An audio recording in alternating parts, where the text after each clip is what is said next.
Welcome everyone to the sixth round of the Prague Masters 2024. With me today is a very special guest, one of the best players from Czech Republic, Viktor Laznička. Hello Viktor. Hi.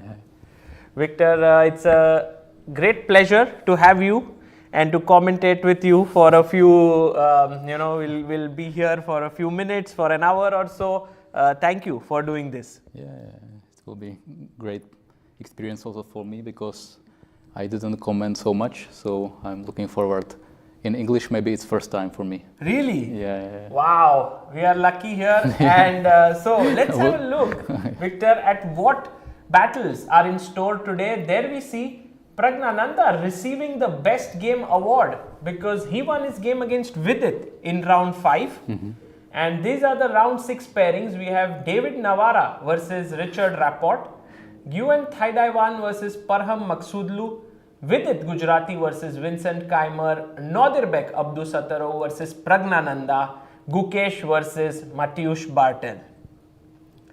These are the pairings. Anyone that you particularly find exciting and interesting from this? Well, I like to follow games of youngsters, every game, so Keymer, Pragna, Gukesh, it's my favorites. Aha. And also Nodirbek, yes, who is rising. Also. I don't know. I love these teenagers, youngsters. Absolutely. Yeah. Nodirbek, by the way, in the lead with 4 points. Parham Maghsoodloo right on his heels with 3.5. Then Richard, David, Gukesh, Pragg on 2.5. Vincent on 2 with Thaidawan and Vidit, and Bartel is on 1 point. Yeah. Okay, let's have a look at the scenes. We have shake of hands by all the players. We have the Masters, Challengers and Futures all over there. So it's a very nice setup.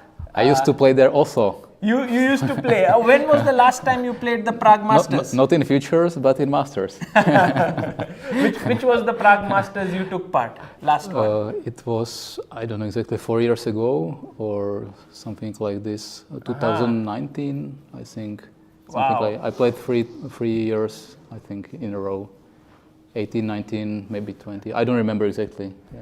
Wow, that's amazing. Well, we'll ask you a few more things about your experience, but first, let's go to the board of Nodirbek, Abdusattorov and Praggnanandhaa because I think this is one of the big clashes of today. Nodirbek being the leader of the tournament. Yeah. He's also reached world number 5 right now.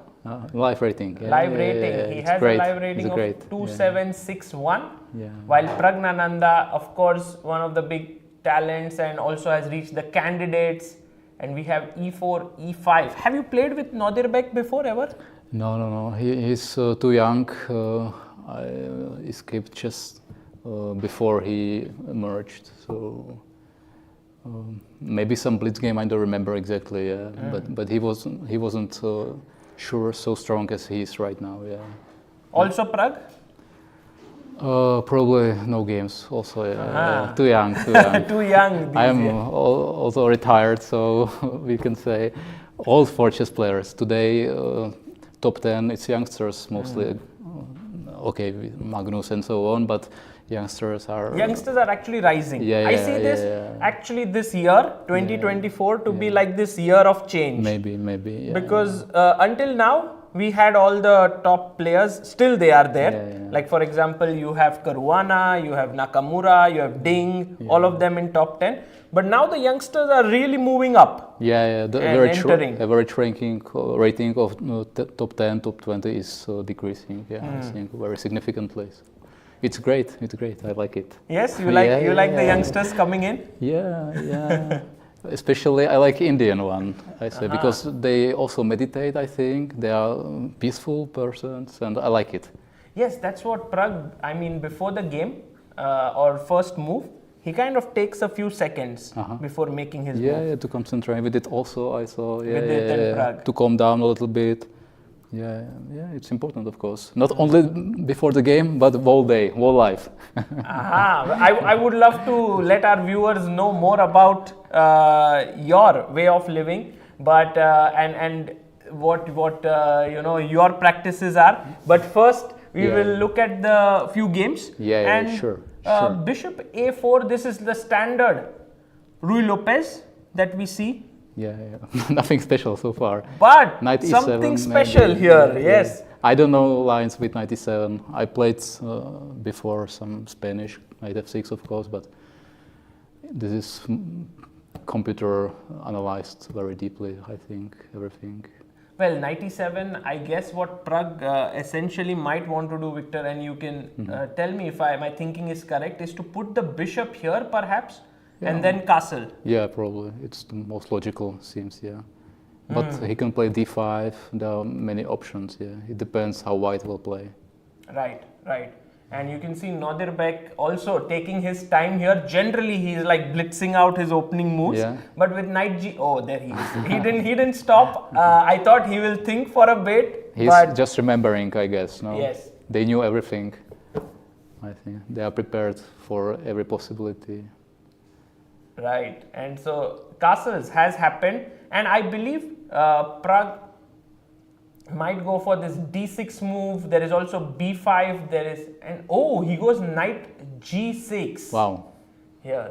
Yeah, some computer stuff probably. Not very human, I think. Knight e7, knight g6. Why not knight f6 immediately? True, true. But I think, Victor, one of the things which I'm seeing in the present day is the value of surprise is very high. Yeah. More than just the best move. If you can surprise your opponent, you are able to get some lead in time, maybe a fresh position. That was my approach last years. I played to surprise because I didn't want to spend a lot of time with preparation and so on. So sometimes it worked, sometimes not. but I think it's good to give opponent opportunity to think from the early stage. Right. It was quite boring when he played 20 moves with memory, and yeah, it's logical to play chess to create some problems for opponent. Yeah. Okay, so this game is already looking quite intense. We will see. Yeah. Maybe they'll play some more moves and agree on draw. Well, I have big doubts about Nodirbek and Pragg. Yeah, they are such fighters, and I already see Nodirbek, you know, this having his cup of tea, just making sure that this is a long game, getting ready for it. And by the way, Peter Lecco mentioned something very interesting last time he was here. He was like, the only thing he helped Vincent for that game, and that was just like a joke, he said, was that he made sure he took with him a big bottle of water, you know, Vincent, so that, you know, he can fight for a long time. So then I realized the bigger the bottle they have, the more long game they want to play. Understand. So should we go to the game of another young player who you mentioned is Vincent Keymer here, taking on Vidit Gujrathi. Vidit is playing with the white pieces and opens with English, c4, knight f6, knight c3, e5. We have knight to f3, knight c6, the 4 knights, g3, and the bishop comes to b4. So very famous, popular line played by many great players. Bishop g2, castles, and now Vincent pushes his pawn to e4. And well, this is a little provocative, yes, this move. It's it's well-known theory, but now after knight g5, you are attacking this pawn 3 times, so it can't be defended. So take on c3, pawn takes back, and now black can defend with the move rook e8. And if I'm not mistaken, maybe Victor, f3 is the move, yes, here? f3, d3, yeah. Both, yes? But f3 is probably more ambitious, I don't know. It was played also many times, I guess. Yeah. And here black can either take or sometimes even push the pawn. Yeah. And this is all well-known theory. Well known, but I don't know, I don't remember, but it was played, of course, yeah. You've kind of forgotten all the opening theory, yes? Forgotten.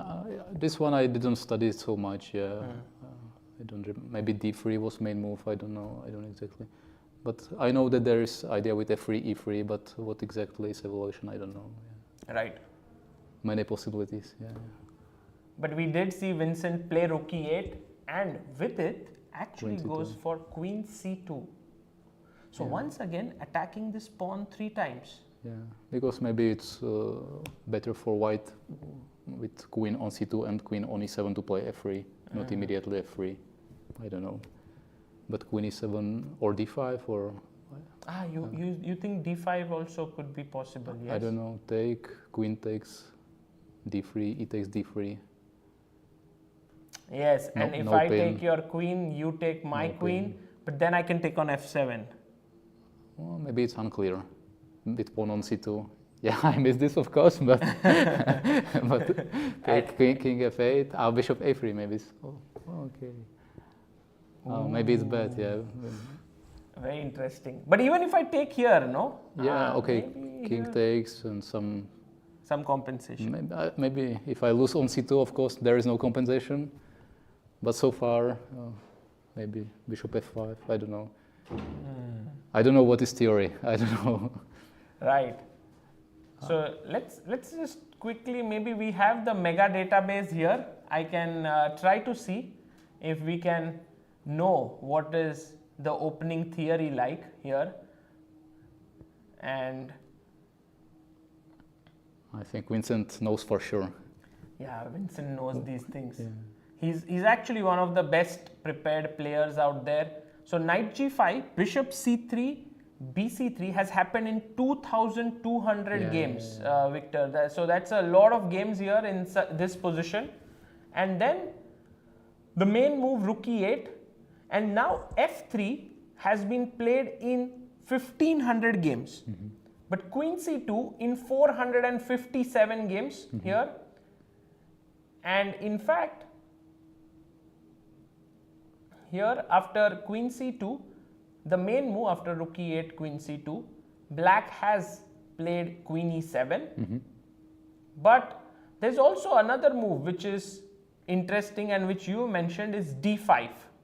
cd, queen d5, which we just analyzed, and d3, Bishop f5, yeah? bishop f5. Yeah, Yes. So let's just make these moves because so d5, cd takes queen d5, d3, and bishop f5. And with this, we have a few games. So I think Vincent is basically deciding between pushing his pawn and playing queen e7. Do you think he is deciding, or he knows, or just He's remembering? He's maybe? remembering. Yeah. And you have been in such situations. What do players right now do exactly? Do they kind of go back into their many months of prep? Maybe it depends. Some maybe, somebody doesn't know at all about this position, so he has to think everything from the beginning. I don't know, but I think Vincent knows very well openings, yeah, especially when he works with Petr Leko and so on. Just remembering, maybe he wasn't expecting c4. I don't know, English opening. But True.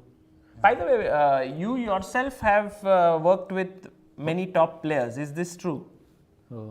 I played or No, like Yeah. working as a second, as a not trainer. not many, but some of them. Yeah, we met with Petr Leko also one time or two time. I don't know, with Shahriar Mamedjarov, Topalov, some. Yeah. So some of the best players, like those who played the World Championship matches, yes.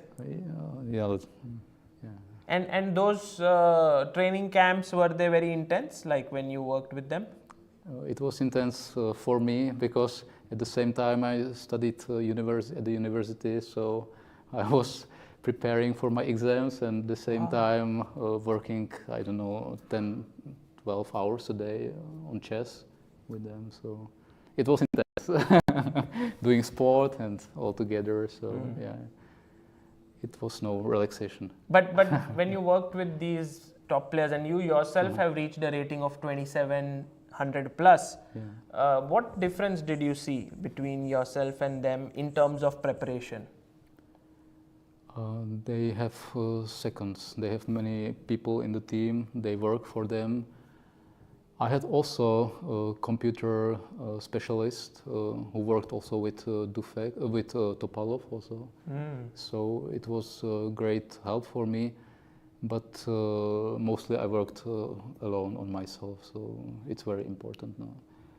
Yeah, I think I had the potential, but I wasn't so much into chess like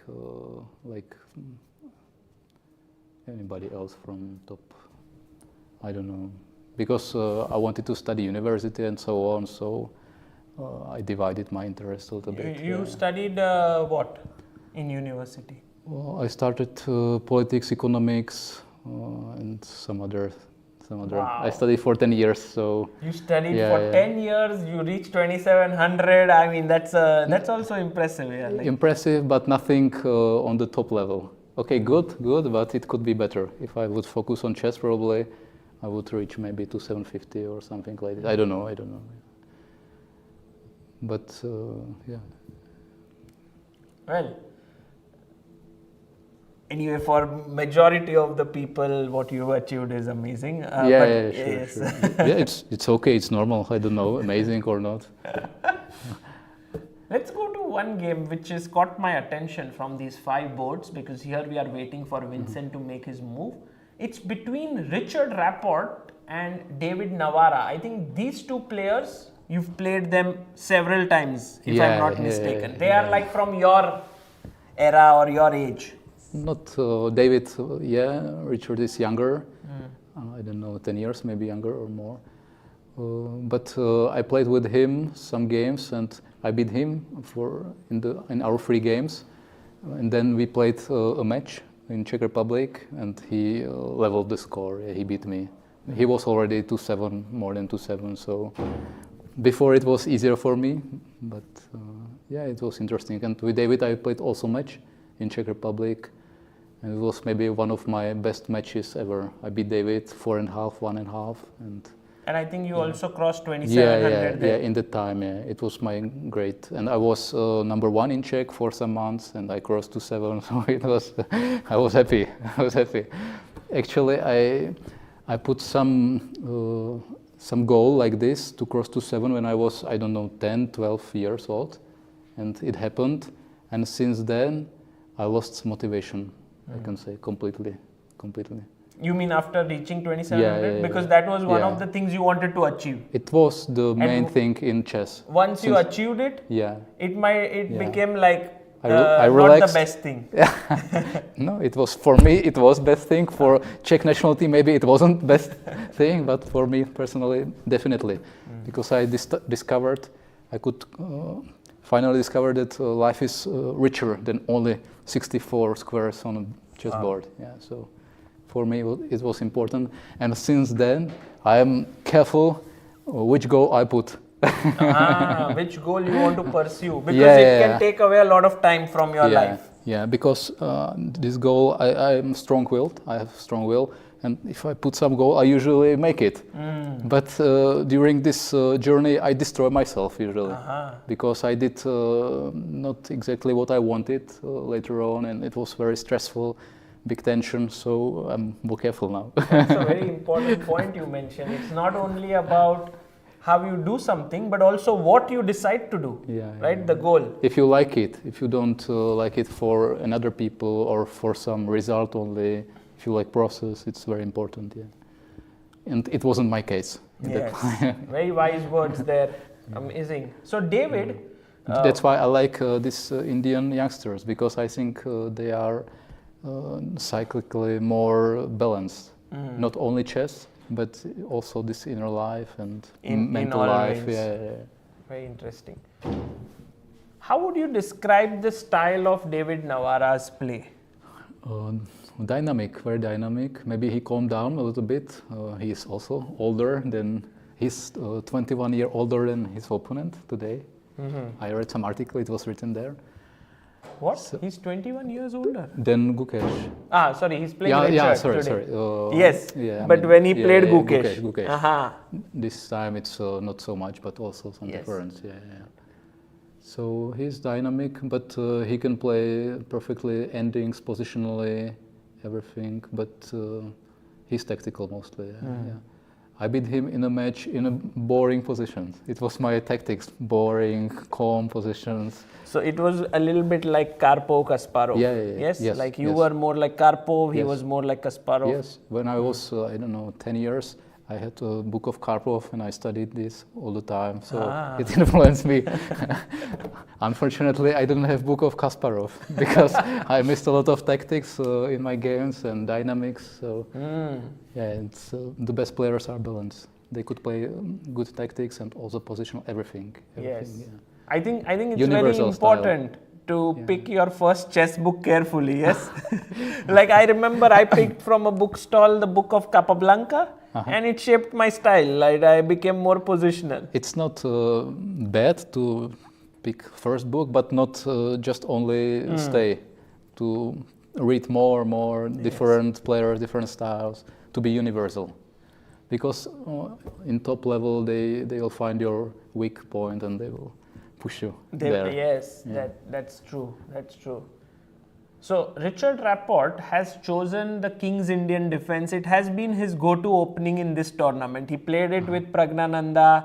He played it in another game, I believe, with Maghsoodloo. He took a similar setup with the King's Indian. So it is risky. Like here, you can see he's going down the main line of classical King's Indian. David goes for this very famous bayonet attack. Which was very popular, right? Vladimir Kramnik played it. And then a5 and this very interesting move bishop a3, which I mean for many would seem like, oh, what is happening, because here after take you want to push c5 as white and black can simply stop it, but then you go a4 a5, yes, and create play. So this is... I'm not a specialist in this. I played usually with g3, this King's Indian. So in such positions you would go like knight f3, g3, bishop g2. And maybe before, but Yes, instead of e4. Yeah, okay, also possible, but I tried to avoid these long forced lines, so I don't know exactly. But I somehow feel David has started to think a little too soon. And that's because of something very weird that has happened. b6, b takes a5, and now anyone would think that either he'll capture with the pawn or with the rook. He played c5 or no? He played knight e8. It doesn't seem to surprise you, but I'm kind of extremely surprised. Because bishop b4, he doesn't want to take with pawn on a5, of course. So bishop b4, probably c5 he's going to prepare. With knight e8, because the pawn on d6 isn't hanging. But bishop, what I think, maybe Victor, and please correct me if I'm wrong, that he's okay with, this bishop is hanging. But if you go bishop b4, instead of taking the pawn, instead of c5, maybe f5 is his idea, no? No, it's pawn down. I think there is no compensation. I take on b6 and what? And play something like this, it's terrible, yes? No, I'm just stopping you c5, but I want to start play here. It's slow. You have to prepare g5, f4, but even if you make f4, g5, I go knight d2 and g4 square is protected, it's difficult. You will be crushed on the king side. No, it's not possible. So knight e8? I would be very surprised. Knight e8, I think idea is bishop b4, c5. Because I don't want to take on a5 with pawn. And if you go back, bishop a3, then I take with rook on a5. And then you don't have this a4, a5 idea. Yeah. And if I take en passant here? Yeah, and the idea is I take with knight, and now maybe black is even better because I take with on a5 and c4 is weak. Okay, it's not better, but definitely not worse. Everything is protected, and let's quickly check in our database how if these players play something, they have usually some ideas before they move. For sure, they are working immensely on their games. I'm not sure how Richard is working lastly, because he stopped his development a little bit. No, I'm not sure. Maybe he has some other interests. I don't know. But I feel like he may, the big sort of comeback is round the corner, it feels for him. Yeah. Okay. That's the feeling I get, that he will be sort of He back. has some coach, or you know? Not No, sure. Not sure. Yeah. Maybe it's a good thing to ask him if he comes to a studio at some point. I know his girlfriend or wife. I don't know. His what is it wife, now. yes. She's a Joanna. psychologist. Uh-huh. So they have maybe a similar attitude like me. So maybe he's delving into his inner life also. I don't know. Because he also helped Ding Liren win the world title. Yeah. Rapport. So yeah, it's interesting to know because his rating was around 2770. Yeah. And now it's around 2715 or 2720. Yeah, it's normal that players achieve a lot, but they lose motivation simply. Play chess all life.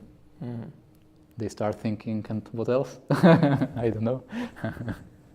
Maybe it's Richard's case. I don't know. So would you say that at the top level, almost all players are very skilled, but motivation plays a big role? Yeah, of course.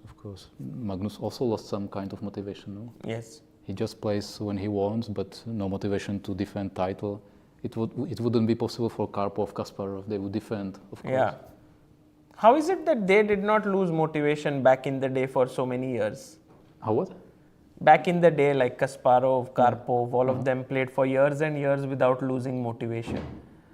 Maybe in the present generation, people lose motivation faster. No. Magnus and people like him won't be happy in life, I think. And Karpov, Kasparov, for them was more important how they look before others. And they didn't care what they really want to do. And it's the main importance, main difference. So they would defend title, Magnus would also defend title, but it wouldn't make him happy. And he has another more important things in life, not defend, but happiness. Happiness. Yeah, and it's very nice of him that he is able to get rid of this title. Very interesting. Yeah, it's not easy to give up your world title. It's a very huge sort of giving it up. But coming back to this game, Victor, Knight e8 has been played only 19 times here. And David, after quite some thought, has played Knight b5. In fact, this move Knight e8 has been played by one player in the playing hall who's there, but not in the masters section. He is playing in the challengers section, and that is Erwin Lamy has played this move Knight e8, while of course Rook takes a5 and Knight h5 both have been played much more. So I think Knight e8 is in that same spirit, like you said, defending d6 and aiming for c5 if bishop b4. f5 also, of course. And going for f5. But Knight b5 has been played by David, defending his bishop, now threatening to take, and Richard has taken the already pawn. He's well prepared.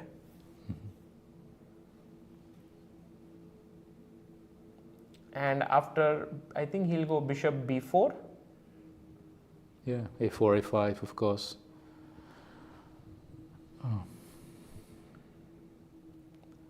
And next a4, a5 is on the cards. Okay, so we have a few games that have gone this route, and we'll see how this pans out. But I have a feeling that Black is prepared for this a4, a5, and it will change everything there, and we'll see. Yeah. So he's well prepared in that sense, yes. And maybe after a4, he will play the move f5. I think rook a8, a4, and maybe f5. Yes. Yeah. F5 or c5. Many possibilities. I don't know. But it's very interesting that Rapport has kind of taken up the King's Indian, because it is slightly, according to the modern day engines, not the safest choice, to play. I don't know what is evolution. I don't know. Yes. Okay, so let's go to another game here. This one, we've seen the game between Rapport. We've seen now Praggnanandhaa, Abdusattorov a bit. Let's go to the game of Maghsoodloo versus Nguyen Wan. And Nguyen Wan, have you played with him? Yeah. We played match also in Czech Republic. Ah, you played a match. Maybe he was young, yes, very young. 2020. 4 years ago, so he must be 18. Yeah. He did chess. He was very ambitious in that time. I'm not sure how is it like now, because he might study university also. And he dropped a little bit his rating, so I don't know. But in that day, he was very ambitious. Yeah, I was happy to make 2-2 match. Wow. Yeah.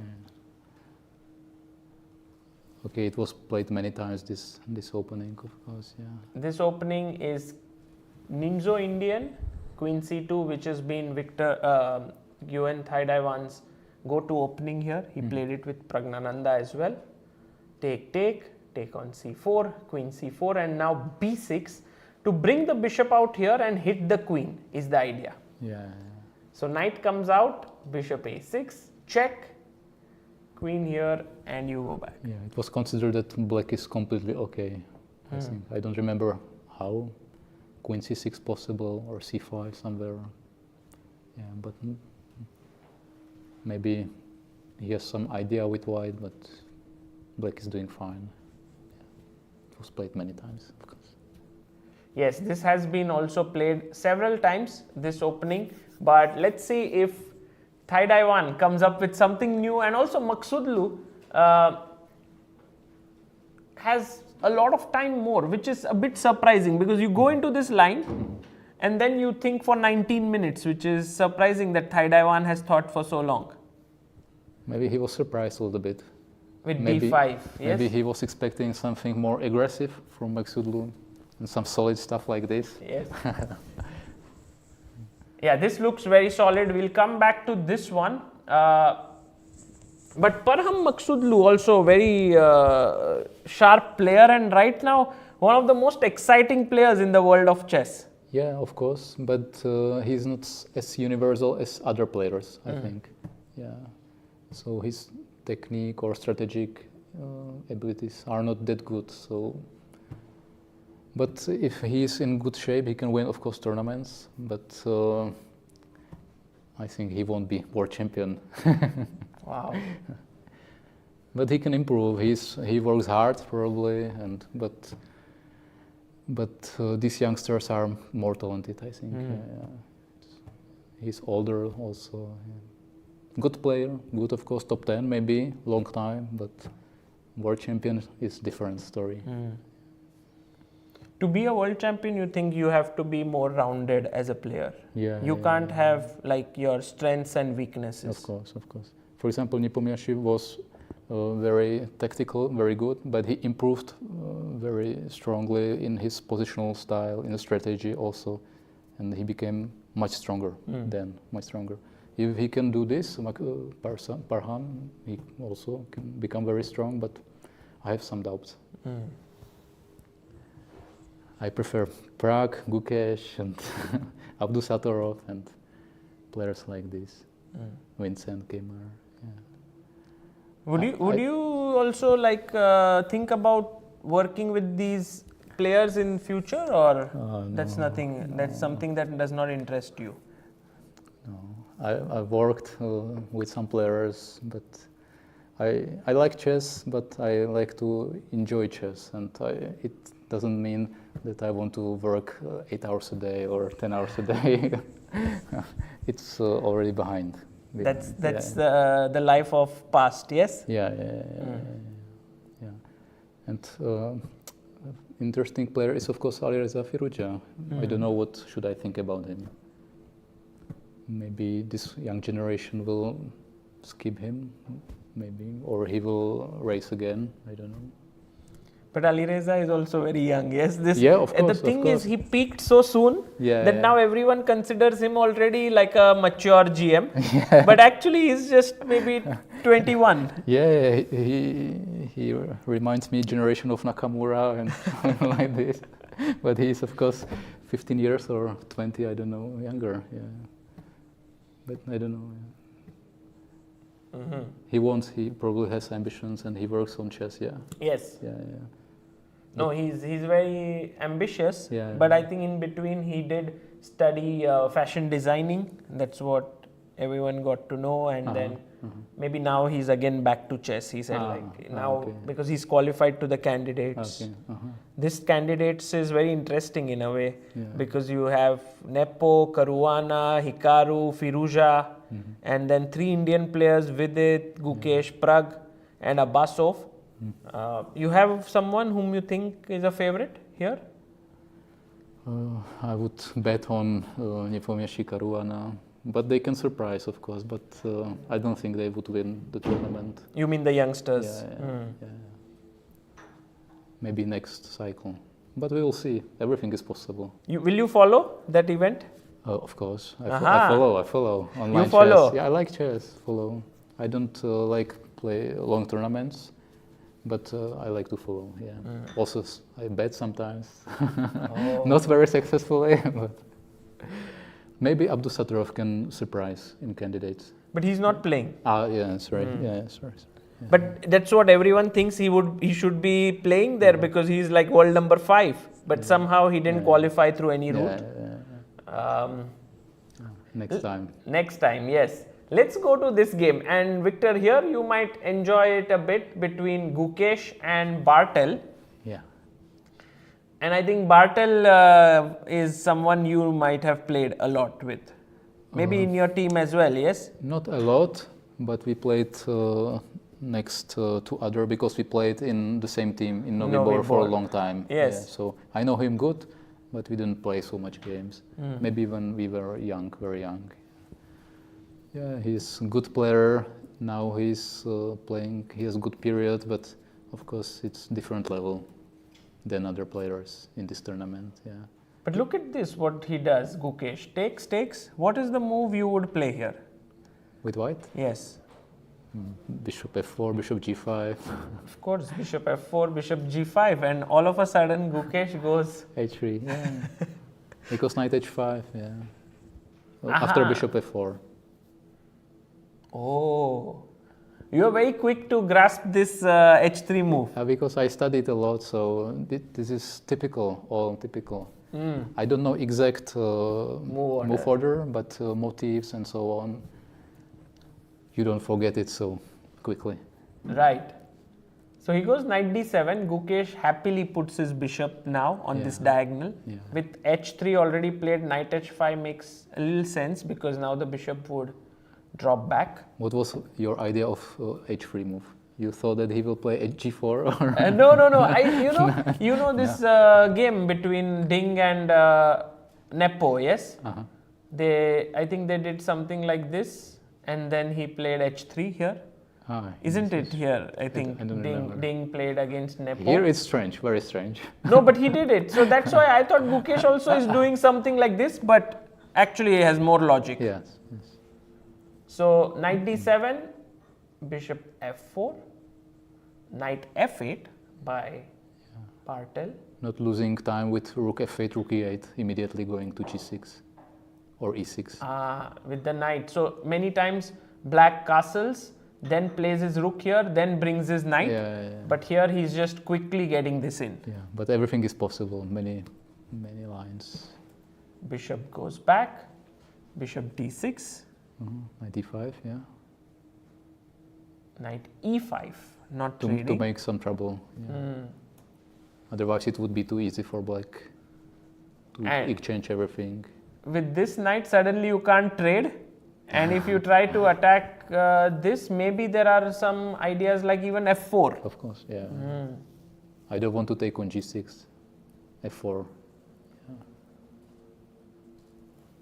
And then if you want to play knight somewhere and f6, I will play bishop d3 and target your knight on g6. Not so easy to play f6. Yeah. But in a way, like if someone played f4 here, the bishop would get closed, but it's not really a passive bishop. Yeah. It has a lot of power also because f5 will come in at some point. Yes, at some point. Or also bishop g3, bishop h4, possible sometimes. Yeah. If there would be pawn on f5, it would be not so good, f4 maybe.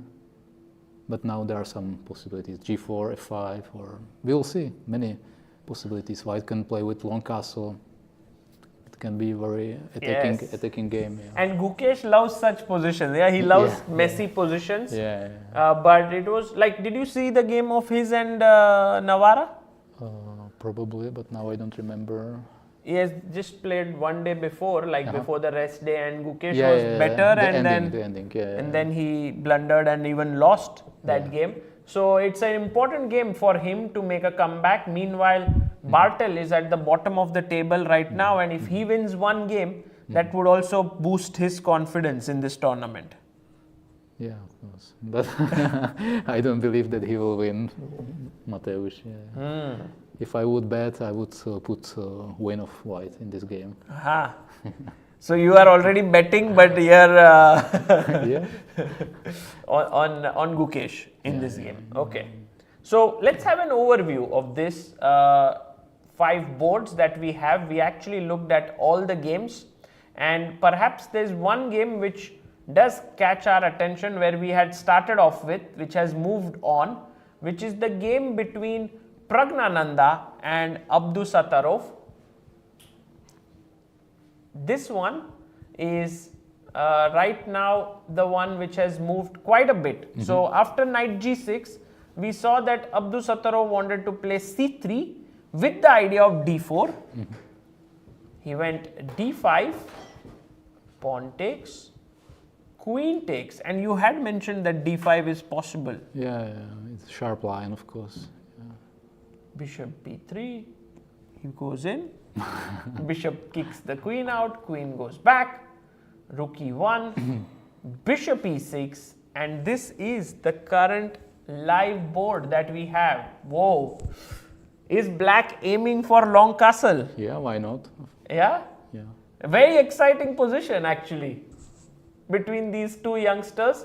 And also, have you seen this position before, ever? Probably, but I'm not sure. It was played, I guess. Yeah. You think it's played? Yeah. It's not something new. Yeah. I'll just check in my database if this has happened before. It's difficult to come with something new. What is your feeling about freestyle chess 960, which happened recently? Yeah, it's a good idea. It's a good idea. You would enjoy playing it? More than classical chess. Actually, it's one of the reasons why I didn't like to play so much, because you have to prepare all the time and 20 moves now by memory and so on, and it's not so creative chess. So, and many players don't like this. Yeah, I know. They retire simply. Right. Yeah, because of this memorying. The chess is different than it used to be 20, 30 years ago. And maybe talking about players who don't like theory, we have our co-commentator joining in here. That is Amruta. Hi, Victor. How are you? Fine, you? How has the commentary been? Are you enjoying? Yeah, of course. It's nice to be with you, with a great Wonderful. Indian company. We have a grandmaster here, so we are very happy.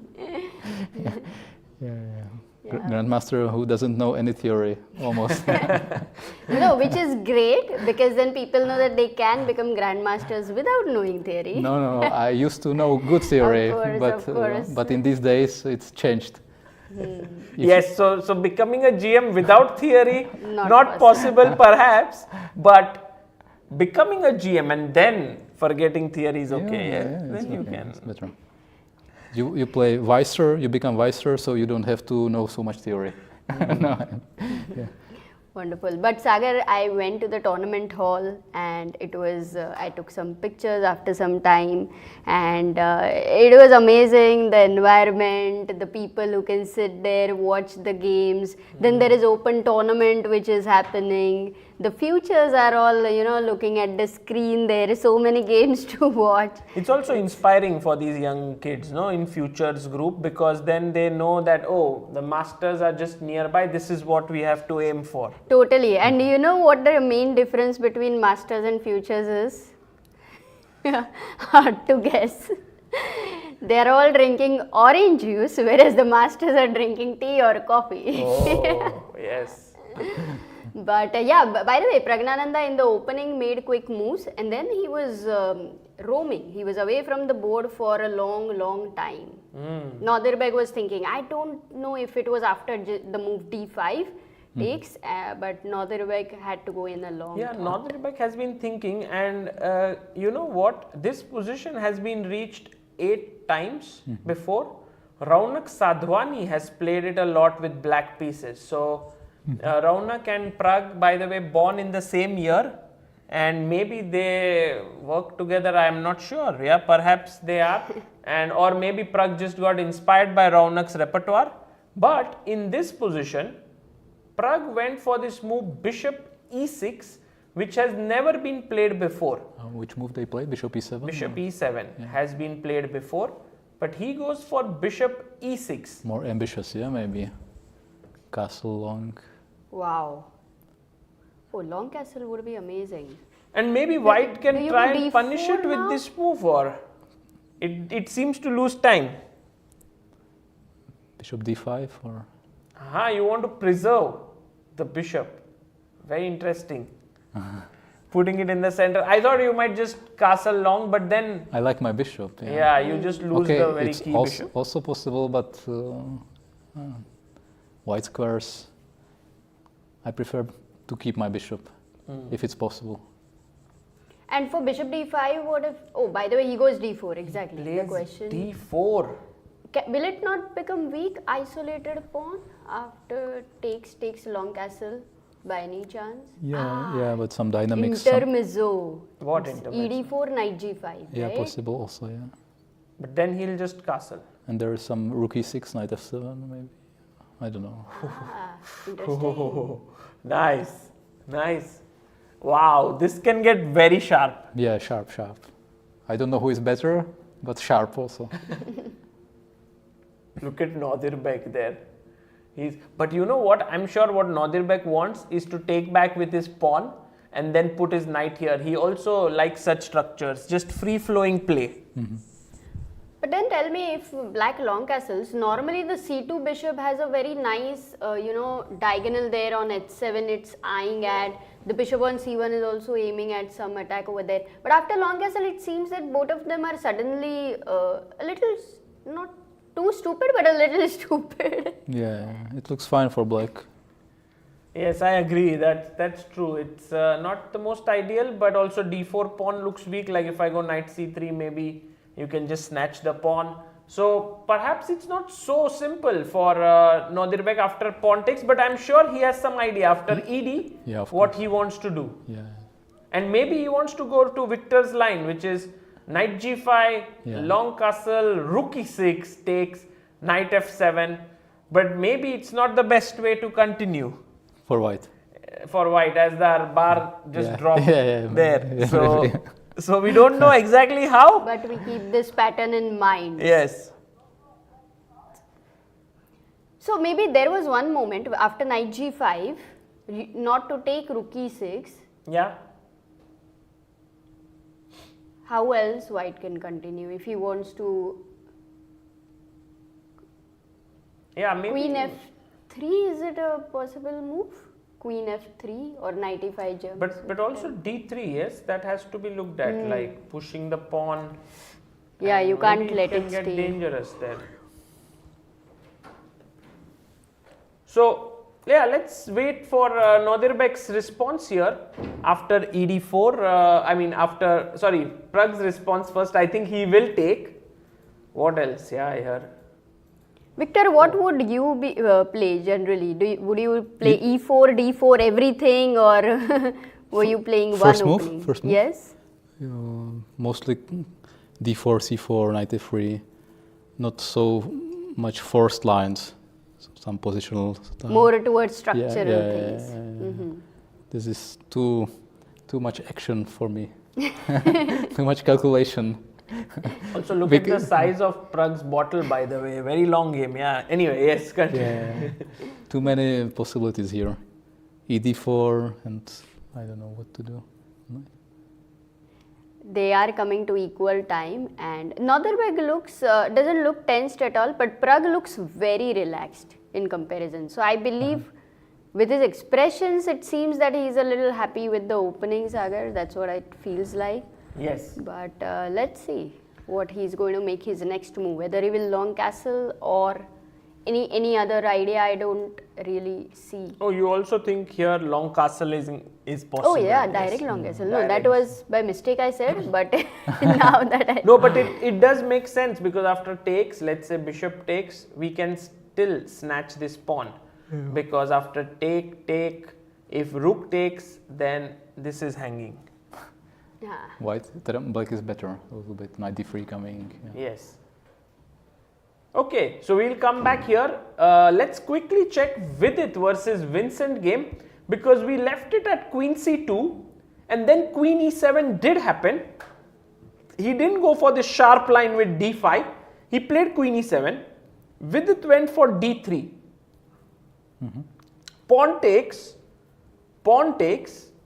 the knight, d6 happened, knight came back, h6, and now the knight first didn't go to d4, first h3, and now the knight went to d4. And Vidit is waiting for Vincent to come back. Yeah, there is same position I think with queen on d4, on d1 and d8.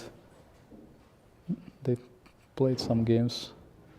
Without the inclusion of queen c2 and queen e7. Yeah, and so Vidit thinks that it's better for white, this inclusion. Right. Also, Vidit has half an hour more. He too was very much relaxed in the opening. He was walking. He was not on the board much. I think he did manage to surprise Vincent with something. I don't know if you've already checked. Yes, we were checking this, Amruta, this opening line. But after the current position which we have reached, this seems to have been played maybe a few times already, actually, bishop, knight d4, but we are in a fresh position right now after knight d4. Wow. And then Vidit has half an hour and Vincent has. So who do you like the position, Victor? White or black? White is better a little bit, but black should be okay also. But I don't know exactly how I would continue with black, because he would prefer to change white's square bishop, of course queen d7 and bishop h3, but it's not possible because king h2 coming, so... Also here this is threatened to take the bishop, right? Yeah. But White if would you, be better, if you take, this structure seems to be good for white. Yeah, c6, if d5. I get d5. But if black plays d5... That's what I was wondering. Oh, it is actually possible. I thought it would weaken the b7 pawn like c5, but then you have doubled pawn. Also I have b6, to just hit here. Bishop f4, white should be slightly better. After c5? I don't have to play immediately c5. I can play maybe bishop f4 or rook e1 or... But later on I will play probably c5 and this structure. Maybe slightly better for, maybe not, I don't know, because bishop on g2 is not very active afterwards. Right. So d5 is one possibility with Vincent. What else can he do? d5 or c6. Did he play? No, he hasn't played. No, he hasn't played that. This is the position right now. Vincent is thinking. In fact, this position after h3 has been reached before Ding Liren has played it with Wei. Oh, what was the result? Who won? Draw. But bishop e6 by Vincent actually doesn't feel very logical, right? To put the bishop there. I mean, it's a logical move, but after knight d4, I think because there are no games that continued bishop e6 from h2. What if he gives up that bishop? Like maybe if that is his plan, let's say knight d4, queen d7, maybe. Yeah, that. and then take, and you take back with the Rook? maybe. Yeah. It looks much. It looks better for white. Yeah, white squares. Double bishop are clearly better. Yeah, over here. Yeah, rook b1. Not happy. No, so that is not a plan. So he's going to take knight d4 for sure. There is no doubt. I think knight d4, cd4, and then either c6 or d5 might happen. Yeah, this structure. Yeah. But he should make sure that he doesn't take too long over here because it's still a position where things might seem a little more clear for him, but it can get complex. Yes. Actually, we were joking yesterday, and Vidit himself was joking about it, that it's been 3 years since he's won a single game in Prague.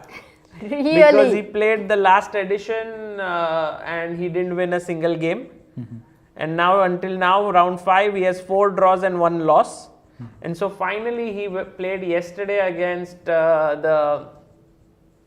Peter Boleslav, who is the tournament director because it was his birthday. Yeah, and did he? And he won the game. So he said, my first win in Prague after 3 years. That could motivate him. Yeah, who knows? Who knows?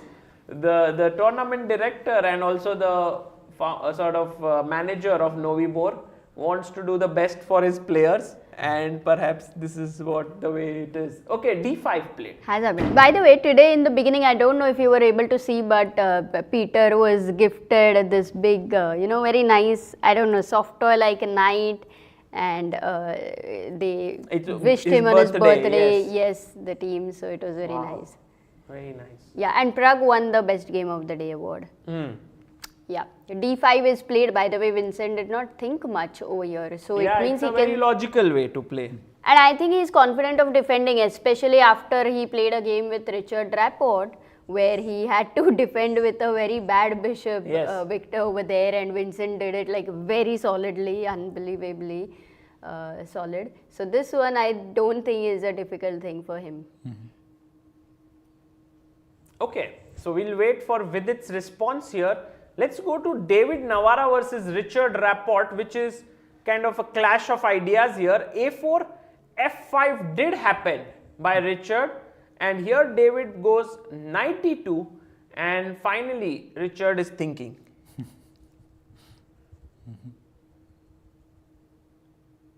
Whose position do you prefer? White a little bit. White. Yeah, but I think black should be prepared for some tries on the queen side. I don't know which move exactly, but should be fine for black somehow. But we'll see. Also, a5 might not be so easy to meet, right? Like once you play a5. a5, I want to play c5 after a5. You always want to meet. And now with the knight on d2, this pawn is not attacked. Oh, Okay. that's a nice one, a5, if you can make the move. So let's say black goes The f4, concept of a5, c5. a5 and c5. It's a nice concept. But you can play bishop c3, knight b3. Not so clear. And then creates play there. Yeah. But black has only one weakness on d6. I don't know if it's enough. Also g5, knight f6, g4. Generally, King's Indian players, they just don't care about the position on the queen side. They lose material. They are in a bad position there. But on the king side, they want to go for the king. Yeah. But what do you play? g5, knight g6, and then? g5, knight f6, knight f6, g6. yeah. Knight f6. Yeah. I don't know. Well, I want to play bishop g4 and. You want to trade this bishop. Yeah, also possible. Okay, so here Richard is thinking after knight d2, but I don't think he'll go f4. It seems like a very early release of tension. But it was King's Indian, right? Yes. That's what Richard is playing. Yes. He's going literally fearless. Yeah, he's come to this tournament in this mode that he wants to fight, and he has been doing that very well. He has, he got this win with Pragg. Yesterday he was beating, day before, Maghsoodloo, but then the game ended in a draw. So he has had a pretty decent event until now. Wow. And going to this game between Vidit and Keymer, just very quickly, c5 has been played. So the structure has been changed here. c5 is on the board. Would you say the d3 pawn is an advantage or a disadvantage because it controls the e4 square, but it's doubled? So what would you say? Both advantage and disadvantage. Of course, bishop would on g2 is a little bit passive now. Bishop on f4 would be fine, but maybe some knight would be okay on e5. If there was a knight. Yeah, maybe. But there's no knight. Yeah, Black has only one weakness on b7, and he should be okay to somehow. I would play some queen d7, bishop f5, rook e6, rook e8, something like this. And where would you like white's pieces to be? Bishop f4, rook b1, and attack on b file, and create some play on b file or c file if you play b6. How about King bishop h2. f4 and going with this rook, and b6 then trying for a4, a5? Yeah, sure. But I think Black wouldn't play b6. It's unnecessarily opening the He lines. might just put rook on b8. Or c6, I don't know. You don't like this move. I was a bit worried Yeah, b7 me would too. become too weak. Maybe. But But I do can you- play bishop how do you c8 attack? sometimes also. And you don't have so much. So maybe this way, yes, if let's say rook d8, bishop f4, Yeah. and then maybe c6, Yeah. rook b1 and put the bishop here. But a7 is weak. Okay, you here will be d6 playing also A7. gets weak. a6. I play. a6. Yeah. a6. It's nice. But I don't like I don't this have the bishop getting the square. Oh, you will sacrifice the exchange, Queen no? e2, queen h5. Even Okay, later. bishop d6. What is doing there? Nothing special. Really? A little bit passive, of course, but maybe playable. I don't know. How would you think, if you go back a bit, because here it seems like nothing more. But how do you think that if white prepares something like king h1, later gets his rooks on f file and f4, f5, g4, g5, trying because of the double bishop? Or is it too rash or too slow in a way? I will play h5 maybe sometimes after f4, or it depends, yeah, because your king might be also weak. I play king, queen d7, you have to play king h2, probably. Idea, but I don't think it will work. Also here g4 not such a illogical move, yeah, like if you want to put bishop then it comes back to g3. Yeah, also possible, yeah. Nice. Yeah. And I think Amruta, it might happen, yeah, what you're saying, g4, bishop f4, bishop g3, f4, f5, who knows? Do you think it depends some days on the mood of the player? Yeah. Like let's say Yeah, of course, today he's feeling fearless, he goes for it. Today he's Yes. feeling he want to be safe. Yeah. I think Vidit is feeling today that he wants to win, because a player who hasn't won a game for 5 rounds does want to go for the kill, yeah. Generally, I mean, not for him particularly because he's going for the candidates and so on. I think he would want to take his chances here. But he doesn't want to lose another game, so not risking But- everything. Yeah. But then that is what, if he's fearless, like he doesn't think of losing that way. That is what we have to see. His plan will definitely tell us what he's feeling. But also here, if he risks, the point is black really has many things to do. So it's not like a safe attack Yes. for sure. Yes. It's like a real risk. Okay. Okay. Difficult for Black, what to do. Vincent has to use time, and that is one advantage going to Vidit play is his going to move. get. Wow, What? knight h7, we Knight didn't think at all. h7. Wow. Why? Look at Vidit. He's also not taking his chair f6, quickly. bishop f7 he wants to keep. No, come on. Bad, yeah. So knight g5 and attacking h3, forcing him to go h4, then going back again, Maybe knight g5, yeah. This and could then be go the- back knight f6, knight f6 for the g4 square. But yeah, maybe knight g5 is the idea, no? King Of H, this King move? H2, yeah. Not so Yeah, king clear. h2 I like, because knight g5 you want to go f4, yeah? No, you don't want to go f4, but After knight G5, yeah. I can play f4 f4, or no? King h2, yeah. No, Oh. first king h2, King knight H2, yeah. g5. king h2, knight g5, F4. f4, Oh yeah, f5 is coming f5, with speed. f6. Yes, this is crazy. Formula 1. So king h2 looks like the natural move here. Victor suggests it. But is there anything more aggressive we can do, like f4 here maybe? Direct. I want to go f5, but maybe there is f5. f5. Huh? Ugly. But It then looks that very- weakens e5 square. Counterintuitive. Queen D7. Queen d7. Yes, this looks much more logical. King h2. But I think f4 is a bit too Yeah, committal. because you limit your bishop on C1. Yes. H5, maybe black can play some solid stuff. Bishop F5. Yeah, it's committal as you said. F4. But already from Vidit's face, it does look like knight h7 he likes. It's a fighting drinking move. tea, yeah? It's a different kind of an idea by Vincent, but it has its ups and downs. Let's see how the game will continue there. Nice zoom there. Today it looks more bright in the hall, does it? Uh-huh.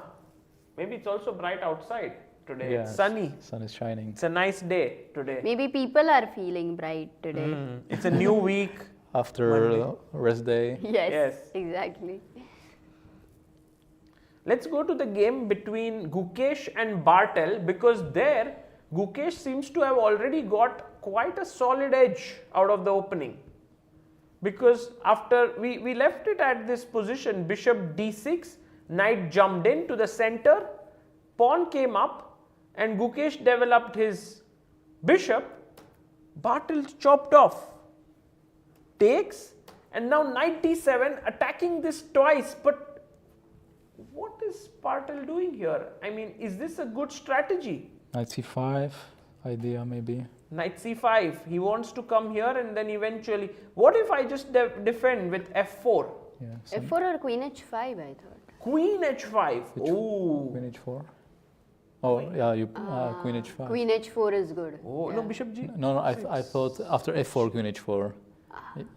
But For queen black. is Even also here, queen interesting, yeah, h4? because if you take, I take back here, defend. Yeah. also yeah. But the computer doesn't like here queen h4 for. But Yes. but maybe But f4, you want to go queen h4 check. Yeah, how can f4 be good? I'm so surprised that computer suggests. But f4. Amruta, this even is- he suggests. This is f4. nice, yeah, like my king can be okay on f1 perhaps. Like Going putting- king f1. Yeah, or do you think like King D2 maybe. d2, Yeah. c2? Are you serious? Go king d2 and the bar says. long castle. See, the bar doesn't like it. Doesn't like it. But human like it.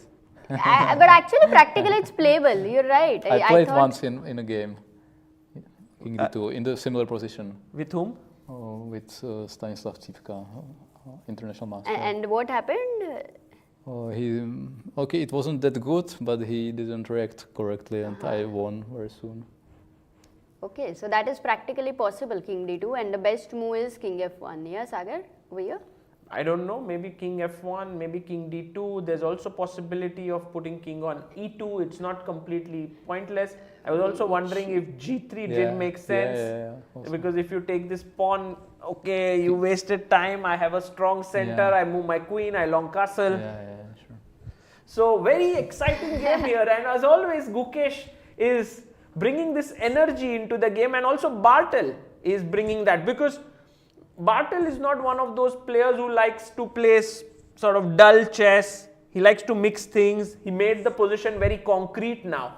And he also likes to mix up things. He forgets sometimes. No, but he really plays creative chess, actually, what we are Yes. seeing over here.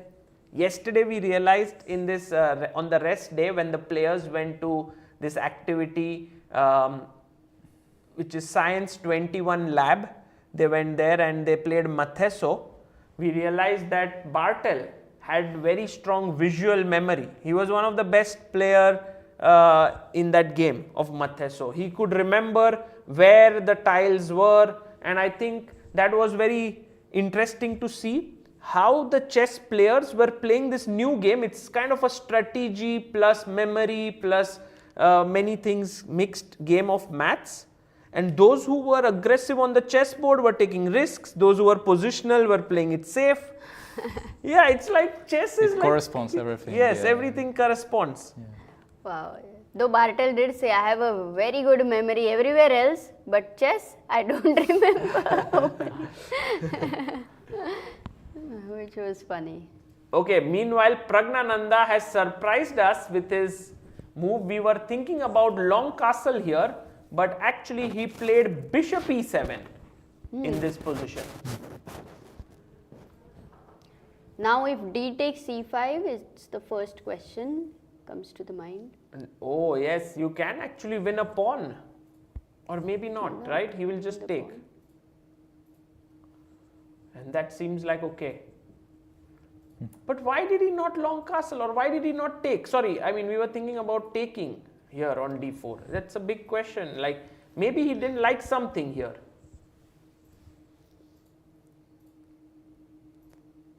In this position, Pragg chose for bishop e7. Maybe after takes just simple c takes d4, long castle, here he would have seen something, because knight c3 we saw was a bad move.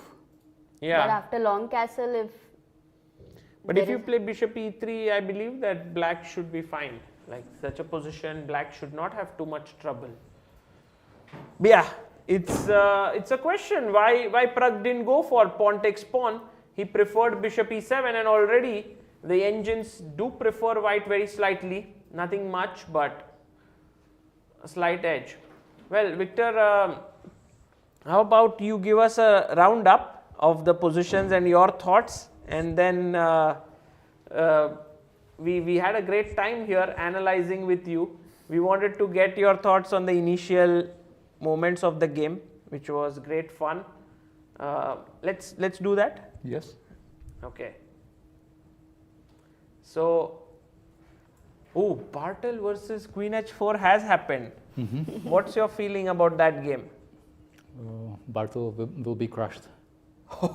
oh, that's a bold prediction we have. Queen h4. And You look know, Victor, I think Victor does not sort of mince with his words. Yes, he's very direct. Yes. So, okay, Bartel will be crushed according to Victor. What about Vidit versus Keymer? b6 on the board after rook b1 played. It's balanced draw, I think. Draw? I think Vincent knows how to react in this position, and yeah, it should be balanced. Nguyen versus Maghsoodloo. It's also equal. Equal draw, yes? It was maybe played many times. So they are going down the theory line there. Navara versus Rapport. Crazy position there. What happened? They did, you want to see the big board? Yeah. Let's just have the big board here in Navara Rapport. This is what has happened. He did take on a5, ba5, bishop d7 happened, and this is the live board. Okay, white is better, but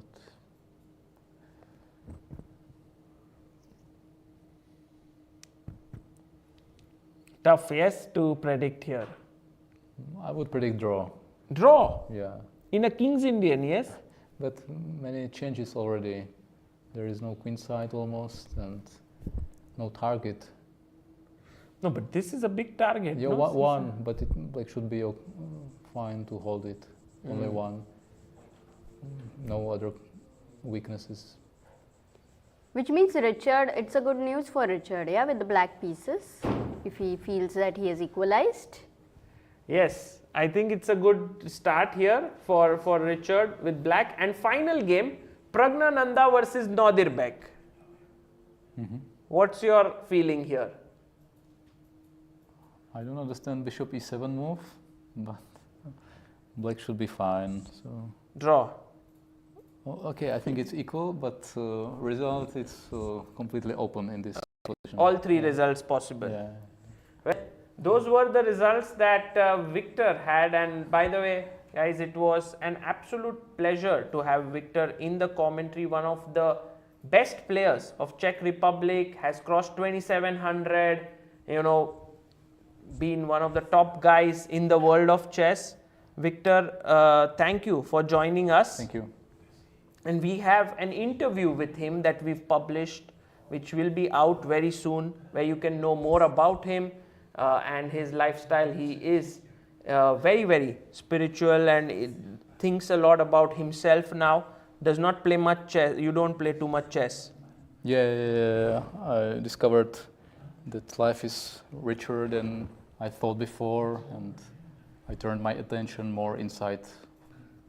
So that's my life. Wonderful. Yeah. Thank you, Victor, for your time, and we'll take a short break and be back with the next phase of the commentary.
Welcome back everyone to the sixth round of the Prague Masters. Amruta, the games are heating up.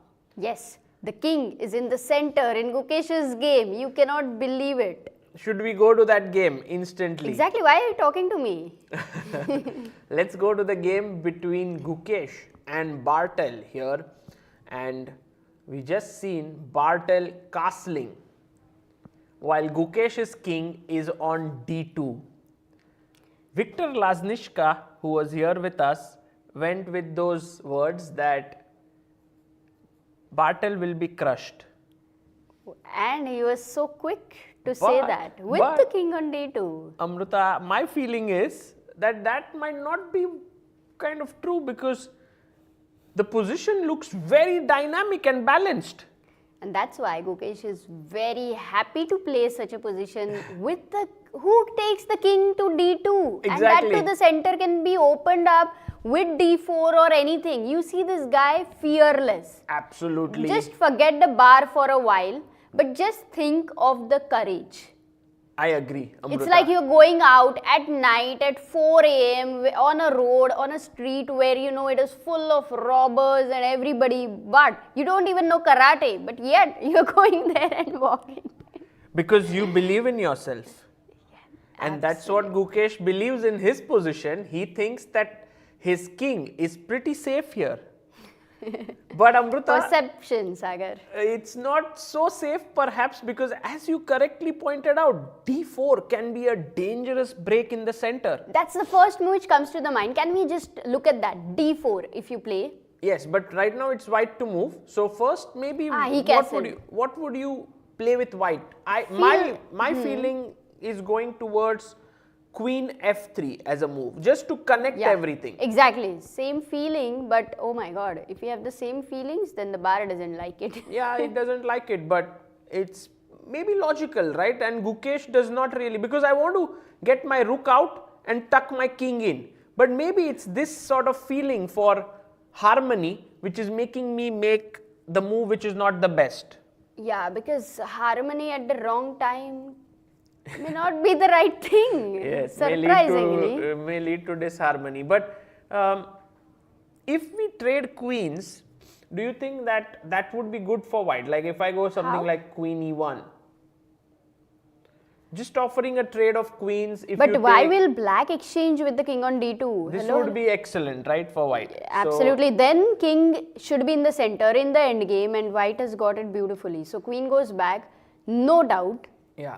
So maybe we need to think what is the move that white should play Another idea comes to the mind, but I don't it needs to be calculated. It has to be very precise. A move like f5 because you're pushing the knight away. Whoa. But you generally don't want to blunder. Wow, it's a blunder. Wow, it's a mistake. Which I did feel intuitively, as I said. But why? It's a good question because if you take here, the bishop is there. So it's not like a straightforward blunder, but maybe a counter-attack, Sagar. d4? Exactly. Could be that pawn pushes forward, and this might be the reason why this is a mistake. Yeah, because it helps the queen on h4 to open up, that rank is opened up for the black queen. Yes.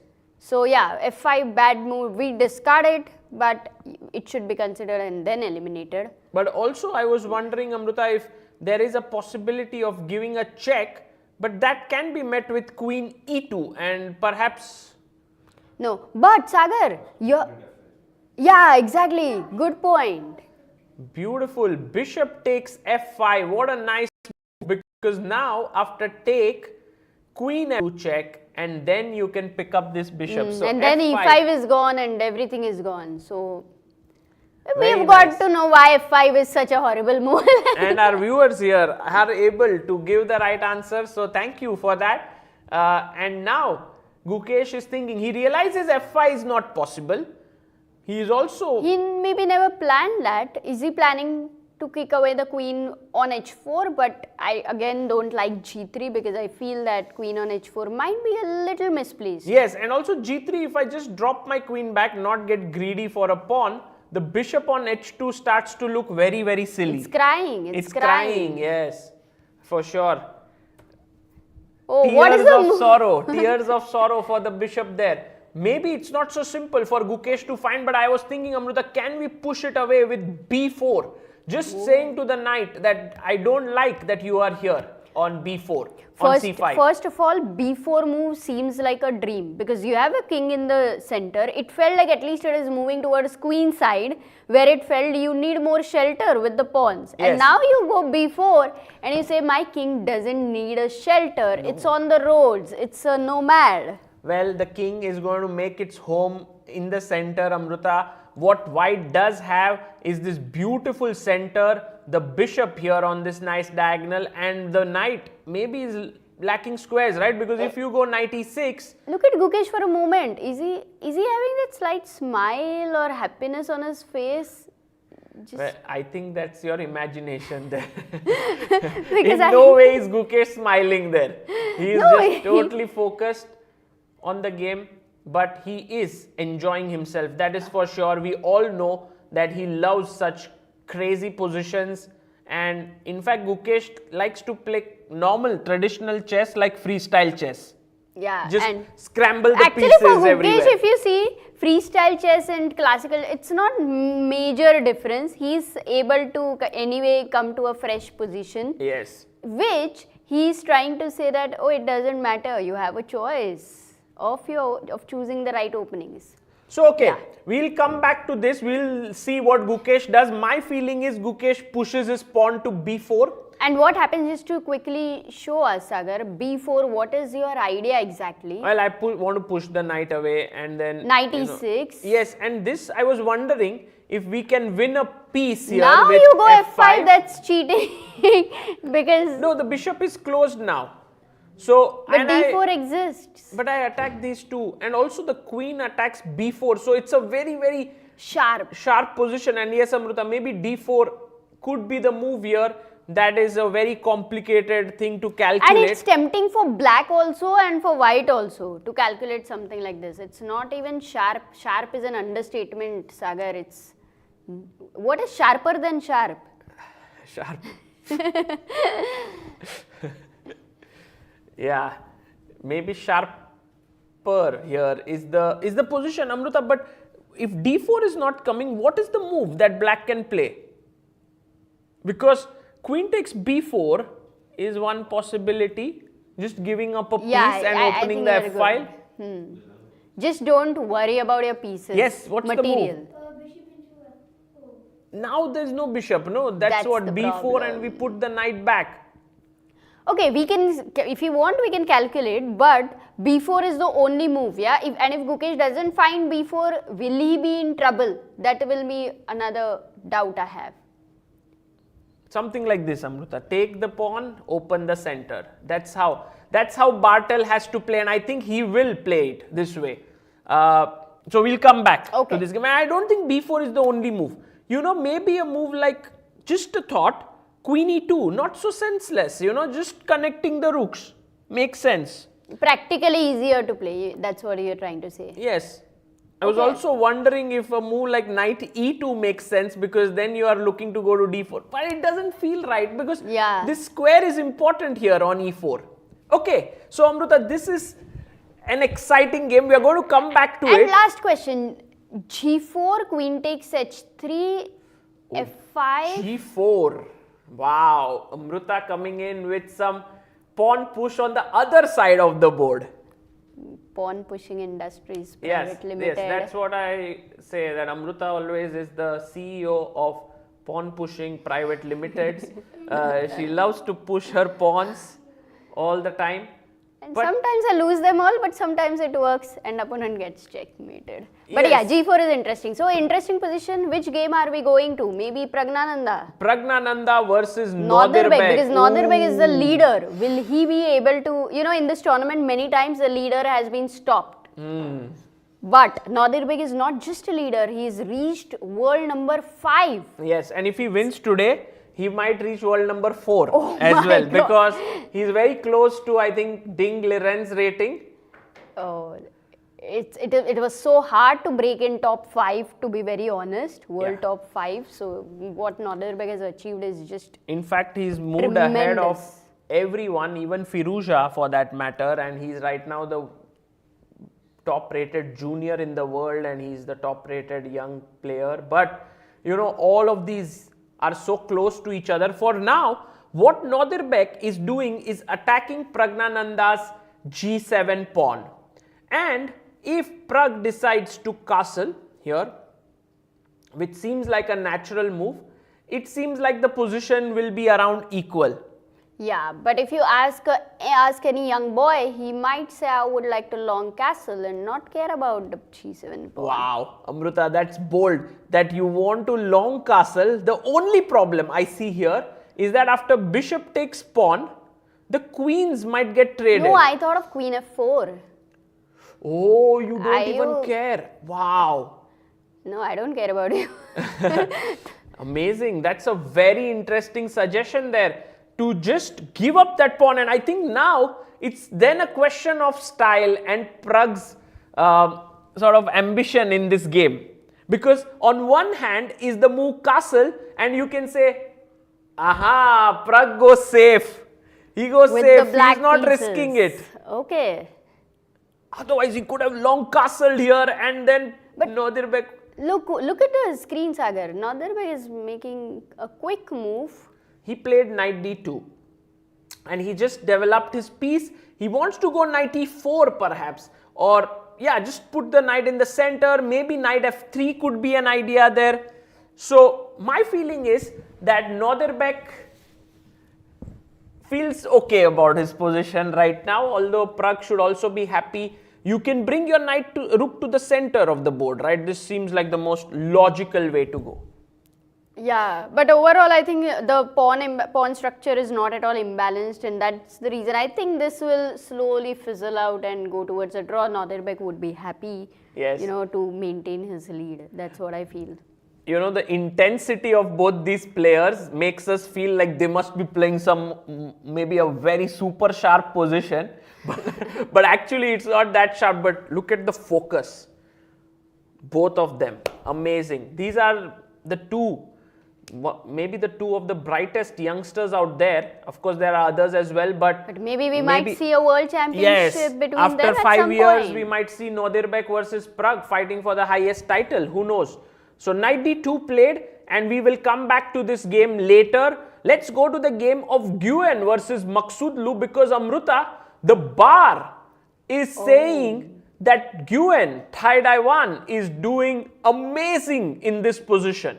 With Maghsoodloo, everybody has been doing amazing in this tournament, but Maghsoodloo must be thinking, position is fine, I love that the G file is open, Maghsoodloo, he thinks differently. Maghsoodloo thinks, look at the king in the center, that's a weak king. He's not developed his pieces. His c5 pawn I will capture, then I'll bring my knight. That's how he thinks. He's an eternal optimist.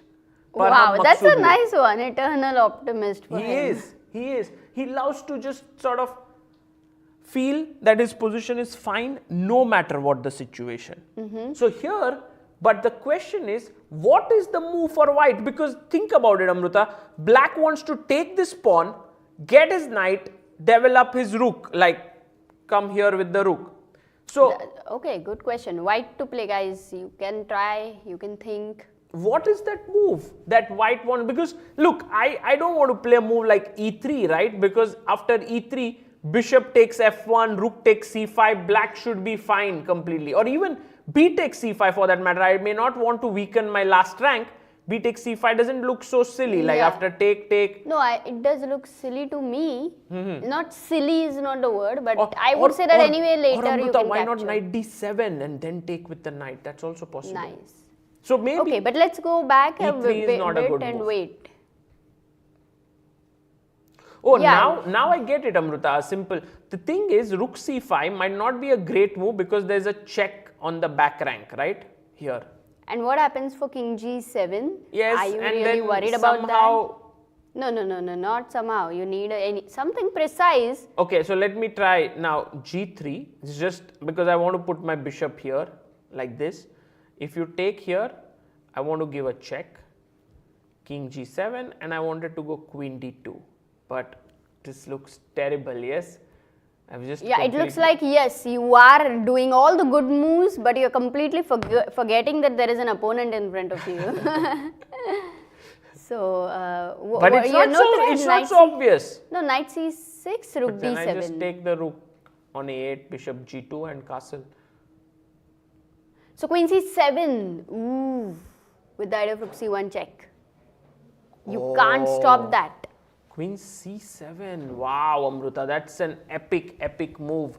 With that, you are just trying to enter into the white's camp.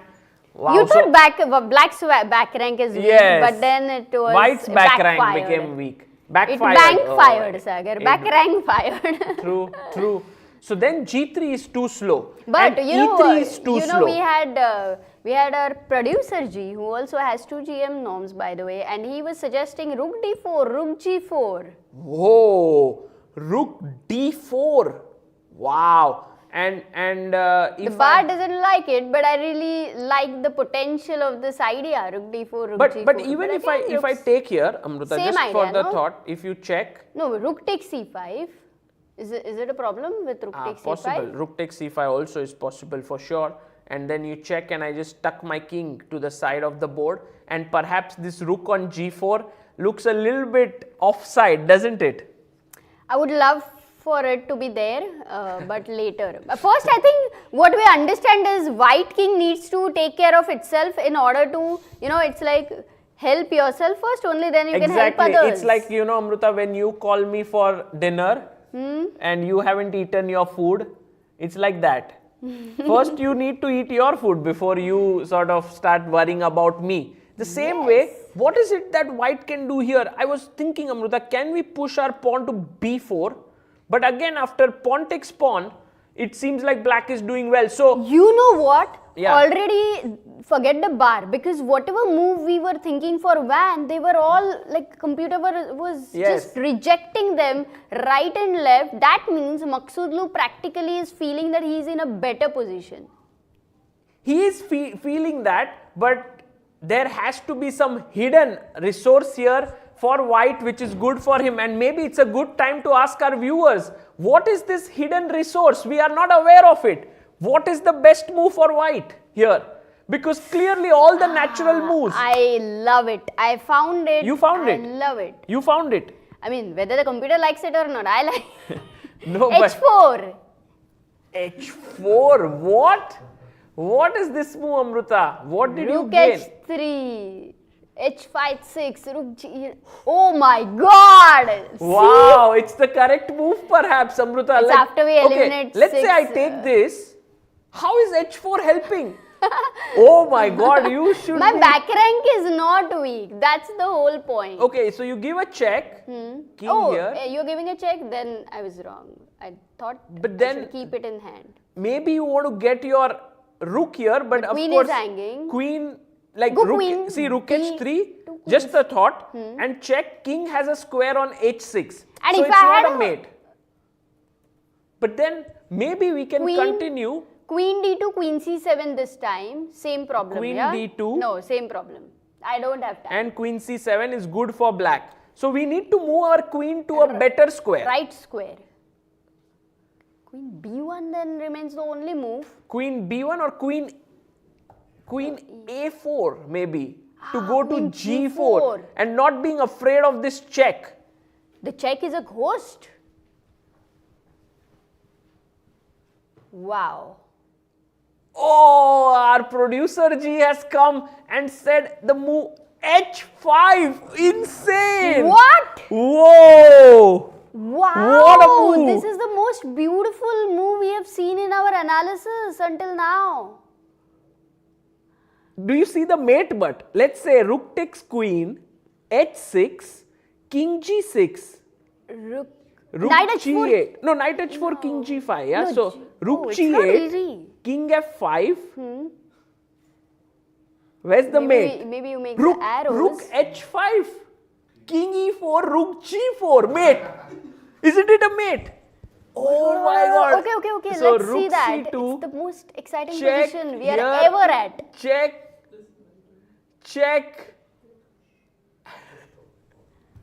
But yes, you can go to f4, but I think it Bravo. doesn't change because you go g3 check, or let's make it even more pretty with e3 check. Oh my Beautiful. goodness. Oh my, if this happens today, If Thaidaiwan plays h4, we will have get to up and standing applaud. standing ovation. Standing ovation for Deserving. Thaidaiwan. But Amruta, you deserve a standing ovation right now. You found h4, but I had to find this h5, otherwise it doesn't make sense. But Sagar, what a position we are looking at. Yes. I am amazed and I'm truly happy right now. Yeah, truly. I'm also very, very surprised that because you know what? I would have never found this move if not for you This sitting is here. one kind of happiness we cannot give each other, Sagar. Only chess can give us, you know. Okay, so let's see if Thaidaiwan, he's shaking his dancing. head. He seems to have worked it all out. But of course, Parham... Wait! Oh my God! Wow! He Let's plays do it. it. Yes, standing Wow, ovation Nguyen. for Thaidaiwan Really there. brilliant. Beautiful. Wow, Parham Maghsoodloo now sits in his chair and if he takes on c5, Wait, Amruta. firstly, did he expect this or not? Just look at him right now, Sagar. Very difficult to sort of decode his expression here, but What do you guys think? Did he expect it? No, I don't think Parham expected it. No. Yes, but this is a Parham move against Parham. Like he loves such moves. He would play h4 on any given day. You know? Oh my God. No, he has not expected No, he's this, not Sagar. expected for sure. And I don't think he's going to take on c5 with the rook now. This is going to be the game of the day. Already. It looks great. It looks great. And now if you take with the pawn on c5, it's a compromise. What's the assessment after h4? White is better, yeah? Yes. But if black plays the best move. What should be the best? Like let's say we of course now rook takes pawn is completely not possible, and I hope Parham doesn't play it, otherwise he's going to get He can simply miss slaughtered. h5. Yes. 1 second, he can clearly, come on, you directly start calculating where the queen is going to move. Yeah. In a way, we also need to ask the players, if at all he plays rook c5, Yes. even if he doesn't play rook c5, whether he had calculated rook c5, h5 line. No, of course he did. Of course he did. That's why he played h4. But let's have Not our board. Nguyen, I'm talking about if Parham doesn't play rook c5. No, but if Parham doesn't see it, let's see. He will take pawn takes pawn here. So he will take this, and then I think in such a position, this structurally white is doing very well. Even if we don't worry now, because suddenly the rook on c8 has no business there. Right, so if he doesn't take and just develops the knight to d7. Yes, that's also a good question. Because If he I don't like b takes c5. That's No, the yeah, whole point. knight here makes a lot of sense. But then, Amruta, we can go ahead with your idea, right? Which is maybe putting our rook h3. this way. That could be one of the plans. So rook h3, knight c5. Is it like you have anything to finish it off? No, I don't see a finishing shot like in the game, but... Instead of rook h3, did you have knight g5? One moment. What? Knight g5. Knight g5?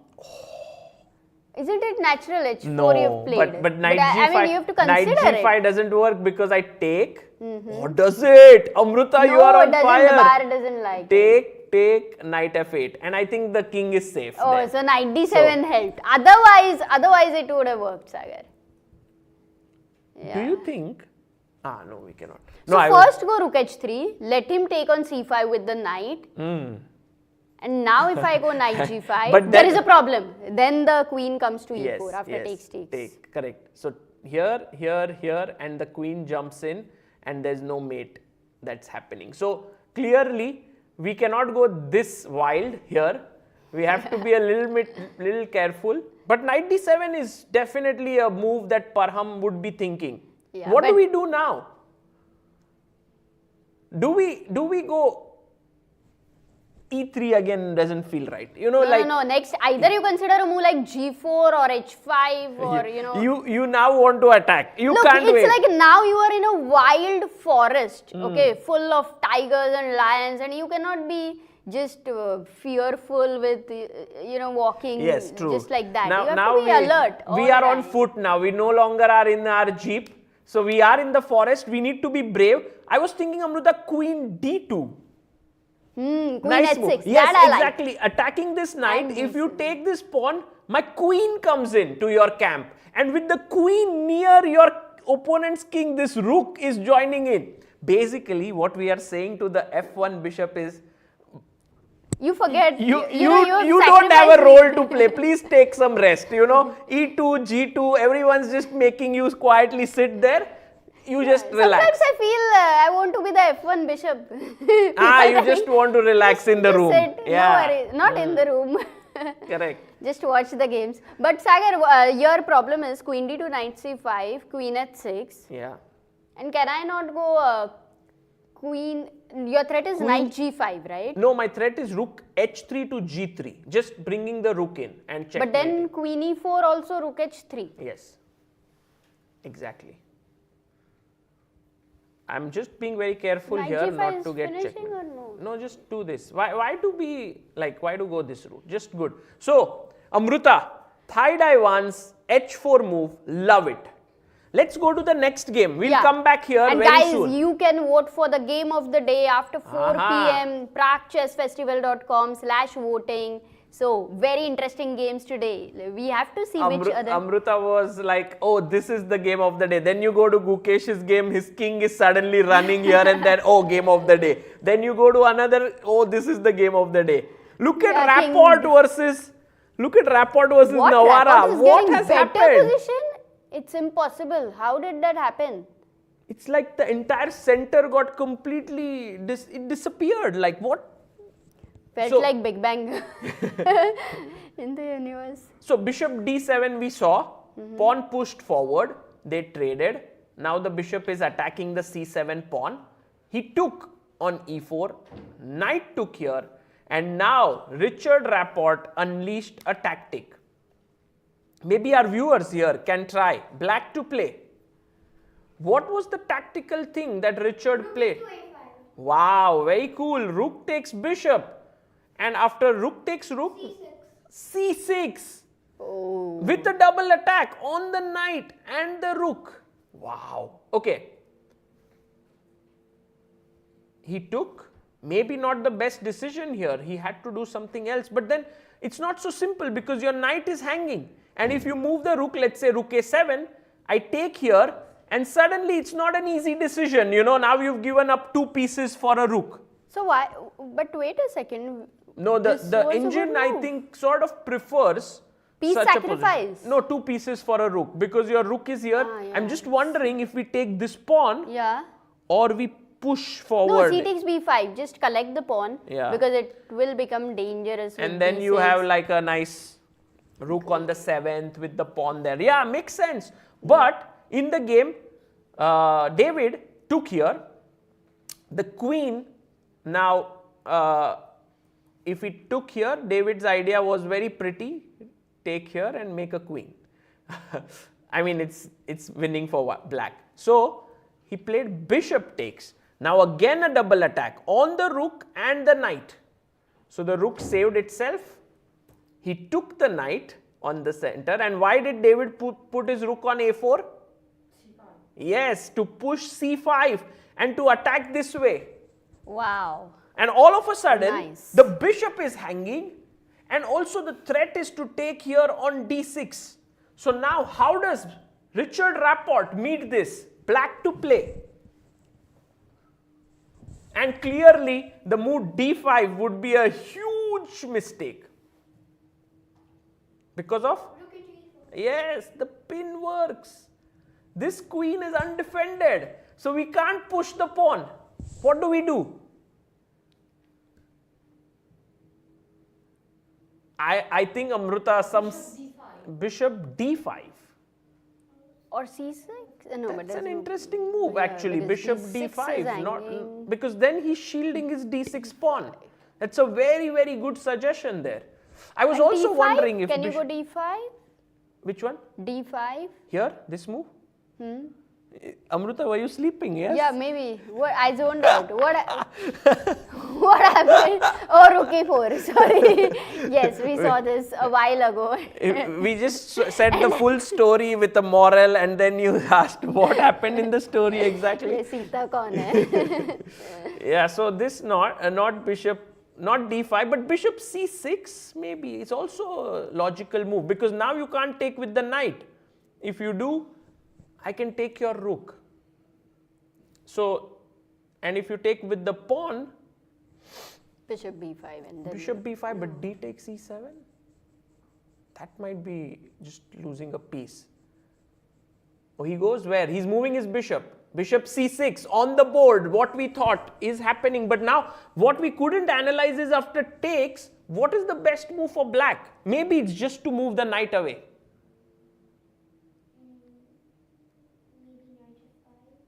Maybe knight f5 or maybe knight d6. What do you think? Just take here, or it doesn't work? Yeah, queen d6. No, this works.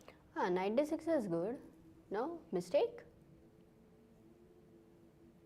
Because my thought was, if you take here, I want to take this. Oh, it's terrible. Oh, now I understand why it's terrible. Bishops. Exactly. Well done. Check king here and check, and you lose the queen. Nice, nice, Oh, amazing. So he can't take here. Actually, it's very sharp for this moment. Yeah. Maybe bishop takes knight. Should we do it? But then d7 is the big problem here, and white wins. So not here. What is the move? I guess knight. Rook f4. Knight f5. Yeah, maybe knight f5. Rook f4. But then your knight is hanging. So you have to be, maybe knight f5 is the move, and the game remains complex. But I think Richard Rapport would be happy because look at this bishop here, angling here, knight well placed, queen coming in, it could become risky. So we'll come back again here to this game. And almost such less pawns on the queen side, yet this position is becoming so sharp. We just did not expect it at all. Absolutely, Amruta. This is very, very intense. And by the way, Maghsoodloo versus Nguyen, in that game, knight d7 did happen, and one has played queen d2. Wow, that too very quickly, yeah? Yes. How long did he take? No, of course. Once you play h4, you have worked this out. Knight c5 happens, and he brings his queen in. Rook h3, rook g3. How do you stop it now? Parham has to decide. Very exciting and stuff Nguyen here. is not even sitting on the board. He doesn't he's find excited. a need. I think he's excited. This will be his first win. Is it? Yeah. Yes. He hasn't won a game, but he has played very, very well in this tournament. And given... Do you think this game of the day is very, very motivating, that even if you may not be doing the best in the tournament, but... Amruta, more than game of the day, just beating Maghsoodloo, who's rated like 100 and something like 100 ELO points above you, is so motivating. Right now, he just wants to bring his rook up and mate. But I was wondering if we could plonk our knight in the center of the board, because then I stop this from happening.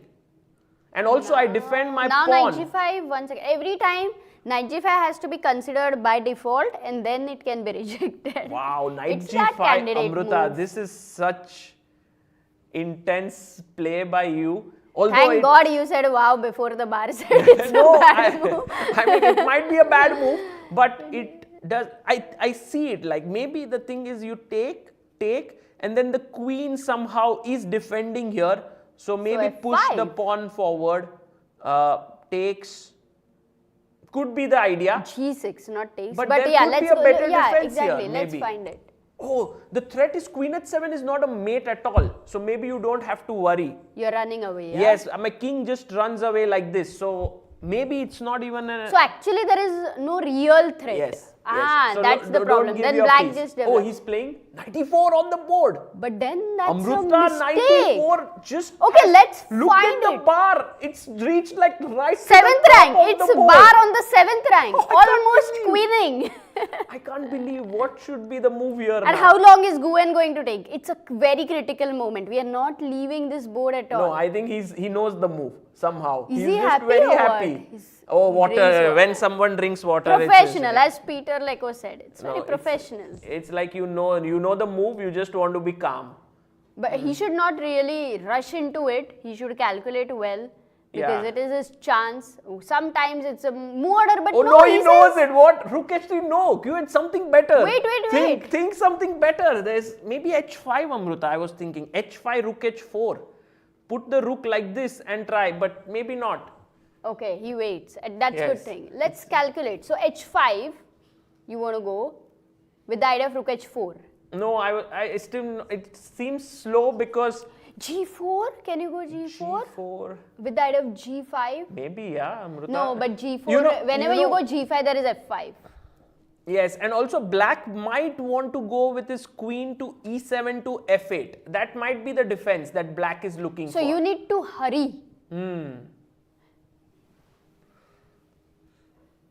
We have some talents here, yeah? You guys need to help us. What is the way in which white attacks? One more piece he needs in the game. h5, yeah, this is what we were also thinking, but maybe it just slows down everything, and this is what Maghsoodloo may want, yeah, in this game. Yeah, one thing we should never forget about Maghsoodloo, whatever the assessment Yeah. is, until the game is finished, just can't believe the assessment. Yes, he's like, we Eternal optimistic we is a titled good, a video on him as cat with 9 lives. You know, he's just not, in this tournament, he has had at least 2-3 losing positions. So Rook h3 is He Nguyen's is going to move. play Rook h3. But how is Rook h3? It It's may not actually, be. it may be the best move. Okay, it may be the best move. Okay. So then, was But there it anything did better drop. than that? So I don't, maybe it's right up there. So maybe we don't need to worry. Rook h3. Okay, but what's next? Because Rook g3 is Rook d4. You're then not Rook worried c1 about check. check, Rook huh? c1 check. That is a problem. Oh! Why did we forget about that? We are just looking at the king, Sagar. Ah. Forgot Oh, about it. our Something strong interesting we producer have G to is find. We coming have up, to yes. find something interesting. Knight comes back to d2 next. After that, get rid of the knight, play this check and mate him. Oh man, That knight d2 is very So difficult. if you play king h8 now, wanting to come rook g8, perhaps this is the move. Wow. They're eliminating that only one knight in the center in some way, which is defending the king. To And be also honest, the you just f6 eliminate pawn. that. f6 pawn. And now if you go rook g8, I pick your knight, you take this and Queen I f6. chop this and then I come here. h5 6. Wow. How is knight d2? Like, it's a move.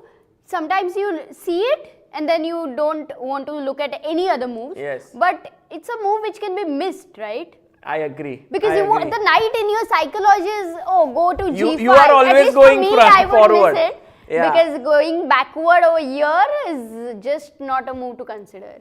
But you know, Amruta, now Nguyen Thaidai 1 is in that situation where he is so excited, right? He's going to, he just senses that this is his moment and he doesn't want to make a mistake. And this is where mistakes do happen, where you are doubting all the time. You want to play rook, but you are not playing it. You want to move your rook and you are thinking again. No, maybe It's another like way. It's like you know this is the move, but you are like waiting. Now look, see, he's waiting. Why? Make it. No, it's like he's right now a little overwhelmed, but the excitement, as Anish says, yeah, sometimes the position is like inside Nguyen is dancing, he's dancing with this position and he's so attracted with the whole calculation that you want to rush into it.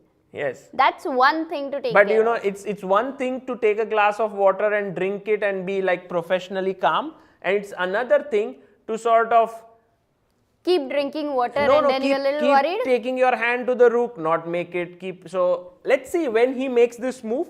We wanted to go to another game. No, Sagar. No, no. Wait a Stay here, okay. We have Let's stay here. Let's see. if For a you- moment, because he's about to play, at least that's what he's trying. That Well, I'm he about has to make a 31 move. minutes. okay, Plays it. yes. Ooh, and puts the pawn Good. back. We Now, didn't leave it. let's see what Maghsoodloo Oh, has Maghsoodloo is looking at. in his mind. Because if Maghsoodloo saves the game today, Mm-hmm. I think he will win the tournament. Because if he loses, if he doesn't lose this game, then when will he lose? Yeah, that's true. But I am completely amazed at this game. Yeah, this is brilliant. And Amruta, you have, it's like now this is your, one of your best moments, yeah, where you found h4, h5, h6, yeah, sort of this. Not You but, didn't but find Queen h5, h6, C2 but hanging, you, I think that moment Yes. was amazing. that was That fantastic. was just too good. And now the threat is knight d2, take the knight out, and you want to give a check and mate. So now Parham has to find a defense. I don't Oh, think there he is has no enough defense, time. yeah? What is the evaluation of this position actually? How It's- winning is it? It's +5 it seems, yeah, like if the bar is so high, it's you don't know. +5. No, I don't see the, today we are just without engine lines, it's just the bar guiding really? us. You're at a good level, Sagar. Yes, someday in my life I used to play good chess. But Amruta, now find a move for Parham. Because he's not a person who would resign or anything, right? Okay, at least the best practical defense is what Parham will try to find, as we know him. So queen So e7 is what I was thinking, to get your queen here. But then again knight d2. And then the And knight let's say has you to go, move. What? no, you don't have a move. You don't resign. have time. You resign. That's the only move. You don't have a move. Okay, no. I Why? think in 2 moves this game is No, ending. no. Wait a second. If I go f5, still knight d2, same thing. F5. Okay, but now I have a very exciting knight g5. Now I'm not sacrificing a piece anymore. And this might be very strong. Knight g5 now. I think I can go. And yeah, it's winning totally. So maybe not f5 as well. It's such an insane game, guys. Just think about it, right? When the opening began like this, you can see that it's a very normal position, but black did not care about his king. His king is alone, and he brought his rook there. Then he brought his queen there. So suddenly now in this part of the board, it's all just the king and pawns. And we would not imagine white launching an attack, but he did. And this is like a beautifully instructive game, I think. Completely Queen amazed here, at- queen joins in. Suddenly now the rook joins in. Within 2-3 moves, pieces just flowed in to the But position. it's a drastic change, in the position. Yeah. Like, it can. I mean, Parham right now, how would he be feeling? I think What this- would at this moment he definitely cannot assess it as he can save it. No, yeah. no. This time I think has to even be Parham's realistic. optimism cannot work here.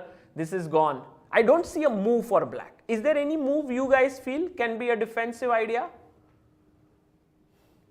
Rook d8 maybe. Yeah, rook d8. Rook d8 so that if knight Knight d2 d2, at you least just rook d2. sack the rook and hope your knight stays there. Maybe it's the best defense, yes? This is most human. And then we go knight d2 still. And then he takes with the rook. And then you just And then say we take thank back. you. And then next move we bring our rook here and kind of try. So let's say rook c8, trying to come in here. But then as our friend here has already told us that this is no longer a check if our queen can handle it. So maybe we go rook d4 and sack here and mate. Wow. This is just game over. So there is still work to do. I No, would this say, is for not white. work. This is No? not work for a After H4? 2620 GM. This is work for maybe someone who is like 1200 rated or something, but for a super GM or a very strong GM, this is game over. So yes, Parham may face his first loss, which would mean that Abdusattorov will then have a clear lead because he's half a point ahead of Parham. And now, if you look at his position, it's also looking promising. If we go to Pragg versus Nodirbek, this is the board position right now. And the last move by Nodirbek was pushing his f pawn up the board. It does feel like black's position is more harmonious, Amruta. Just look at this. Nice, nice, nice, all pieces are nice. But then you start looking a little carefully and you realize, hey, what is the knight doing on g6? It has no squares. Yeah. Oh, white is having slight initiative. Very interesting. Yeah. Wow. Oh, and let's say if I go rook d8, doubling down the d file, I think what he wants to do is play queen f2, Amruta. Ah, I thought c4 actually. And then but push yeah. f5. Oh, c4 is what you thought? Aha. c4 is nice, no? Very cool. Fighting for that c4 square. Yeah. That's a very cool idea. Oh, but f4 was tough, I would say, for white. I like how Nodirbek, Nodirbek you know, is- when Nodirbek sort of puts his glass there, it almost feels like he's giving it to us. Okay. So Pragg So, Prague right now is like fighting to, stay equalized. To equalize. But Amruta, if you play c4, I was thinking to stop your c4, now maybe the problem is there is f5 somewhere in the air, but the rook is controlling it. So how about Knight f3. knight f3, or maybe we attack the rook so that if the rook goes back, there is f5. This is just And then simple. you win an exchange. So this Prague's position has this inherent problem of knight on g6, and Nodirbek takes advantage of that knight. Remember in the game of Navara also there was this knight, and then we were calculating lines where he had to go back to h8. Oh, yeah. So here also it seems like this knight does not have In a fact, you square. are very right. The same position with the knight on f6 would be completely different. Yes. What did Prague Oh, play? Pragg went queen c8, and Pragg is saying, hey, look, I'm going to control the f5 square with my queen. So even if you come and attack my rook, I'm not worried. I just go back and my queen and bishop do the job. So maybe the best defense there by Pragg, and he wants to also prepare bishop f5.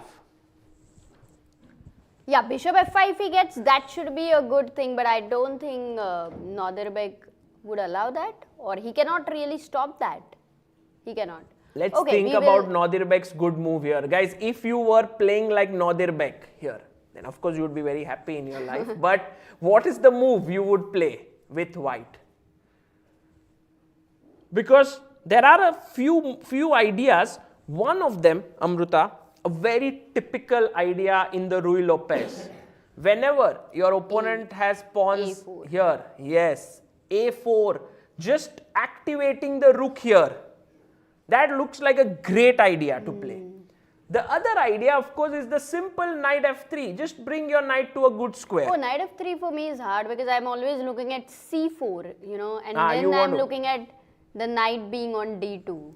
But c4, I won't take it. Yes, I'll just go back and maybe... Oh, but then my b5 pawn is hanging. Yeah, maybe c4. Yeah, what's first thing I would consider even before a4 would be c4. But What's c4, happening? How does black defend? If you take, knight takes in this position, and then you have to sort of think about this. I guess white is slightly better here because of the black pawns being... So maybe b takes c4. Was there anything better than b takes c4? Otherwise you lose a pawn. Yeah. So I don't believe that you can just go back rook d8. Looks bad. Oh, can you do rook d2? Queen d2 bishop c4? Oh, an exchange No, sack. but f5 towards the end. What? No, let's... Queen d2, Yeah, f5. bishop c4. f5. Even not f5, but just this position looks okay. Not no? enough compensation. Okay. Maybe rook d8. Just go back, and if he takes here, cb. Now AB. Queen b5. AB, queen takes b5, and now what's the move here that gives black good chances? Bishop d5. Can you go bishop d5? Bishop. Oh, you want to With the take the idea- long diagonal, huh? With the idea of knight h4 at some point. Wow, and queen h3. Yeah. Maybe. Yeah, Maybe. the I was light also square is considering now c4. Just putting the pawn there, just getting more space. Could be. But yeah, I like your move bishop d5 actually. It's a very cool idea, Amruta. So it means that white, for white it is a little bit, light squares can get weak and sack is possible, pawn sack. You know, wow, F4, wonderful. F4 as a move, if you think about it, even G3 is weakening the light square somewhere. If it doesn't come to haunt you now, at some point it can. Yeah. And so you have to be very careful. So if you just go all out. But once again we see this about Nodirbek, who could have played a little simple, but he's ready to weaken certain things here and there and take risks. Even if he's in the lead. That's how you become world number 5. Yeah, you don't become world number 5 by just playing it safe. Totally. Bishop rook goes back. I mean, at the age of 19, yes, you can become world number 5 by playing safe when you are older. But Nodirbek, ooh, look at that energy. You know, if I was playing Nodirbek, I would be so scared of him. Yeah, he's very intimidating. Yes, look at him. Sense. You know, there is this story of Botvinnik that was said once, that Mikhail Botvinnik once came to the board, then he adjusted all his pieces and he moved his c-pawn 2 squares, adjusted his specs, and the opponent already felt in his heart that I should resign. You know, because it's like the... How do you present yourself on the board? And Nodirbek is that kind of a person. You feel so scared when you're facing him.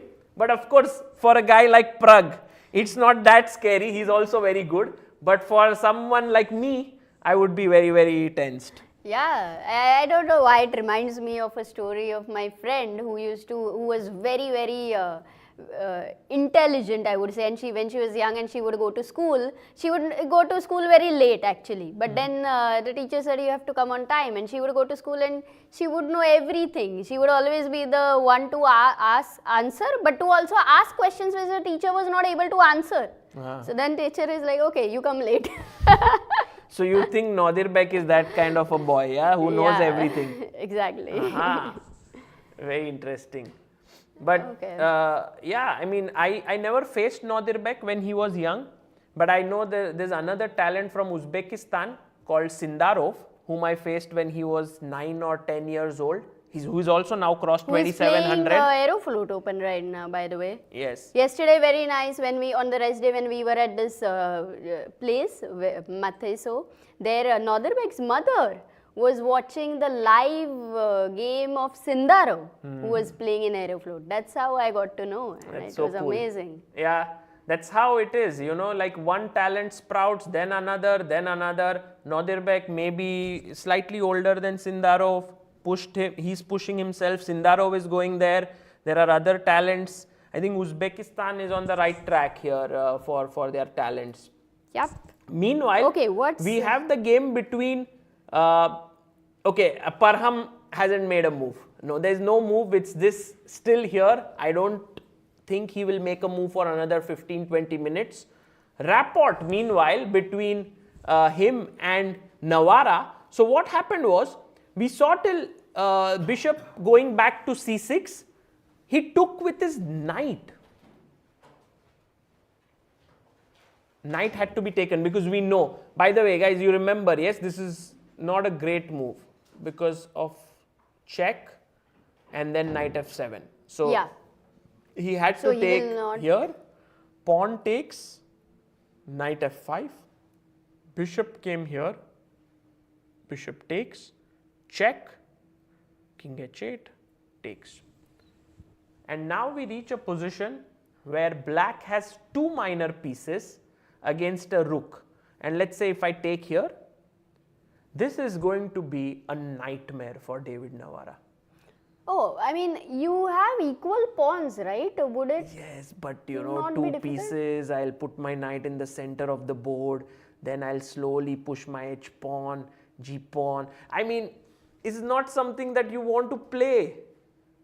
Or even bishop on d4 you can draw. And f2 will be under pressure. You can draw. It's not like you are like lost or something, but it is a sad position here, with no chances for white to win.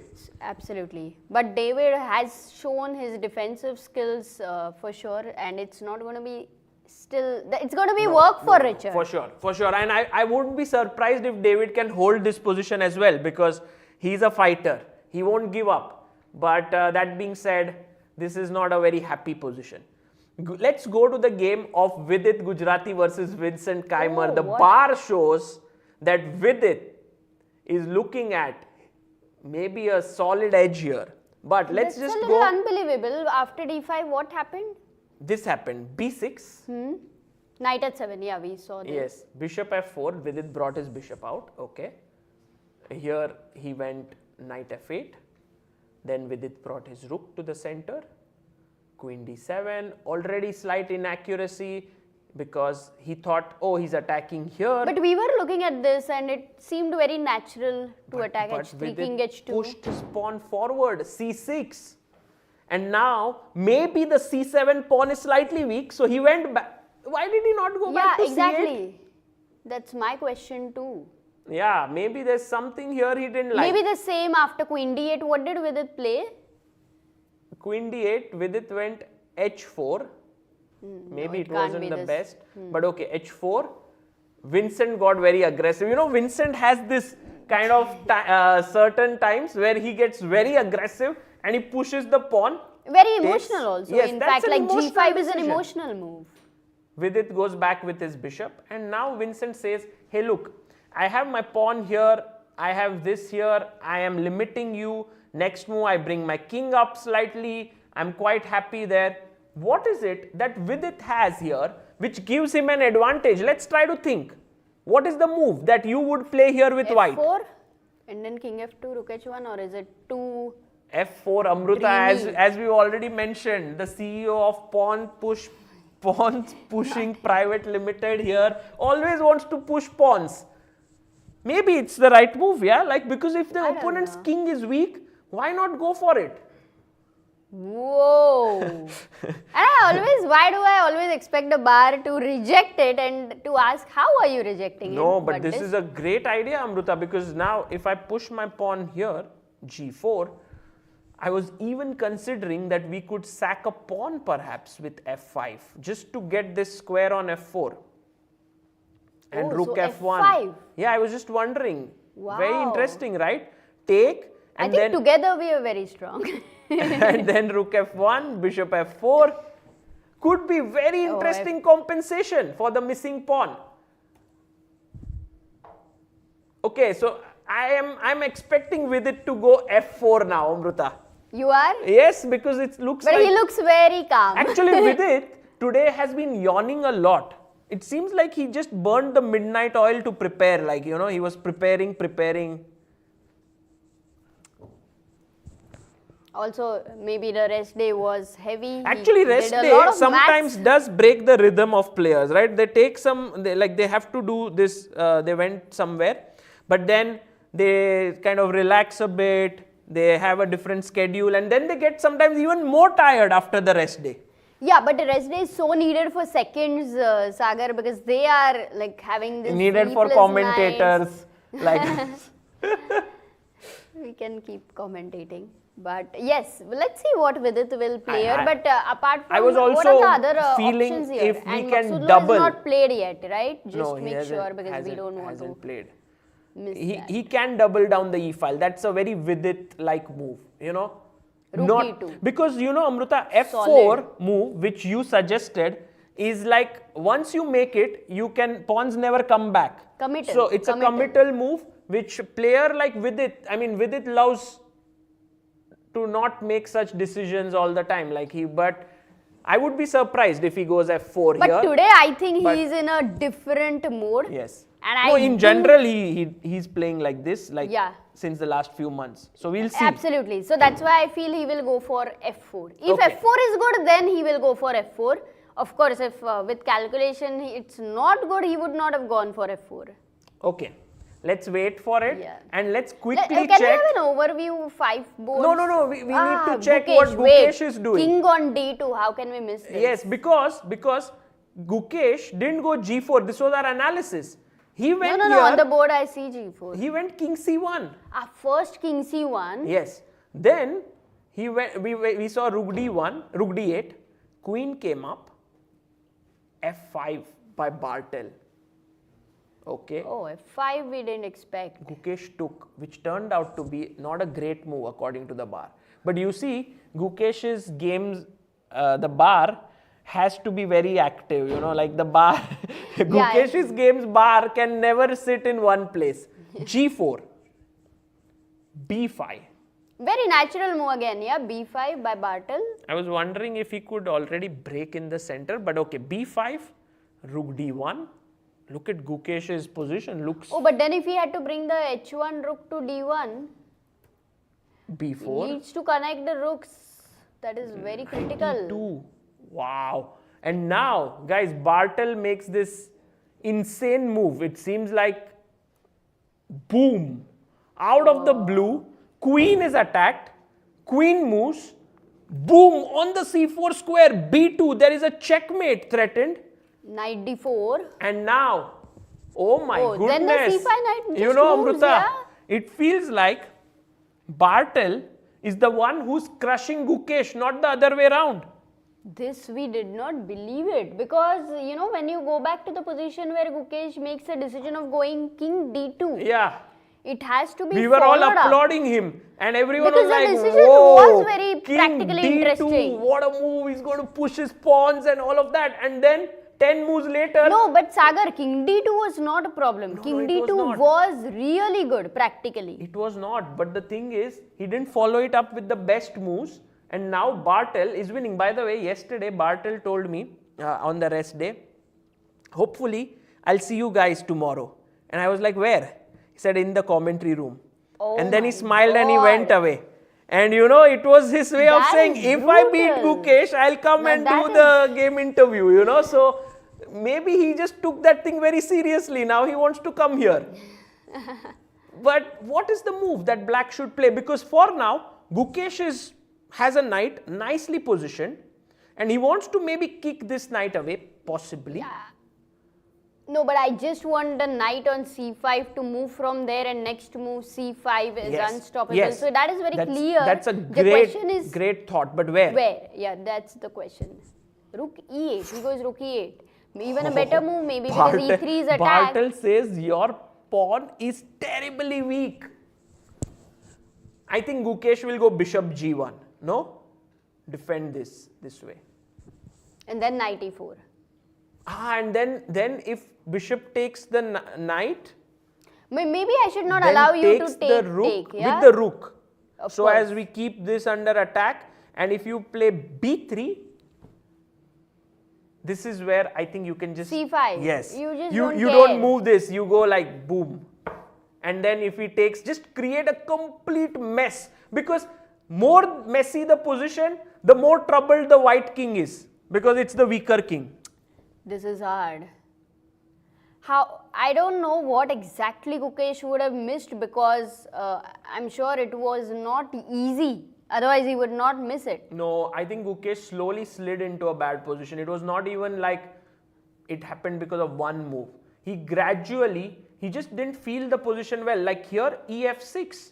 Yeah, ef6 is a big mistake, no? Yeah, why to do it? Like you can actually go knight e2 perhaps here. You can improve your position slowly, put your knight on d4, or maybe bring your rook into the game, or try to improve your king somehow. But taking here meant that now this entire section became like the fertile play for black, and this is what happened. And I think he clearly missed Bartel's knight e5 here.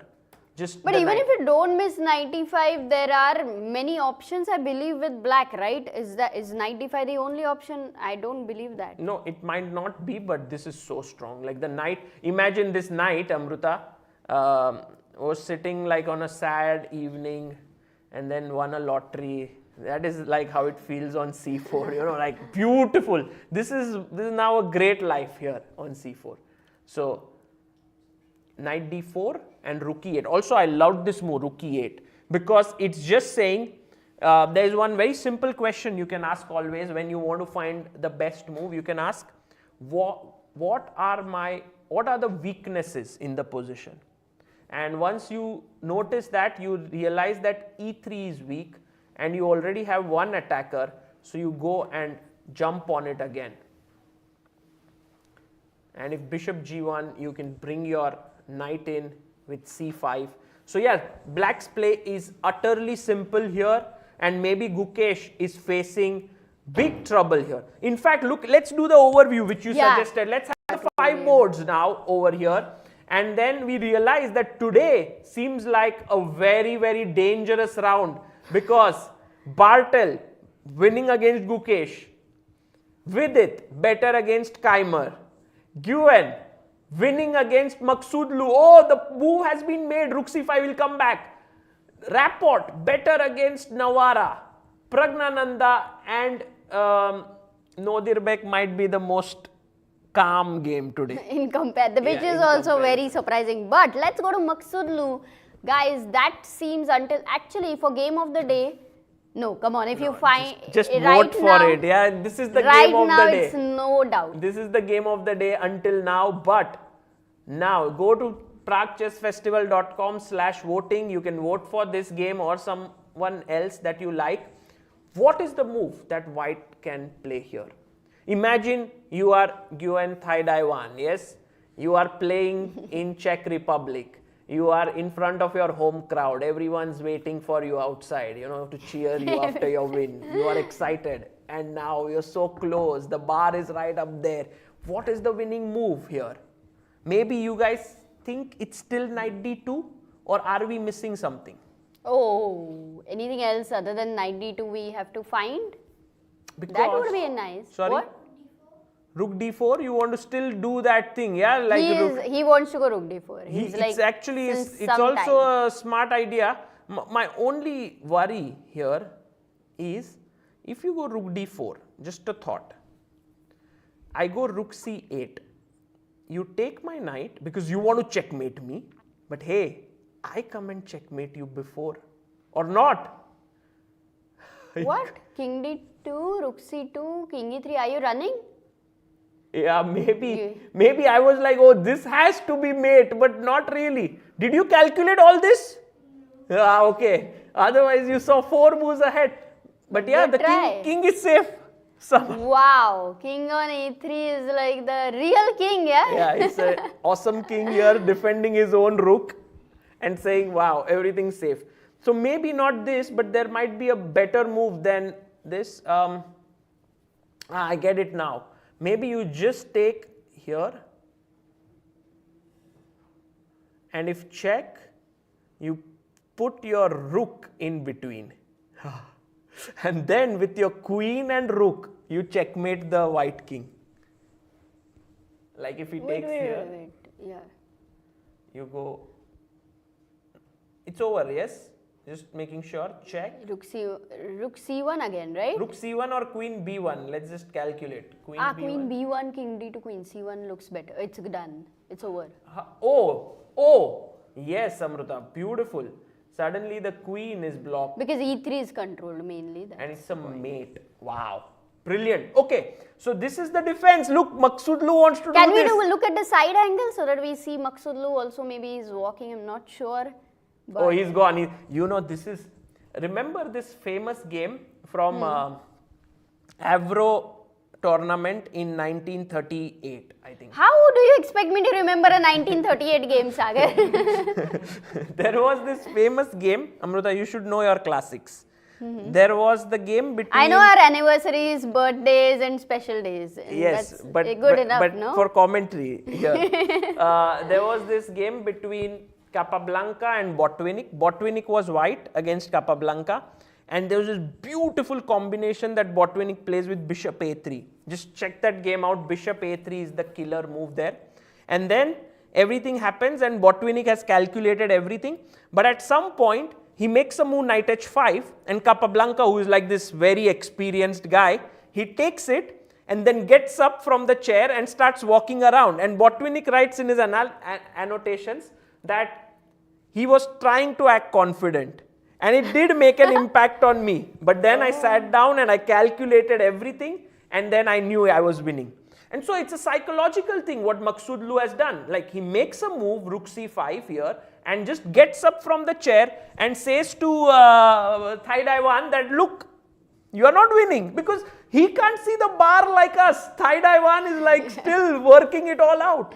Yeah, how many moves they have played until now? He's on 22 minutes. Param has 18. 24. 18 moves only. So 22 more moves to make until time control. This game is not going to time Not control. at all. Not So at all. let's just think. Knight d2 is what the move. Whoa, it's not a good move. Wow. Wow. Unbelievable. This is unbelievable. I thought you just get rid of the knight and it's I thought knight d2 works like by default at every Exactly. position, but it's not Oh, true. I know now what is the problem. I bring my rook to d8. And if you take here, I take here, check. King takes. And now I want to think 1 second. I think I'll take the knight. If you give me a check, I bring my rook, you take it, and I have a perpetual there. Sure. Maybe. How perpetual? Because queen Let me b1, queen think. b2 you don't Take have. The king is running. Here, Rook g5. take, and now I'm thinking where to give the check. Check, king here, check. You go wherever, I keep checking you Queen now. e5, yeah? If you go king e3, only move. Or king e1, then queen c1 mate. Yeah, this is a So, draw. Wow, Oh, amazing, Maghsoodloo. Sagar. This Maghsoodloo, perpetual is... rook c5. But Maghsoodloo, Yes. great, Yes. great move. Like in the Yes. worst position, No, but he now still what's the finds- winning move? Okay, that is all. We will all work together here to find a move. Not knight d2. Firstly, not knight g5 or knight g5. We saw that. No, not knight g5, not knight d2 doesn't work, rook d4 doesn't work. Oh my god, suddenly all the patterns we looked at don't work anymore. Wait, what was the analysis for knight g5 once again? I don't remember because we saw after rook d4. We didn't see here. No, Knight we didn't see, G5. but I don't believe in it, Amruta. I don't believe knight g5 Okay, once. and I don't believe in you sometimes. So No, I said I don't believe in knight g5. You just said you don't believe in me at all. Okay, Wow. okay, no. Okay, knight Sometimes, g5. Look at this. It's a Oh, terrible no. move. Yeah, it doesn't work. It doesn't work. No, we Nice. don't give up our piece just like that. But okay, I would still want to later know why it doesn't work. Sure. I mean, let's just analyze. Yeah, like take knight g5. Take. Because we already analyzed this one thing, that even if I take this, there's no checkmate here, by the way. My king runs away. So in that sense, or rook g8 back, there's no mate. So we don't go here. Or a knight g5 anyway could have happened, by the way. Yeah. Okay, so let's go back. Maybe, yeah, we have him on the board. Is he about to play? I like the side we angle need more. to I like find the the side move angle. before he finds it. Come on. Yeah. Anyone wants to give it a shot? White to move? Any thoughts? Last move left. No, rook c5. G4. You know, this is why Maghsoodloo is 27-20. You know, he will, the resistance is very high. Like, you see at a lower level, you find one good move and that's winning. Oh, we have an IM here. We are, No! impossible. No! Guys, you can try to No, think. this Some cannot be suggestion. the win. Impossible. This- If this is it, then I don't if this is believe we winning, can find. then Taiwan. Oh my god, he's playing it! Please, I want to see the both of Sorry? them. Can you keep the side Not angle? g4. Not g4. Okay, I can tell you that it's a knight move. Okay, how is Knight Maghsoodloo? h2. Did you spot what was the idea behind it? You just want to go here, Wow. or even you want to push this knight away and give check and mate. Knight h2 is epic. Like, if he finds knight h2, No, we then could this never have Thai found die it. one is like, No, today is his day Amazing. then. Then it's his day, for sure. crazy. Okay, 18 minutes and he has to make But 22 I moves love of rook c5 move by Maghsoodloo. I like What a he's defense. managed to put What a defense. pressure. Yeah, love it. I mean, he's making one fine moves like knight h2. Yes, but That is how you defend, right? You're drinking water, he's drinking water. Maybe I should drink water. because I think he touched his, like, didn't touch, but he brought his hand to the knight. And Oh, if was he about to play? Yeah, he was about to play, but I don't, you know, with the knight, Then you knight can d2 go he will- d2. oh. I was also wondering if knight d4 makes sense, which is also a good move, by the way. Because You stop. no, my idea is simply f3. That is the point. I think if I kick your knight away with f3 and give this, it's just great. So, Okay, so knight but d4 knight is more h2 natural for him to think than knight h2. Knight Yeah. h2 is impossible. So he plays knight d4. He does play knight d4, gives a slight stare to which might be the Maghsoodloo. second best move in the position, not the best move. Knight not h2. bad, but amazing. Yeah. Oh, what a game.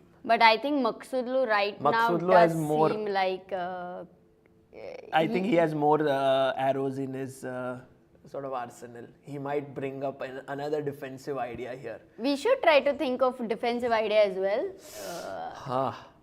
Well, Which could still, let's say the bar remains over there where it was, but only if you find some unbelievable. But Amruta, the threat is now f3.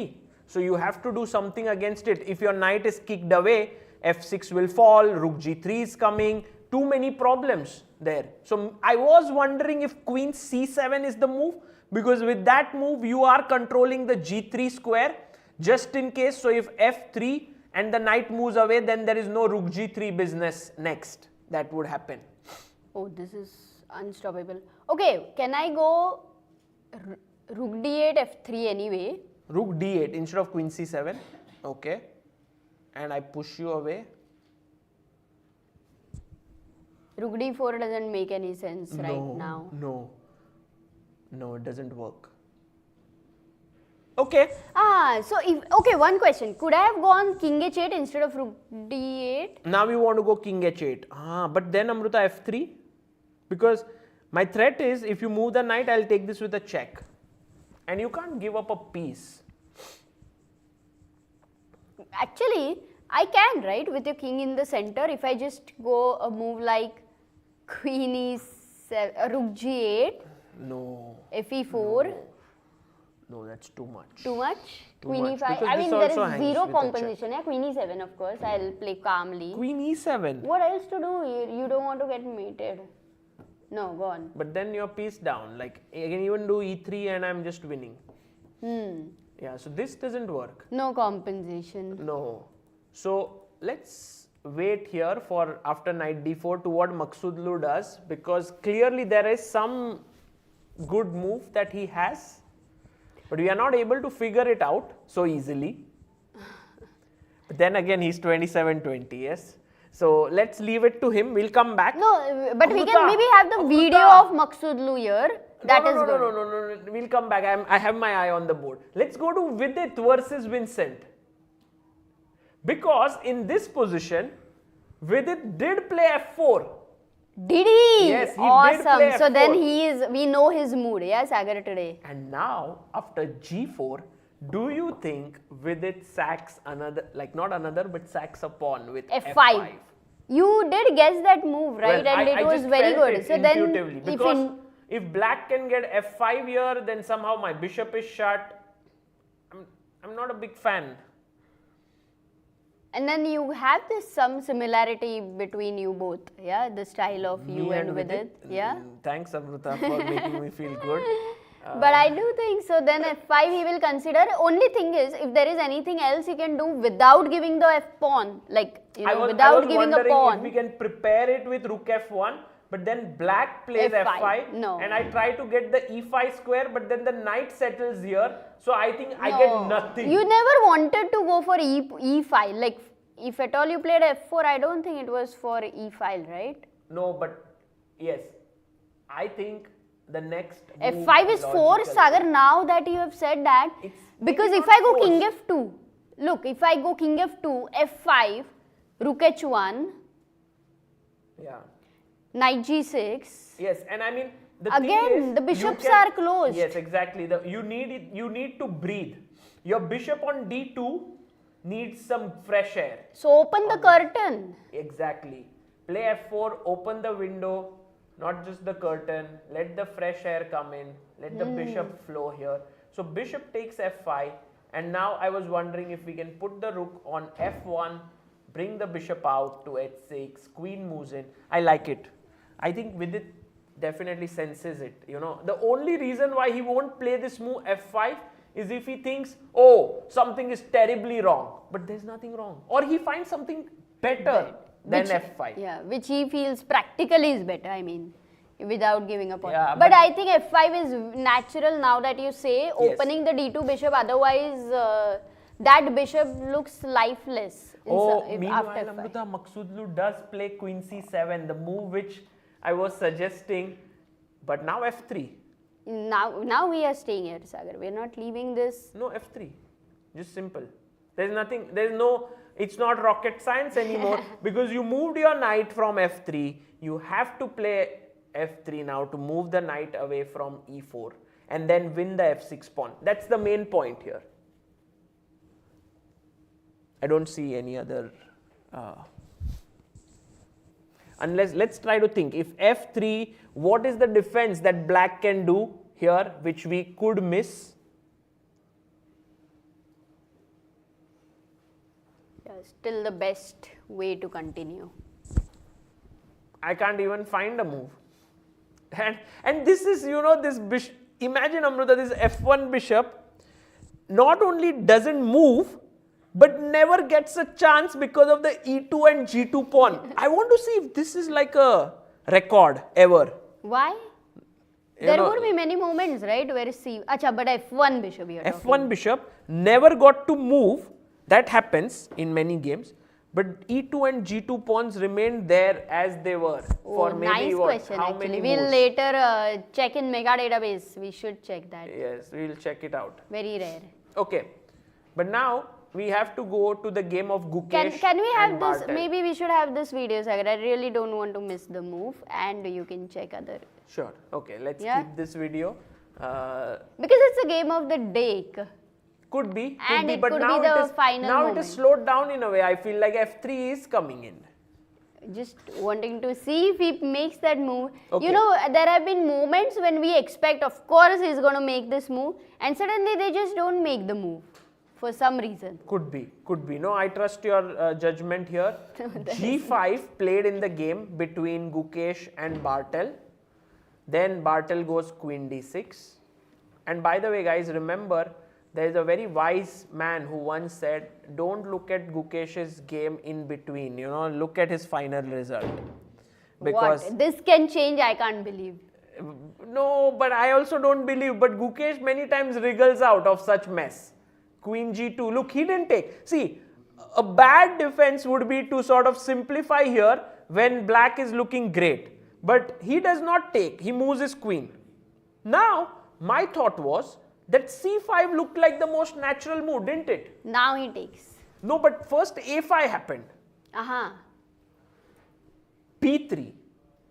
Knight went to a3 and now he chopped it off. Bishop e4. Now he's going to go king b2 with the idea. Oh, F3 he on the plays F3. board. Wow, I Nice. think producer Thai he Taiwan, very thank alert you. at Thank the you, right Tad, time. for this f3 on the board. Maghsoodloo, no, actually we didn't think what black would do here. We were like, We didn't think because we couldn't think. We didn't really find any, practical. knight g3 maybe. But yeah, computer doesn't say that it is finished yet. Not finished, because knight g3 and with my queen defending here, so you take on f6, threatening check and winning this. Wow, and that's not the best idea. He put He his goes knight there. g3. Oh my god. Wait, I'm a bit this is scared queen now. f6 is natural, Queen but f6 is terrible what is the move, yeah? problem in queen f6? I think Let's you try just to take this understand. bishop. No, you want to take the f1 bishop? No, but otherwise my knight, what? Maybe you go back, huh? Knight h5. Oh, you go knight h5, knight g7. Maybe defend that way. Because this bishop, taking this bishop, I agree. I mean, Amruta, taking this bishop is something which we have learnt, like the bishop has done no work at work. all. I This agree. knight has done all the work, and then you are like, both of you getting out of this board. Or Amruta, how about giving knight f5 so that I get rid of your good knight here? Could also be possible. But you mentioned knight h5 Yes. at that point of time. Can Hitting we the check queen, that? check. Yeah. Oh, Blunder? sorry, I blundered the Rook queen. on c5. Okay. Oh, queen is Very trapped or what? sorry. No, queen at 6. Very Only sorry. move. Yeah, queen at 6. That's Imagine if I was in place of Thai Taiwan there. brilliancy game and then blundering the queen. Okay, queen at 6. But at least now still you don't have rook g3. That rook has been dying No, to and go to Amruta, g5. look at this. The bar has come to almost equal. So that means clearly queen f6 is a bad move.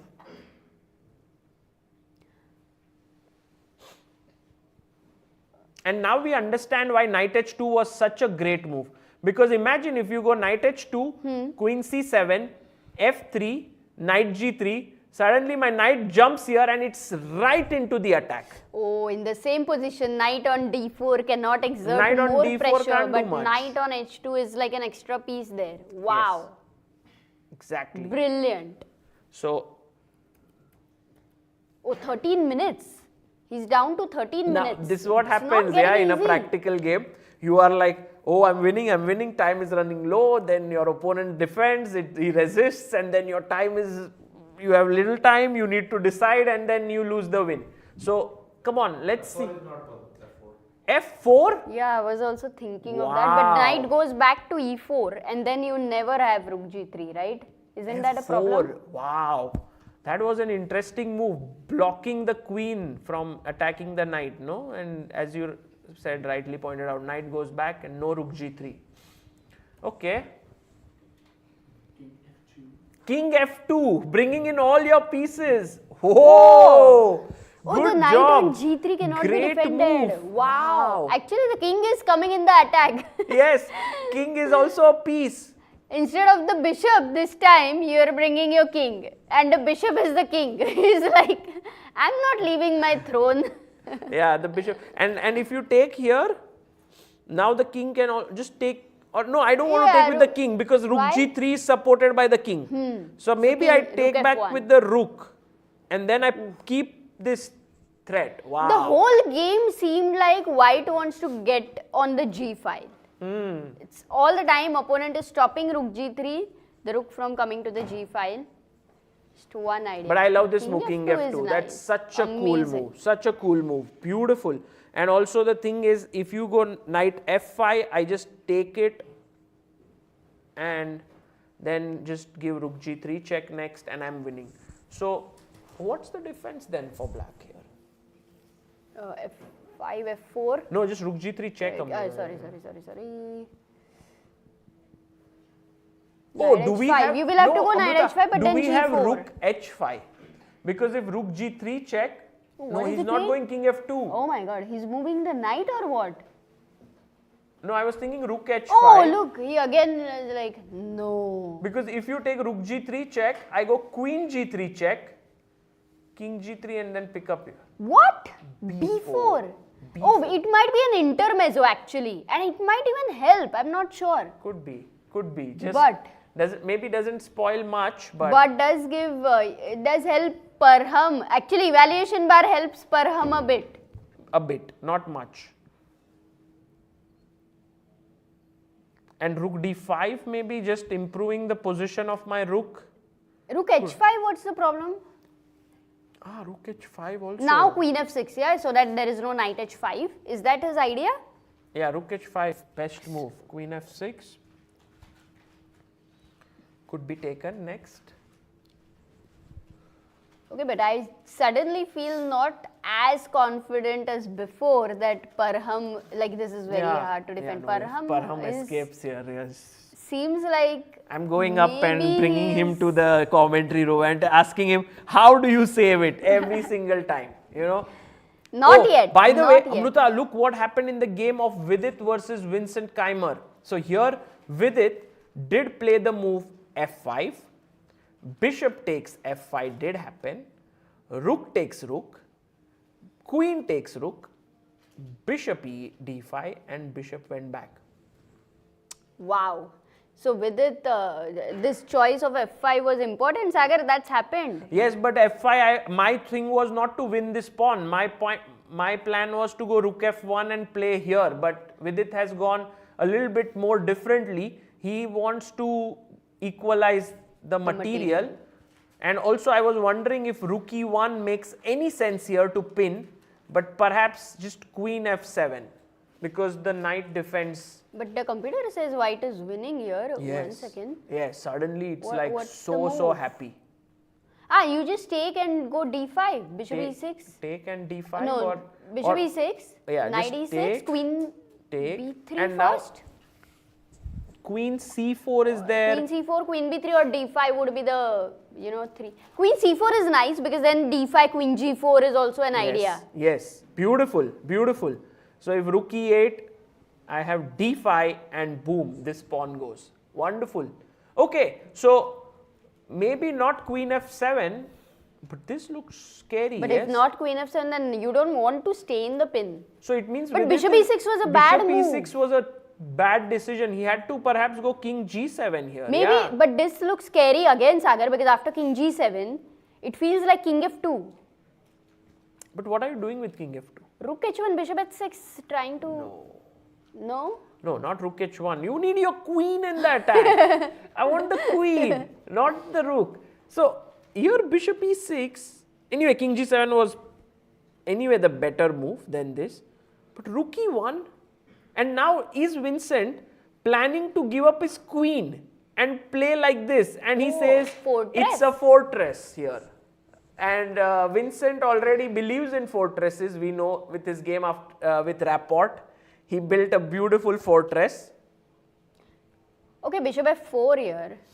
Yes, Rook e6. you can of course continue playing. Oh my god, it's a natural move, is a mistake. Well, check. Maybe you missed some checks or something. But let's. Okay, so that could be Vincent's That is idea. Vincent's Vincent idea, is and I think- actually very creative, and it looks it may not be as easy as the bar says. Yes. Okay. Meanwhile, very Maghsoodloo, quickly. did he make a move? Oh, first Vidit. No, but did Maghsoodloo didn't make a move. So then Maghsoodloo's it's okay. game We have is. time here.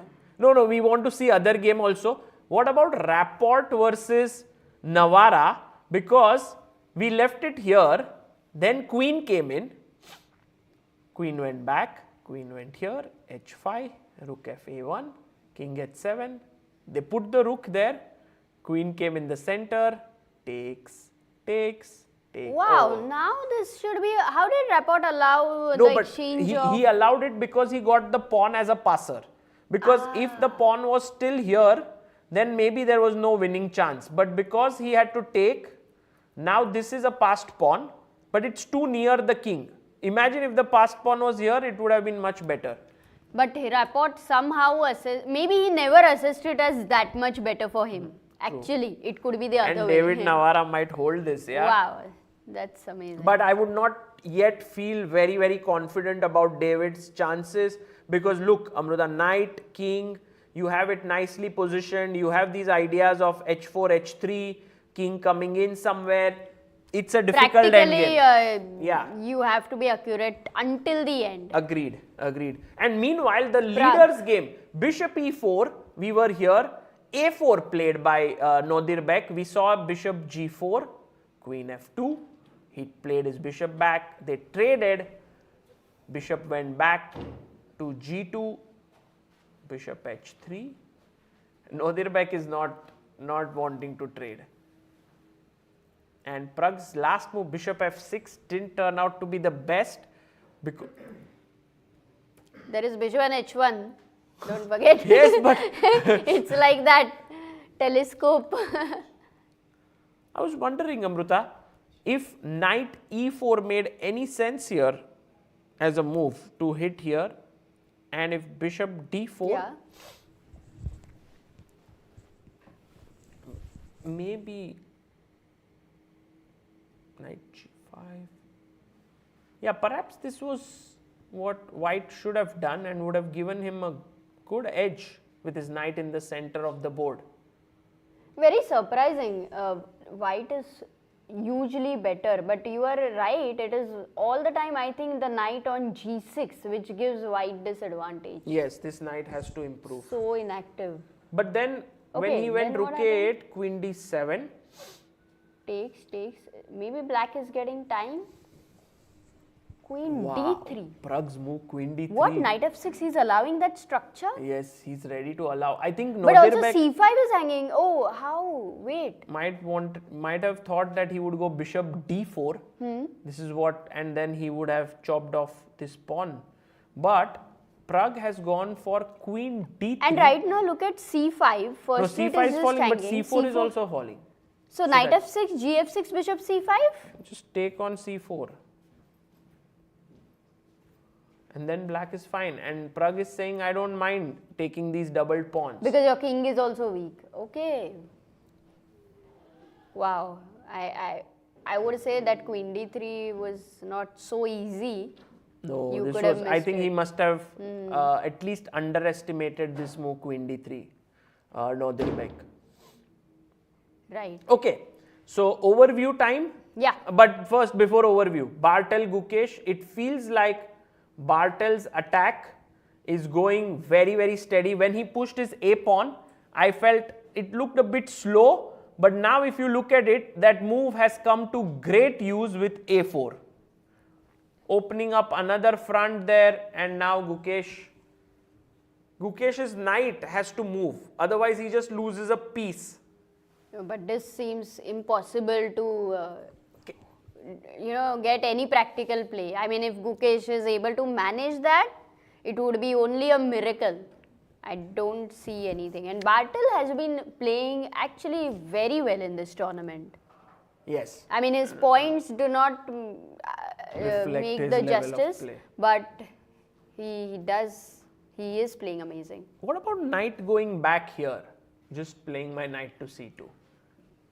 Because somewhere I am threatening to take and win your queen. So if you are careless and if you take here, I am just wondering, Amruta, that is a trap that I have set Pin. There on is a you. pin. Yes.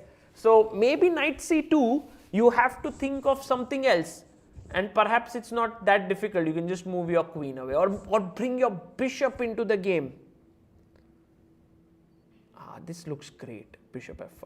And now just compare this bishop with this guy here.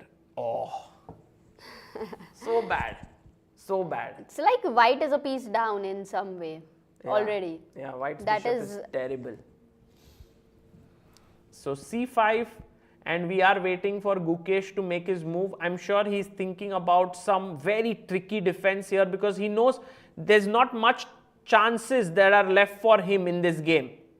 If he doesn't find something now, he's anyway he's and lost. he's having 1 minute, by the way. How What? many moves? 1 minute left. How many moves? 10 more moves to make before 40th move. Then time you are control. under attack. You are under complete attack. So it is going to be with time, with this attack.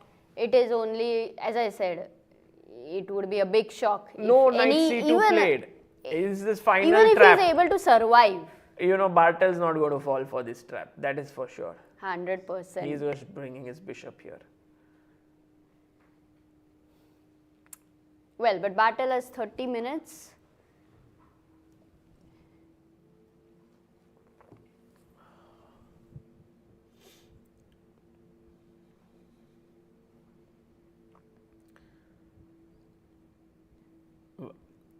In the game of Vidit versus Vincent, But we don't have any moves, yeah? Maghsoodloo and Nguyen, they are thinking, okay. guess what happened, Amruta? He did take on He d5. did go for this my- fortress. So that's why generally when Vincent makes a move like bishop e6, which the engine say it's a bad move, Yeah. he has something deeper usually. Yes, and this was the idea. But now, and I guess it looks really nice for black because you can put your bishop here. Yeah, it is scary, very scary. Then you bring your rook here. Then you bring your knight here. In fact, if there was no bar, I would not be sure of the assessment of this position. No, for sure. I mean, that is true for every position. No, some positions you can assess, like white is better or not. What? If there was no bar, we would trolling? struggle. But the bar is like saying, wow, a huge edge. And I think what Vidit essentially wants to do is say to the bishop, come here so that my queen can get this diagonal, which is a very pretty diagonal. If you come up, then I put my bishop on f4 and Then attack rook here. e2. No, you would never able to keep the bishop on f4. That is the what to say. Why? Tragedy of this position. Why? The bar goes down. No, that's true. Yeah, bishop f4 is a bad move. But Why is we have to figure out? Maybe rook e2, rook rook g2. e2, knight e6. You know that, or knight e6 directly could be an idea. Can you check rook e2 if I can play here? But Bishop no, rook- c7. No, if you, yeah, exactly. Rook e2 looks bad, right? Because if you come here, I take this pawn, you give me a check, I come here. What next? There's nothing. So I don't think rook e2 is the move here. Ah, knight e6 is the problem. Yes, knight e6 I Okay, think might got be the it. move. Yeah, this is the move. So Wow. not bishop f4. What is, like here, you have to be subtle. You have to find those little moves. You have to make sure that your opponent doesn't have counterplay. Maybe d5, d6. Yeah, I was also wondering you. d5, rook e2 now, for sure. But you rook have to e2 is think. not a threat at all. d6, yeah? You will still d5, go d6? I stop this. No, if you go rook e2, I go bishop f4. No, you give me a d6. check, I come here. Rook d6. I'm safe. I'm happy. I'm taking this pawn.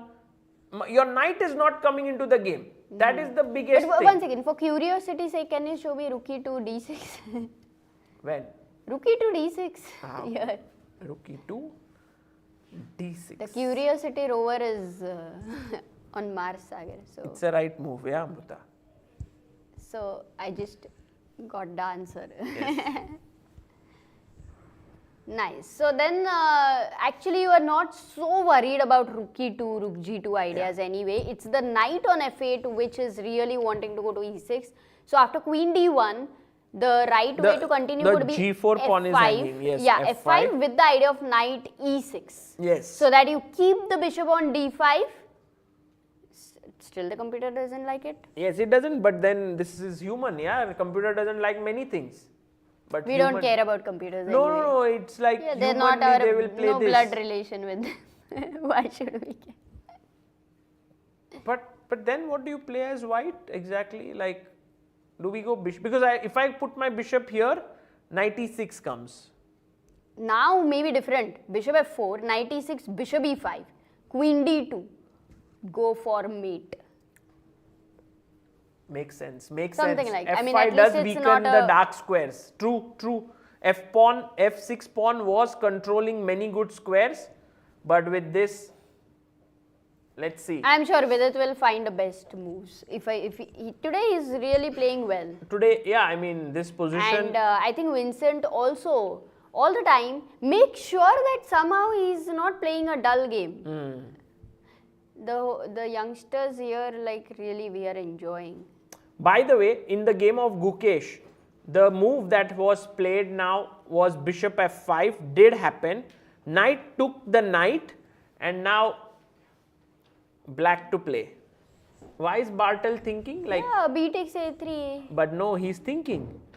He's I mean, thinking for he's some. thinking it's like you've gone for shopping and you have 10 nice shirts No, there. no. There's not no a 10 one- only nice one. shirts. He was thinking about pawn takes pawn. This is 2 nice shirts only. Take here or take here. These are the 2 options. But generally, who has said, if you see a good move, don't look for a better move. No one said that. Everyone said if you find a good move, look for a better one. No, if Yes. you see a good move, you have to make the move so that it's the advice for time pressure people, Sagar. AB3 he took. Because then, Laskar said that when you find a good move, look for a better one. You are basically just I'm doing sure. something anti-Laskar. until last. AB. Oh, now don't take with the pawn. I just don't like this. Yeah, if you take here, king gets a I think you beautiful only shelter. told me when I used to come in time pressure. When you see a good move, play that. Yes, I told you because you had time pressure, Amruta. Yeah, so Bartel has 25 minutes. yeah, but He has no time pressure. that's true. Oh, but rook a3 if you take. I was wondering if we can bring our rook here.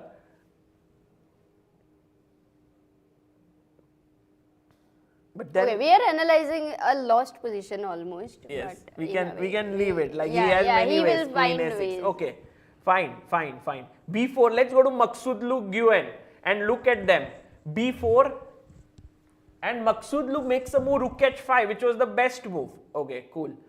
Now remember one thing, the knight defends the rook, okay, and the rook defends the queen, attacks the queen. So we take the knight, he takes here, and we take the rook, correct? Oh.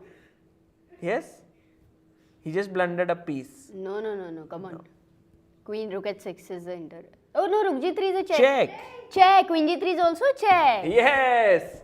What was it doing? Suddenly from one game it's like on another planet and you Check. just So tried we cannot take this now. Good try. That Yes, was good one, Yes, I Sagar. tried to trick you, Amruta, there.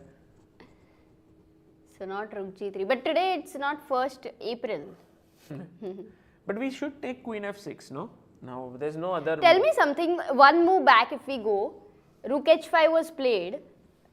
That is forced, right? For b4 if you... Yes. Yeah, No. he takes on f6.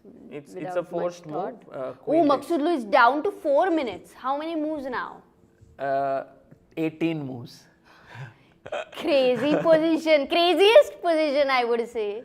Yeah. We had seen Nodirbek versus Navara in this tournament, which was very Yes, crazy. I yes. think this one is the next one. Can we quickly, we'll come back here. Maybe we can see what is the best move. Already Maghsoodloo seems to be fighting back here. His position Which is still position worse. quickly you I want to wanted to check Pragg versus Nodirbek because they have made a few moves. And if you see here, after knight e4, queen d3, he took bishop takes pawn. Pragg took this pawn. Knight jumped in and Pragg went queen b3. Slowly and steadily, it seems like the game is moving towards equality, but still there's a lot of pressure here. b2 pawn is being threatened perhaps. I'm not so sure because if you take with the bishop, I have maybe rook b1, and so that's not a threat. And if you take queen takes, then I take with the queen, you take with the bishop, and I take the pawn. But Amruta, oh my then god, that's did draw, you see no? that? Did you see that No? variation? Like if I play, let's say here, queen, some white move, yeah, let me make a random move, like rook d1, no, rook c1, okay, just a random move. You take here. No, I can't play rook c1 because then my rook, I want to make a random move. Just make a what I'll suggest is go knight e4, Okay, let's queen just make this knight move for e6, the queen sake a2, of argument. Take, and now you can't take here. The moment you take here, this is checkmate. Oh my god. Oh, you cannot forget this. Insane, right? So this diagonal is very, very dangerous. Okay, so right now Nodirbek has to be a little careful not to get into some kind of a mating net, but I am sure he will be up to the task there. Yeah, the h1 bishop can move so that at least he doesn't worry about this. Maghsoodloo has played the move, look at this, few moves made. Rook h5, queen f6, queen comes in and gives a check. Not a good move, not a good move. Why? Because king moved up, attacked the knight, knight came in and said to Nguyen, if you take, I take your queen. And now we reach another key moment in the game. What do you do? What about g4? G4, yes, my thought as well. Why not? Let's go G4, but then you know you are facing Maghsoodloo, yes? So, what is his trick here? Maybe rook H6 he wants to do? Maybe he wants to do rook H6, check, rook G6.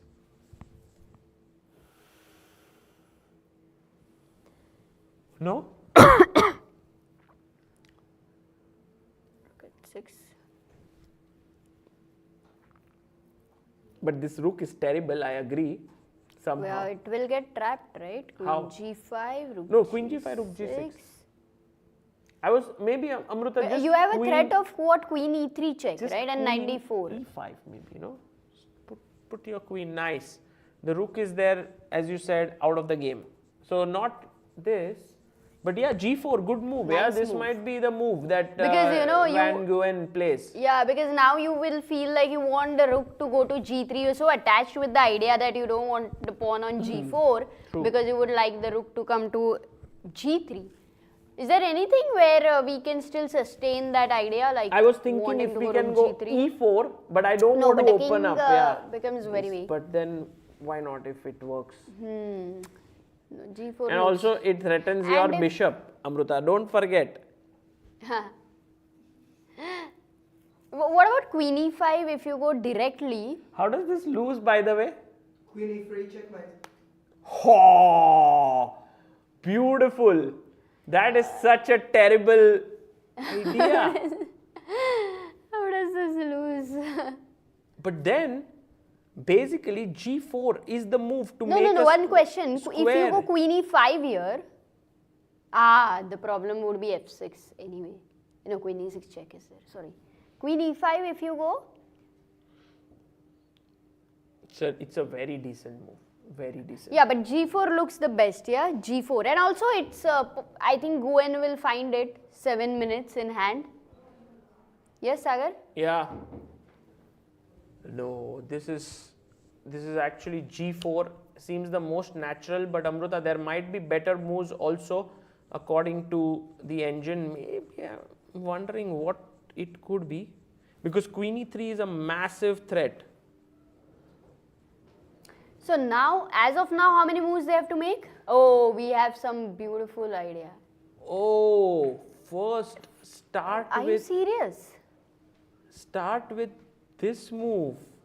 F4. Oh, nice. That's what I was wondering. Why F4? It controls the E3 square, attacks the queen, also And then prepares G4. G4. Ooh. Do you think he will play F4? Love Because the that move, would but- be crazy. But love the move. What a move this is. Very Fantastic. difficult. Okay. So many moments have happened in this game where the ideas have been so amazing, Amruta, right? is Vidit lost?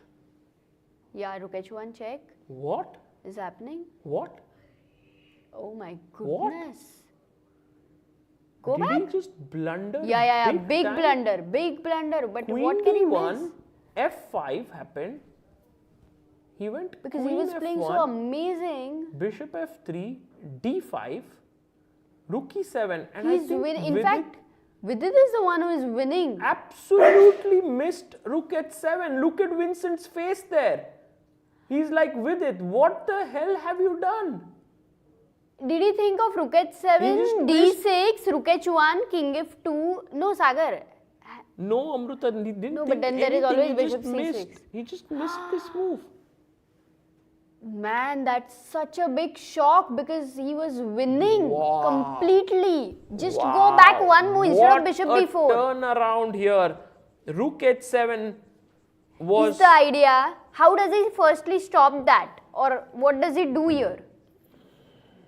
I don't know. I mean, the thing is, your king can actually come out, right? For Rook E2 example, check. if I play bishop f4, rook h7, Yeah, that's the idea. king You here. can't. Oh, it traps the queen. Rook h1 is H1. queen trap.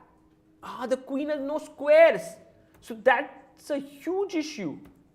No, so that's why king f2, rook e2 check. It's not here, sorry. First bishop f4, rook h7, king f2, rook h1. Oh, maybe bishop g5 works, right? Like you can put your bishop here, On h4. and then if it goes here, you can put it here. Maybe that's a way to at least sustain. But I'm blocking sure the there h-file. there are other ways as well. Can here. you go d6, cd6? Or can you go Amruta d4? Just making some space for your queen. There is no mate, yeah, after rook h7 now? Now just move the queen. Yeah, just like if rook h7, you can move the Queen queen A6. away, and then. Oh! Oh, Gukesh resigns the game. Bartel beats Gukesh. Huge win there for Bartel. And Gukesh, of course, back-to-back 2 losses. This tournament is turning out to be not a great one for him after a good start.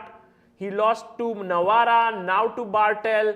And this one was a great game by Bartel. We hope to have him in the studio to analyze this game.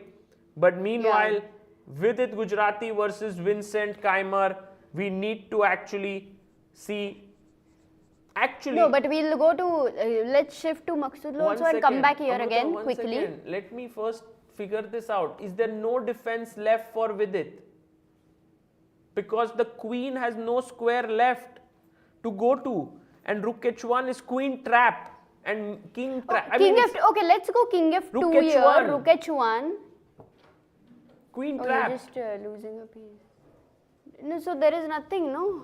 Look at Vidit shaking his head. Oh, is he going to resign or what? No, he has to resign. No, he's so He's unhappy. just dropped a piece. He's so unhappy. This is maybe even more This is like, heartbreaking yeah, than then his loss loss with against Pragg, Praggnanandhaa, because yeah? there at least it was an equal position and then Pragg outplayed him, like, you know, in those last 4 moves. But here it's just a pure blunder and Vidit shaking his head. It's like, you know, Gukesh losing, Vidit losing. The candidates are having a very tough time here. Absolutely. And also today Vidit especially had played, I think, amazingly. He He played a really great played game. well.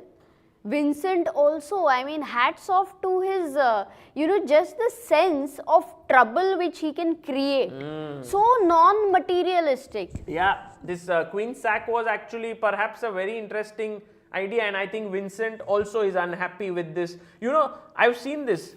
Very good players rarely get happy when they are gifted a point. Like they take it, of course, it's good for them, their tournament standing, but in effect they are more happy when they play good chess.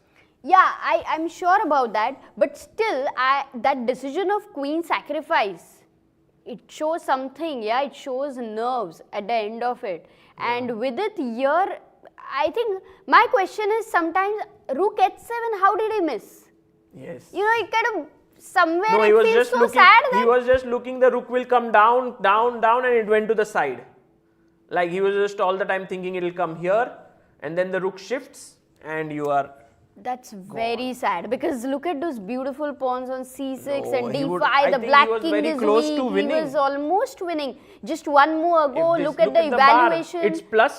Look, this move Dead winning. is like no? a queen blunder because this like from +5 or +6 you go to -5 or you just -6. So it's like maybe the worst blunder he's ever made. Oh my God, he And just by the he way, can't believe it, blue- Sagar. He just can't believe it, and I feel that maybe he is about to resign. I don't know. What do you predict? Do you think he will resign now? Maybe. But we go to Nguyen Thaidai because he has found this move f4. What? Hats off to Thaidai Brilliant. He is attacking the queen. Tremendous. Next move wants to go g4. Brilliant chess here. I just hope because of the time situation now and they have to make 20 moves, I don't think the game might reach its logical conclusion. But who knows? Thaidai might play a very, very good game. By the way, knight d6, look at this mega fork incoming here. So if you take the queen, there is a check and then you lose your queen. So Thaidai very quickly and calmly plays his king to g1. The evaluation does drop a bit, knight comes into e4 and then the queen quietly moves into e7 because he didn't want to drop his queen.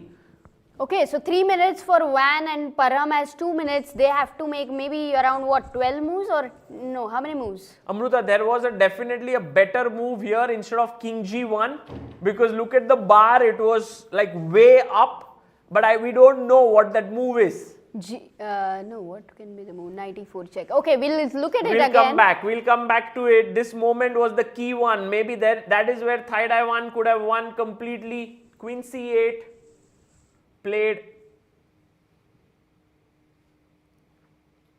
No, I just asked how many moves they have to make, Sagar? 14 more moves. 14 moves, 3 minutes and 2 minutes. No, a lot of. But the position is not terribly lost for Maghsoodloo now. Because queen has gone back to c8. Yeah, and the knight on e4 has been able to, you know, stay there. Cemented spot, yes. Cemento. There, the knight. So, queen c8. Now maybe g4, Amruta, just kicking this rook away. This rook is not well placed. Maybe that is the biggest compensation you have, like biggest trump card you have as white. But there could be some other moves here to make. Like what? Okay, you want the e4 knight to get out of that. Yeah. But there not is so no simple. other way. Yeah, you can't Yeah. move the e pawn. The bishops get exchanged. Yeah, I Oh, mean- can you go b5 first, and then e3, bishop d3?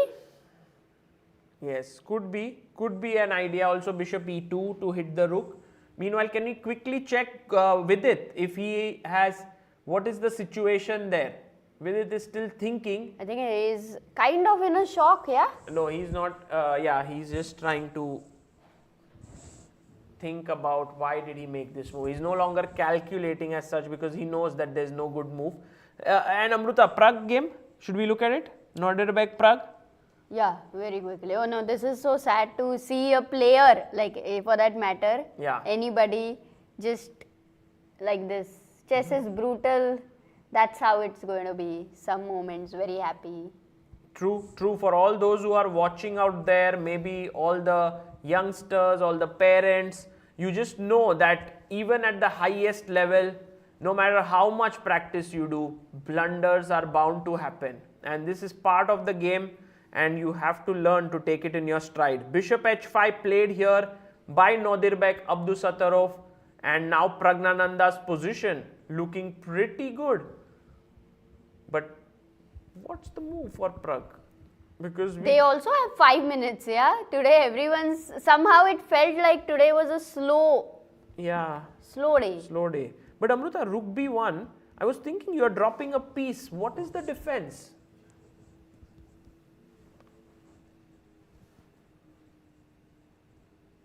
Is there something that... Yeah, queen d5, rook b... no, rook b2, queen d1 is there, but queen b2, queen c5, yeah. Oh, beautiful. Queen d5. Or maybe something else. Queen... Yes? No. Queen c3, huh? Ah, queen c3, Amruta. Nice. Because now if rook takes, there is queen c1 check. If queen takes, c5 is hanging. Same idea, Nice one. but with the queen on c3. Okay, so quickly let's shift. Let's have an overview of 5 boards right Yes, now. let's have an overview so that time. we know like So what's, Gukesh's game is and, completed have with Bartel. Nguyen, Maghsoodloo, I think very interesting. The game of the day. And with it there, we can see him first. That game is over now. With it about to resign. Maghsoodloo's game, he did play b5. So that's a good moment for Nguyen Taiwan. Maghsoodloo will come back to it. And Rapport versus Navara is maybe the most calm game right now because they will play till the end. So we'll come back there. In fact, I think Abdusattorov Pragg will also, the game might go on or around 40. They are repeating perhaps. Amruta. Maybe it will already be a draw, yeah, Because right now. if we just see, they have repeated twice. Let's go to that game. He's repeated twice. So queen d5 here, bishop h5, queen d5, bishop f3, queen b3. Yeah, Has happened on the I board. do agree. They will repeat. What's your guess? They've repeated twice. It's obviously a very simple guess. I don't think. But Nodirbek generally doesn't go Also, for Pragg a draw, doesn't yeah? repeat. I think they won't. At some point, one of them will be like, let's fight. Let's fight. Oh, that would be cool to see it. Okay, let's quickly go to Maghsoodloo's game right now and try to think what's happening there. b5 has been played. Yes. b5, Bishop b7. This, guys, is the game of the day. Van Nguyen is down to 1 minute or less than that. He has to make many moves. Very complex position. He's winning. Actually, but the position is complex. It's like, one of those winning positions, but complex. And Parham with 50 seconds. Oh, he didn't What? go back. He takes the took pawn. the pawn. He took the pawn, Amruta. Actually, I had completely forgotten the rook on h5, Sagar, No, but when I I mentioned b5. But g4 is maybe a move, yes. Now hitting the rook which protects, but Which then is a mistake. But then rook goes simply back there, and there then is a you're pin. fine. There is a pin. So what is the move? Knight b5, rook b5, Yeah, let's and take. e3. Let's So- take the bishop, right? Yeah, knight b5, rook b5, e3 with the idea of bishop. Taiwan has only 23 seconds. Man, and it's a not tough to decision. take. Tough What to moment. play, Amruta? Oh, he's gonna play moving his rook. rook e3. What? Maybe the best move. Oh yes, Wow. perhaps one of the Oh my best God, can we moves. go to the... And Vidit resigns there. That's why we're here. This is heartbreaking, very heartbreaking for Vidit. Oh my God. Yeah, and actually Vincent. Vincent scores his first win in the tournament. But for Vidit, of course, this is a very, very Yeah, and difficult moment. Vincent's this thing is amazing. Okay, but right now can we go to Parham's game? It is a we very can important go to Parham's game, but we have a guest yes, joining us. but we can, he will join side by side. We can Yes. go to Parham's game. We shouldn't miss this. Yeah, let's have Parham on the full screen, and maybe then we take a 30-second break, and we have a guest. Why do we take a break? We don't need a break.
Joining us in the studio is the man of the day today, Mateusz Bartel. Congratulations for your win against Gukesh. Mateusz. Thank you very much. I don't know really what to say. It's not the guest which was expected, so I'm very happy to be here. By you or by us? We were actually, I will tell you the story of how the game went about, but we are at a very critical juncture in the game of Maghsoodloo and Nguyen, and we are going to use your expertise Oh, to no, take no, no, us through. that's a huge mistake. But let's quickly check that game. Mateusz, what do you think is happening? Is it game over for Parham here? I actually thought that the game was over some time ago. Like, it looked very dangerous, but it looks even worse than it was. Yeah, I mean, even without calculating, it looks like. But wait a second, knight g3, yes, and what happened? Yeah, what were the last two moves, Sagar? So after b5, we saw bishop takes, rook e3, bishop went here, rook went up, and then when Parham moved here, he sacked his rook, which is like, because if you take, it's a mate, I believe. Yeah, check, and mate. Yes. Take, king h8, Queen f6 and mate. checkmate. So that's the reason why he played king h8, queen takes pawn. Ah, okay, knight g3, queen f6 checks first, and you are winning. Yeah, because if you recapture the knight, then queen takes d4, and black is doing okay. But So Parham missed this perhaps, yeah, this intermezzo check. I don't know if he missed it. It seems like simply the game is undefendable for quite some time. I don't know. Oh, look at Parham's move, rook g5. He's put that rook which can be taken in like. Oh my God. Okay, so we'll take you just. Okay, it's over. Yeah, it's very simple. Van is not Oh, resigns. What? Very nice. What a game today. That's good. I will be not the only victim of Van Nguyen. So No, he Oh, this played is second win. brilliant today. his second Oh, win. his He's second on win. 50%. He's on 50%. I think. No, I'm not maybe sure. +1, yeah. I don't think No, so. no, 50%. Yeah, we said it's his first win today, but no, he had one already. But Maghsoodloo's first class, is it? Yes. It is. Yeah. Yeah, but Nguyen played such a fantastic Beautiful game, I think, Beautiful for sure. game. Yes. Since the very first moments, he was playing very, very nice game. And Matyush, just to get your thoughts on Praggnanandhaa versus Nodirbek, which is the other game going on. I think it was very tense game since the beginning, and Pragg is winning. yeah, but I didn't understand the moment when White played G3 because he had pawns G2, F2, and Yes. it looked better for White here. But he played G3, and I already after G3 it feels wrong. Why you play G3? This weakens, yeah. Yeah, and But maybe he's just limiting this knight. yeah, that was his idea. But later, when he even pushed F4, it was probably just against all the rules. Like he Because thought. his king got weakened, right? Yes, yes. I mean, maybe tactically it works, but it looks very ugly. It looks very risky, and it's probably later just very difficult to play such positions. So, but it was tense game. Actually, you know, yesterday I was thinking that here it's a tournament with some surprisingly high ratio of huge blunders. What usually means that there is huge pressure on those young guys. That they want to win, and the pressure causes many mistakes. So everything can happen even now. But now it's what, Queen D3, or what's the trick? How is Black winning? Or just Bishop D4 and Queen takes F3? Ah, yes. Ooh, wow. Bishop d4, queen takes f3, mate is threatening on f1 and g2, and if you play queen f2, it's queen d1, queen d6. That's what he missed, I suppose. And that's Beautiful. trivially winning, probably, because of light squares. Yeah. So, very nice tactic. Ah, and Nodirbek. So it's a black day. Black is winning a lot of games. So when he went rook e2, He blundered. this was the blunder by Nodirbek, putting his rook up, because then this entire tactic happened. Yes, yes, yes. But it's very difficult to play such positions with pawn on f4 as such king. I mean, it's very easy to blunder something like he blundered now.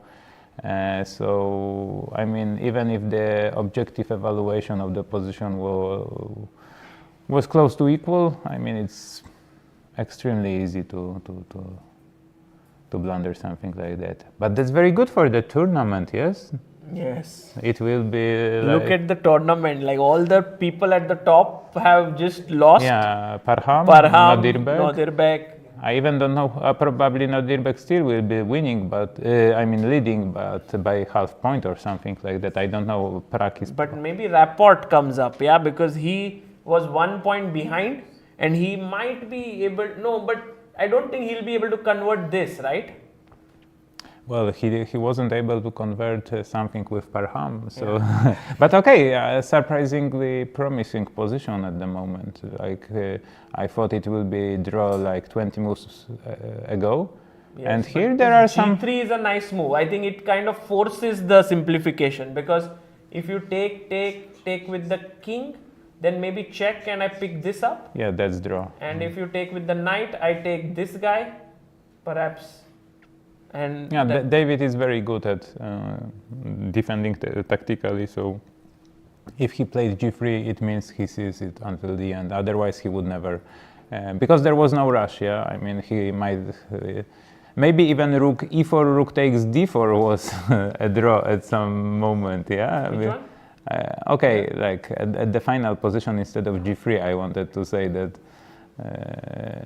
Okay. Oh, this one, yes. I don't know. Maybe it's not a draw, but it could be also. Be, yeah, it's not that far. The corner is wrong, and maybe you have no way to win. But if David played g3, I suppose he sees it until the end. Though it looks a bit like I would never play g3. I would play rook e4, rook g4, just staying there, and what might happen, I don't know. Just put your rook. Okay, it's worse, but I can't see any Yeah, maybe any also problems. possible. But G3 is like this tactical way, and now David has to sort of follow it up with many accurate moves because Rapport is pushing him. Actually, you are creating environment for a mistake if you didn't calculate it. If you didn't calculate it until the very last move. Right. Because this is the idea. Maybe he wants to. If you take here, go G4. King F2 happened? No. He hasn't taken. He went Rook E6.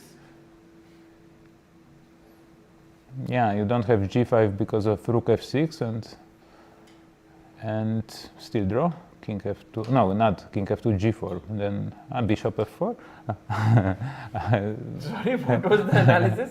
G5, Rook F6. Yeah. King F2, and now I wanted to play for a victory for white, so G4. But then I don't know what is happening. Bishop F4, because if you take with a pawn, I may go with G4, H3, and I also have my passer, and it's okay, like some unnecessary tactic happening. But David likes to play that way. That's his. In a way, if he has calculated it accurately, he will be able to sort of draw it nice, like very quickly. But yeah, but well, I mean, from my experience, I've lost many games like that. Even if David once, I had a position with 3 choices. I was pretty sure 2 are making draw like that, but I went for third, the most first, and I got mated in a composition very elegantly. But yeah, so I know what to avoid. right. With David especially. I hope I know, because tomorrow I face him. So. You face David. Yeah. Wow. But today's win, Mateusz, is like a big sort of wind in your sails in this tournament, right? Because I think the way in which game began, it looked quite sort of dicey position, right, out of the opening for you, or not? You didn't feel that way? You know, I was not thinking that much about chess during the game. I was thinking about life. And I came to the conclusion that Iron Maiden was after all right. There is a band who was singing that 6 is number of the beast. And today is a 6th round. And in tournaments I was playing horribly bad, like this one. I mean, twice in Dortmund. I lost almost all games, but I won my 6th game with black. Really? In Dortmund as well? And against whom? Ponomariov, very nice game, and later in a weaker edition against Hyman in 2021. But 12 years ago in Dortmund in 6th round I won with Ponomariov. It's like this World Championships, yeah, where the 6th game is most important and 6th round. Exactly. So, you know, I didn't feel so confident, but I was hoping that numbers will play the round for myself. And that happened, yeah. I just sit, I knew like everything is written in the stars, and like the job was done. But okay, joking aside, we can come back to H3 because yes. it was the way I was tricked, because I've seen that Gukesh was playing this CD5 at move 5. And he used to play Bishop F4. He had multiple games with Bishop F4. But here he went for H3, which gives some new options, but some options are not there.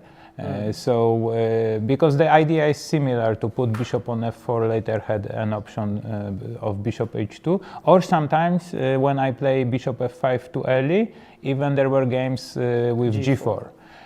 So it is very sharp actually concept if I go in principal variations. So I being, let's say, caught on this move order, I thought this could also be Gajewski's idea, yes? Oh, yeah, very much. So I thought I have to come up with something offbeat. That's why I put this knight on g6. I wasn't entirely sure if white shouldn't go bishop d3 instead of bishop h2 now. I wasn't sure how to evaluate this position, because bishop d3 I probably should take on f4, ef4, And there are quite some number of positions when black has pawn on not on d5 but on e6. It's pretty common structure, and I wasn't sure what is the difference that pawn is on d5. I thought it's better for me because because that was my feeling, that f5 is not attacking later e6 or something, but I wasn't entirely sure. Like, I mean, it can be better, it can be worse. So I was kind of happy when he played bishop h2, because I thought I go for bishop d6, and okay, if I am slightly worse after bishop d6, it's not that much if he swapped the bishops. And when he goes like this, I thought knight e5 looked like the ambitious way to go. Yeah, I was expecting him to play that way, because of course he thought that he has a cookie to be eaten. So I mean, why should he go for But it also looked like the best move, no? Knight e5, no? Yeah, but I was happy, because I mean, if you are out of form, it's the worst when a better player tries to squeeze you slowly and you sit. And when he wants to mate you, I mean, okay, you are mated or you have fun. So that was actually pretty much awaited. And I wasn't sure. I mean, No, this bishop e5 was a very risky decision, right? Yeah, but I thought, okay, It's kind the of good flow or of the bad. game, yes. Yeah, if I lose, I lost. But if not, I mean, because here the point is, I think he missed that he has no queen h5. We were thinking of it. Why doesn't it work? I thought knight g takes e5 and bishop e5 g6. I have intermediate move, which is surprising. G6 and queen h6 doesn't work because knight e5 is attacking the bishop, so you don't have queen g7. If bishop wouldn't be hanging, that wouldn't be working. But because of this little intermezzo, okay, you can sacrifice the pawn, like knight e5, you just go bishop somewhere, bishop c2, bishop e2. I mean, queen h5, knight takes and bishop goes, but no, but then you just won a pawn, yes? Okay, yeah, some people are giving pawns. I am one of them. So I would, but if I would be white, I would play queen h5, I would blunder knight e5, and then I would claim it was a fantastic position. Yes, fantastic sacrifice. And then win it somehow, and then say, yeah. Of course, two bishops, open position, yeah, logical play, yes. But luckily for me, he knows tactics, and he didn't blunder. Maybe it was better. luckily for me. Queen h4, and here I was extremely G3, happy. no? He should have played maybe, or... Wow. I mean, I don't know how to get the bishop out, but at least it felt what if I eat the pawn? I would be scared, but, but then there is a Queen guy F3 long Duda. castle. You know Duda. Yes. And he eats all the pawns. Yes. Whatever you give him, he eats, and I am learning from him. Usually I am giving, but he told it's good to take pawns. Yeah, taking pawns is good, but then sometimes like, okay, maybe I have not a No, good but move, here right? is very concrete, because knight c5 is coming. If I manage to exchange light square bishops, it's just over. And honestly, I didn't see a way to continue for white. Maybe, well, I see the evaluation bar. No, but we also don't know the move. I mean, we just thought g3 made sense because it doesn't give up the castling rights. Maybe it's queen e2. Just doesn't work. I don't really know what might be the move. Bishop e2 with bishop f3 idea. Bishop f1 maybe. Or bishop, no, but bishop f1 I've seen. I thought I go queen e6, and what is the follow-up? It's the move. But what's next? G4? Okay, you can go G4, but then I go queen e7. I don't know, it's very brave decision, to be honest. Yeah, G4, queen e7, and okay, you gave the pawn. It looks very challenging. It looks like the move, but well, you can also be pawn down. But okay, like this, now knowing that it's good, I would take white. But when he played king d2, we were commentating here. We had Victor Laznica here on commentary, and we are asking him to, because that time he had to leave. So we asked him like what happens on each board prediction.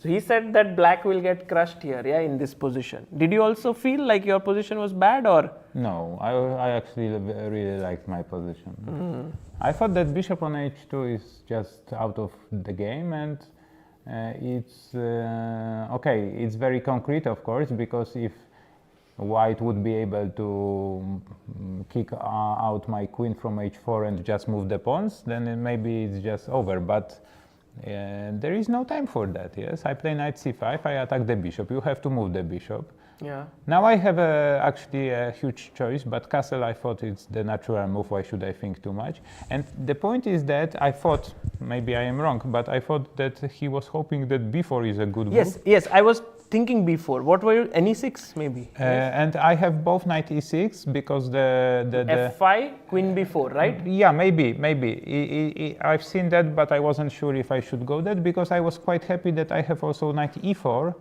after b4, and if you take on e4, the point is that, I mean, knight e4 or whatsoever. No, this is entirely bad because there is rook d8 check, but I thought bishop e4, d e4, knight e4. And then you sit on d6, yes? Yeah, but the point is I have knight e5 here. I thought like earlier, not now. Instead of check. Instead of check. I don't give this check. I have knight e5 and knight on e4 is hanging. Beautiful. And it's extremely important. Otherwise, with knight on d6, white would be okay. But I have this move. And I am not sure, but maybe Gukesh from far didn't see this move. Because if b4 is working, if I don't have knight e4, I think it can be unpleasant. Even this knight e6, it looks like... I was actually expecting him to go b4, but yes, now knight e4 and... Yeah, but that's my feeling that he might have missed But this. do you think like if I take and then just move my king away, like this, it does look scary, yeah. I mean, a5 is coming, I bishop don't want moves. to say I am doing very good, but I like my position. I thought I will somehow, even if I would lose the e4 pawn, I think I have time to put my rooks on d file. Okay, you have to calculate, and I am usually too lazy to calculate, so I don't know. But I think it's a very interesting position, and I was like quite happy to have it. So rook d8, he played queen f3, and I didn't want to play f5 to be honest, but I missed some time. What I missed was instead of f5, I missed queen f3 actually. I didn't like that move because I don't know what to do otherwise if not f5, and your board got crushed. Yes, just a second. You destroyed chess. No, ef6. Sorry, f5 instead of Yeah, this. and now I played it because I didn't know what to do, but I thought, okay, f5 is a position which I like. If he doesn't take, that it's very hard for him to make progress, and I have at least b5, b4. I can put bishop on e6, and I am extremely solid on in the center and king side. Okay, maybe he has some way, but it's not extremely quick. And my plan is like for kids, just push the pawn and whatever. So I was pretty happy to know that I have simple plan. And ef6, it came as a huge surprise to me because... Also the engine doesn't like it, so... No, but I mean, it's even not the engine, but it looks very anti-positionally, yes, because I take with a queen. I mean, bishop f5 is a deadly threat. If I exchange the bishop, it's just 0-1. I mean, you don't have to think. Because e4, e3, all of this very weak. Yeah, exactly. And I think that he played g4, and I think he calculated only the first move, knight e5, which looks like the critical move. And I kind of also missed it, that queen f2, queen f2 check, but queen e2, knight c4, and now e4. And maybe there is something, but I didn't like it because I cannot move my d pawn now because knight on c4 is hanging. Do you think knight b2, king b2, d4? No, but knight b2, I play e5. And the fact that e5 is coming, I don't know, I was scared of going for that position, yes. that it may be good, but I didn't see anything concrete. But luckily I don't have to go for that. I just played this b5, and maybe it's not optimal, but I have the very simple game, and e4. yes, I just push the knight. Now I put the knight on c4 because there is no this e4 move, and it's just very simple. Yes, I don't have to think. So this brilliant environment for me. No, Just- rook e8 I liked a lot because it's like, I mean, you can rush, but here e3 is weak. No, but I see the pawn hanging, so I attacked it. I mean, you don't have to be a genius. Yeah, I mean, you just attack the hanging pawn. Yeah. So the rest is pretty simple. Yes. Yeah, no, it was really, I mean, the way in which it finished looked so smooth. Yeah, but okay, like I didn't like b3 by Gukesh because okay, position is extremely bad, but it just makes my task extremely easy because I'm sorry, there is no piece on g1. I am just having piece up. Yes. So, Yes, exactly. so it's very simple. So maybe he should have done it differently. But I think it was very tough for him because like he expected to win easily, Yes. and unfortunately for him, he got a position when he is just like out of moves with bishop on g1. So very unfortunate for him.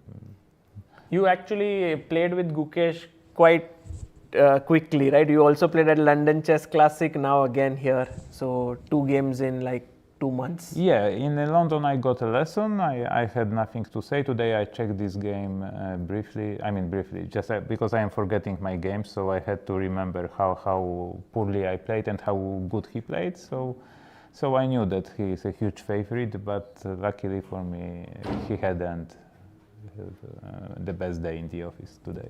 True, but great win. And we saw there a result coming in. David Navara drew his game with Richard Rapport, which keeps our dream of 5 decisive games still missing from the tournament. Oh, Because- very high demands you have. Well, almost 4. We reached 4 today. So it was like a very bloody day. So we need more 3 days.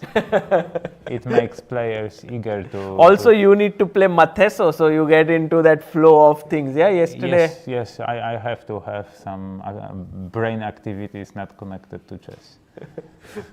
But before we let you go, Matheus, if you could give us your thoughts on this live position of Pragg and Nodirbek. Do you think that Nodirbek has any chances to hold this or not really? Well, it's a position that you could resign, I think, with white. Yeah, I mean, very sad. So Materially, everything is looking okay. It's still bad materially, but it's just a pawn down kind of a thing, right? 2 pieces for a rook. I don't know. I am bad at calculations, but I see that there is this b pawn which you can lose, and there is mate on g2, so it should be pretty easy. But of course, there are still choices. But okay, probably you just keep the queens, and sooner or later something should happen. Yeah. So you just shuffle, and randomly maybe some blunder. Yeah. Yes. And I think Pragg is good at doing that. So I don't know, probably you even play like queen d1, rook e1, let's say, if rook e1, then queen g4, knight f5, and pawn on g3 should and be. then h5, h4 also. Yeah, that should be pretty simple, yeah. But maybe it's not necessary, but it looks like decisive. Very cool. But of course he has to be careful. Like, I mean, the way he cannot win it is that he trades queens and somehow pawn on b4 is. I mean, that's the only way. Queen trade might not be a good idea, no? Here. Well, it depends on the situation, because if you Like here. I don't know, because he might be thinking, yeah, take, and playing b3, that knight goes quickly somewhere because everything is protected, but it's like the way not to win potentially. Why should you trade queens when your king is so safe and the other king is in danger? So queen e5 would be a huge mistake. So he just keeps queens, and he should be. It's a check. And lastly, Matheus, you are, I think, now enjoying this tournament. Yeah, this win, like on day one, you were saying that this tournament is kind of tricky. There's so many strong players here, and you didn't expect it when you won the challengers that the Masters would be so strong. Yes. But yes. now with this win, it looks good.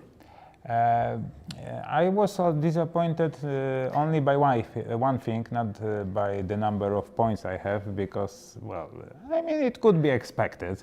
Let's put it this way, but simply the level of my games was extremely low at some point, and losing the games I lost to Nodirbek or Parham, yeah, it was just pathetic. So I am very happy that in other games I played so-so. Yeah, because Vidit was a decent game. yeah, but I mean, I can accept that I've lost with such a strong young players, but I think I am capable of having a much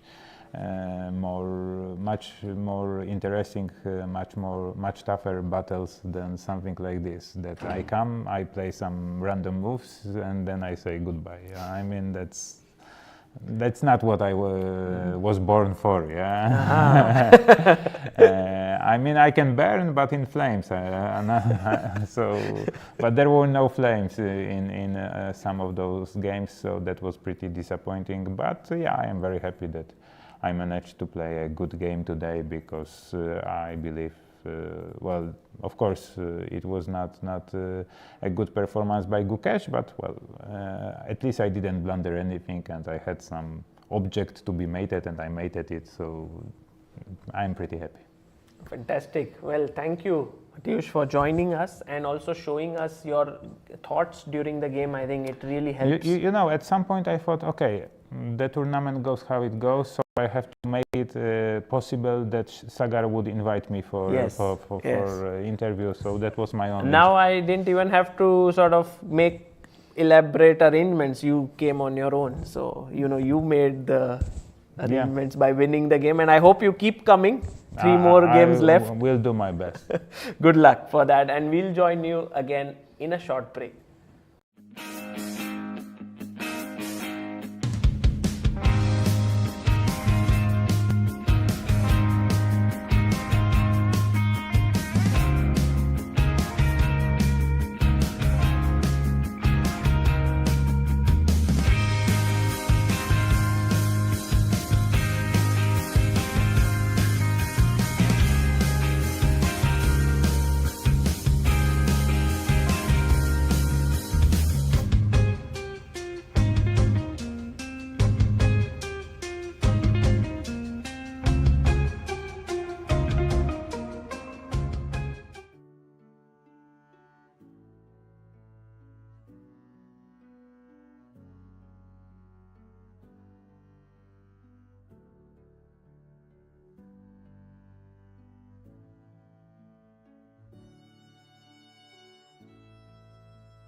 Welcome back, everyone. We had Matyush Bartel here showing us his win over Gukesh, but with 1 game still left and a very critical one between Nodirbek and Praggnanandhaa.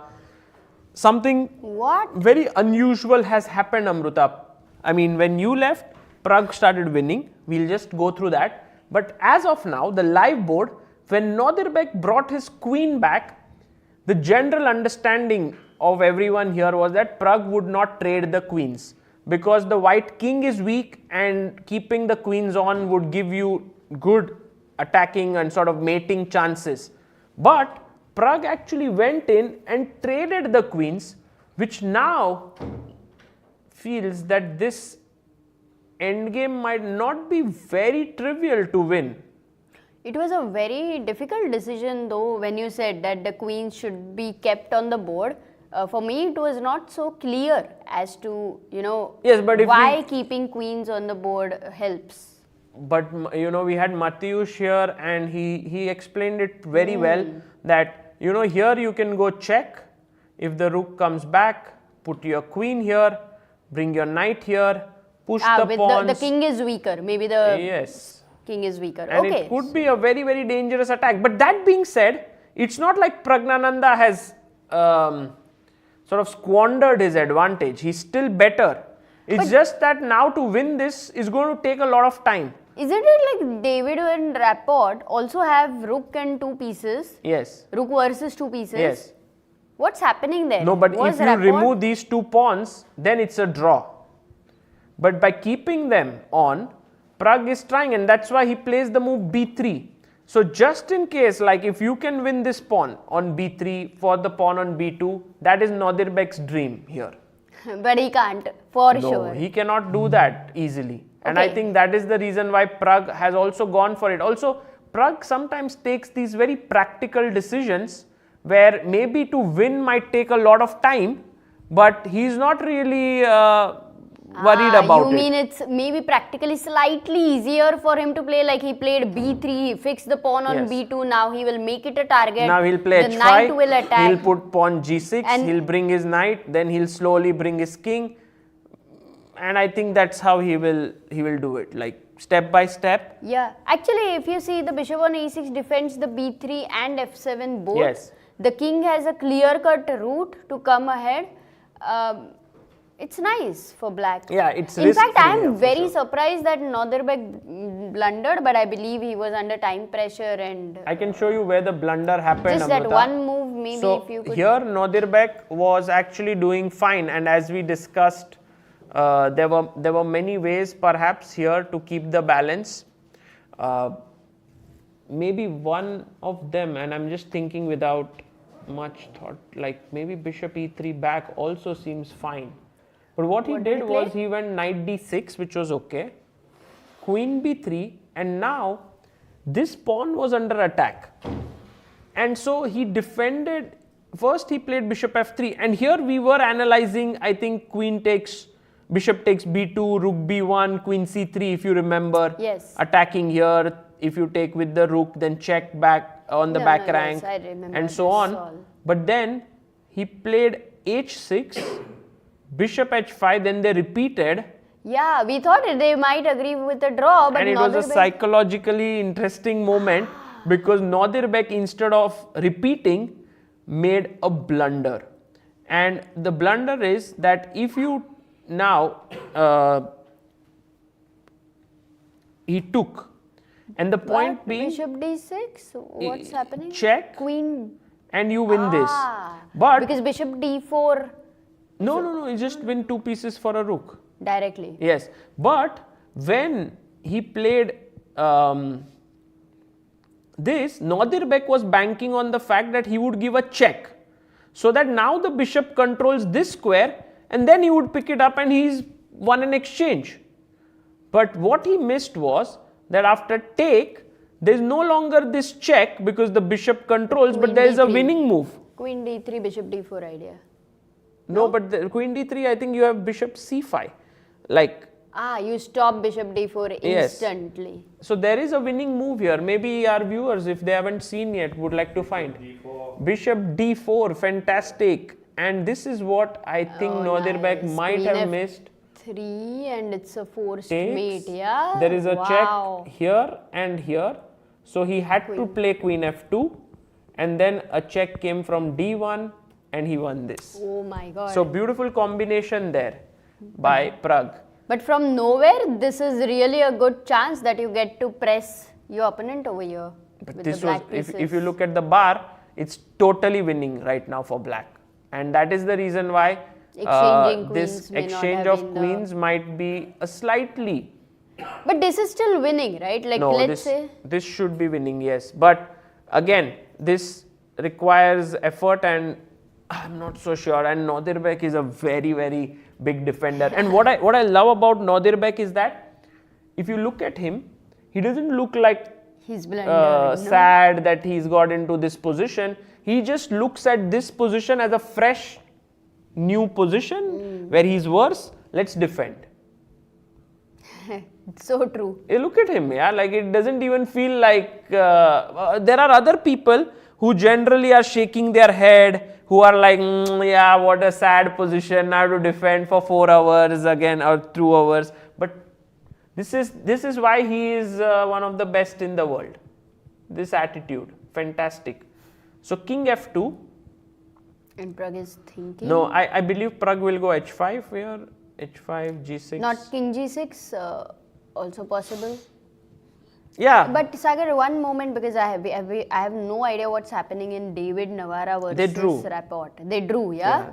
It's the only drawn game. So the results, Amruta, are Bartel beats Gukesh, Keymer beats Vidit, Nguyen beats Maghsoodloo, and Praggnanandhaa and Abdusattorov are playing. So g6 played now. So this is the only game going on. If you look at the bar, it's almost come close to equal mark, yeah? Like, okay, it's far away, but it's moving upwards. And here we are being joined very, very soon by the man of the day, the one who's played maybe one of the most brilliant games of ever to be seen in this city. Let's take a very short break and come back. Maybe we'll have our producer G coming back, and then we'll let him. No, he'll come back. So until then, look at this, Amruta. This is why h5 might have been more accurate here instead of g6, because Nodirbek pushes his pawn to g4 and you can't take it because the knight is hanging. So it's time for a short break, because this game is getting very exciting and very it can long. go either way. It could be a draw or it could be a win for Pragg. But before that, let's have Van in our commentary box.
Man, what a game today.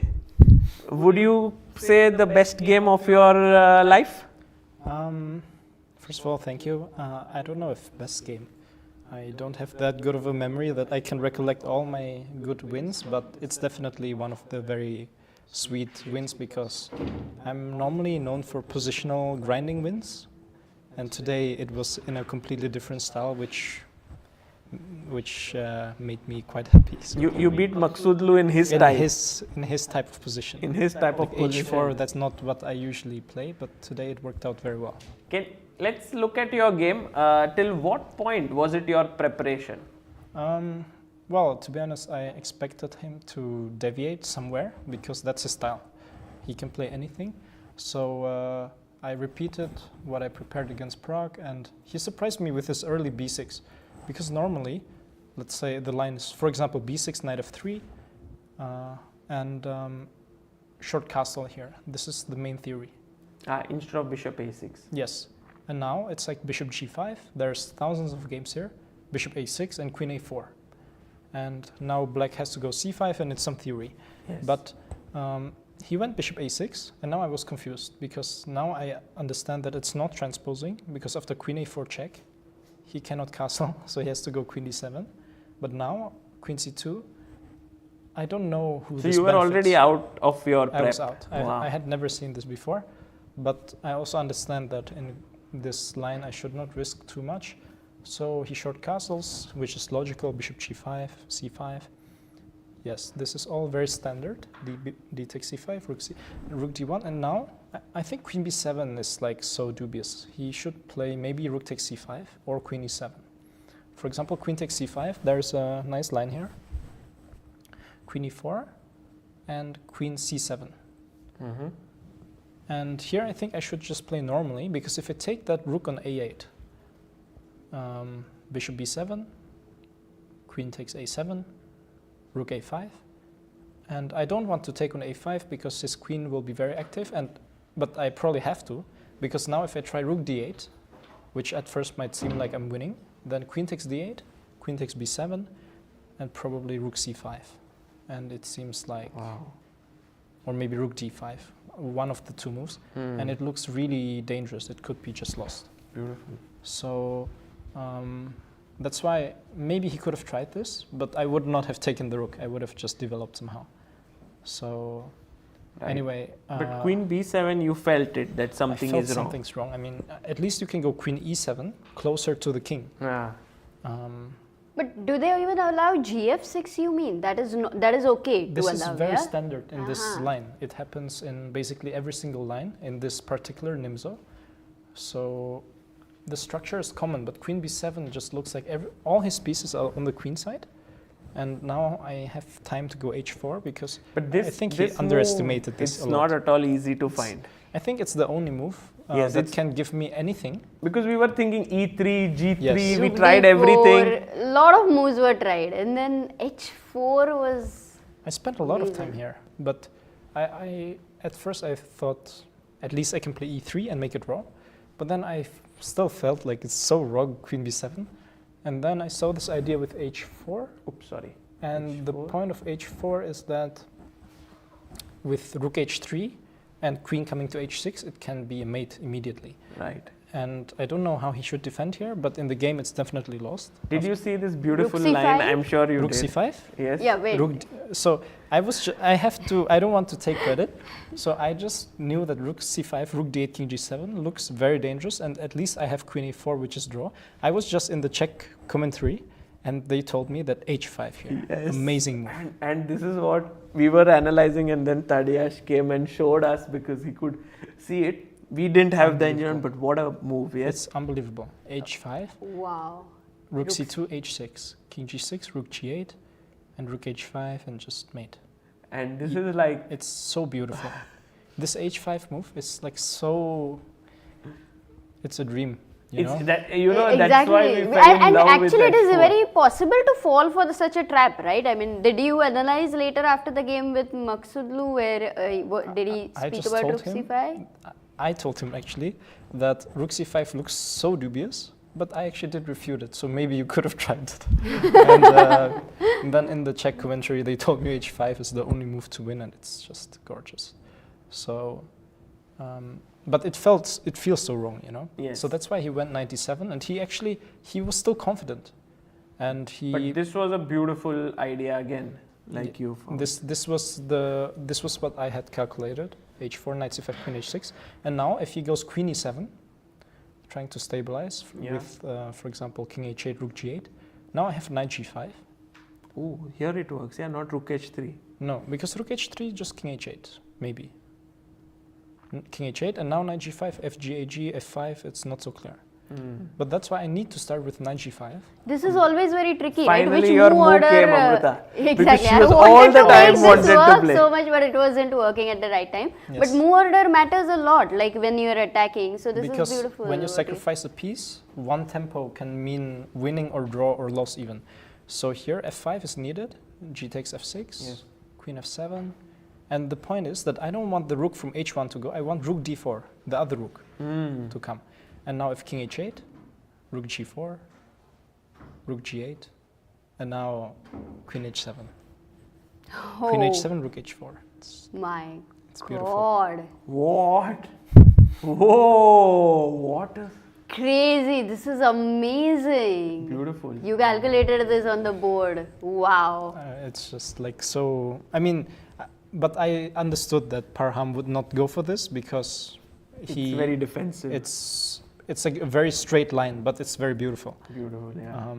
And that's why what he did in the game was by far the best. Knight e4, rook h3, and now rook c5 only move. Beautiful move. Only Yeah, move. this is very good defense by him. Amazing if it's because I just want knight d2. For example, instead of rook c5, if he goes rook d8, I just go knight d2, And you're winning. queen d7, and f3. Resigns. This is just made. This is just over. And that's why rook c5 was like amazing defense. I actually had missed it at first. And the point is that now knight d2, Yeah. rook d8, and And it's you who's in trouble, yeah, at some point. Like, okay, I mean, there's a okay, I draw. can always make a draw, but it's already rook takes d1, king d1, queen e4, and the point is that rook g3, rook g5, and nothing works. It's just draw. So that's why knight d4 I played. Maybe also knight h2 works, Yeah, but knight Yeah, h2. did you it see? looks so wrong. The thing is, I guess in the line where you go queen c7, f3, knight g3, this move then becomes like a great attack, you know. Ah, That's what. That's why. Maybe your knight on d4 couldn't participate in the attack. That's yes. why. But I just thought like, you know, if I miscalculate, if something ever goes wrong, I have a knight on h2. I mean, like, if my attack is over and my knight is on h2, I'm just worse. So I calculated only knight d4. And So, I, but you did consider knight h2 during the saw- game, like I on even a considered- superficial level. I Yeah. even considered knight g1, but I thought it's too soft. But knight h2, I was like already more seriously thinking it's maybe best move. But again, I just thought, why not centralize the knight? So now queen c7 is best, f3, knight g3, and now Did you it's consider king f2? yeah, Because king that f2, was the but move knight you were. h5, and Yes. Knight h5. now I can try g4, but he Yeah. can go knight g7, and it's like, or knight f4 maybe also. But the point is that now I'm not sure. The rook on h3 is kind of not participating.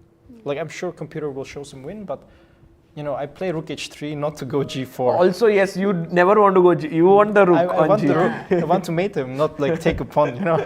So that's why I didn't go king f2, but I played b4, and Sorry, king instead of king f2, b4. b4. I think rook h5 is the only move. Queen f6.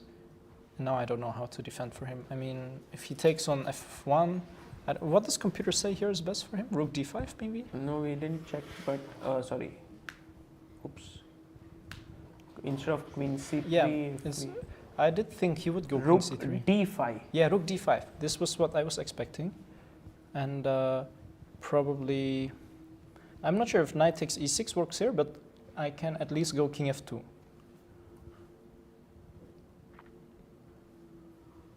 And knight h5, and just queen h6.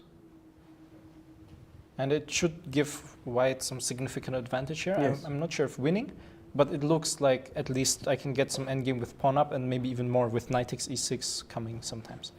So, but he should have tried rook d5. I didn't think it was over yet. But he went queen c3, which in a practical game looks very tempting because king f2, knight f5, everything is pinned and queen e3 is coming. But Oh, you know what? We were analyzing like this and just, this is we were like, oh, e4 will that? What will happen? And then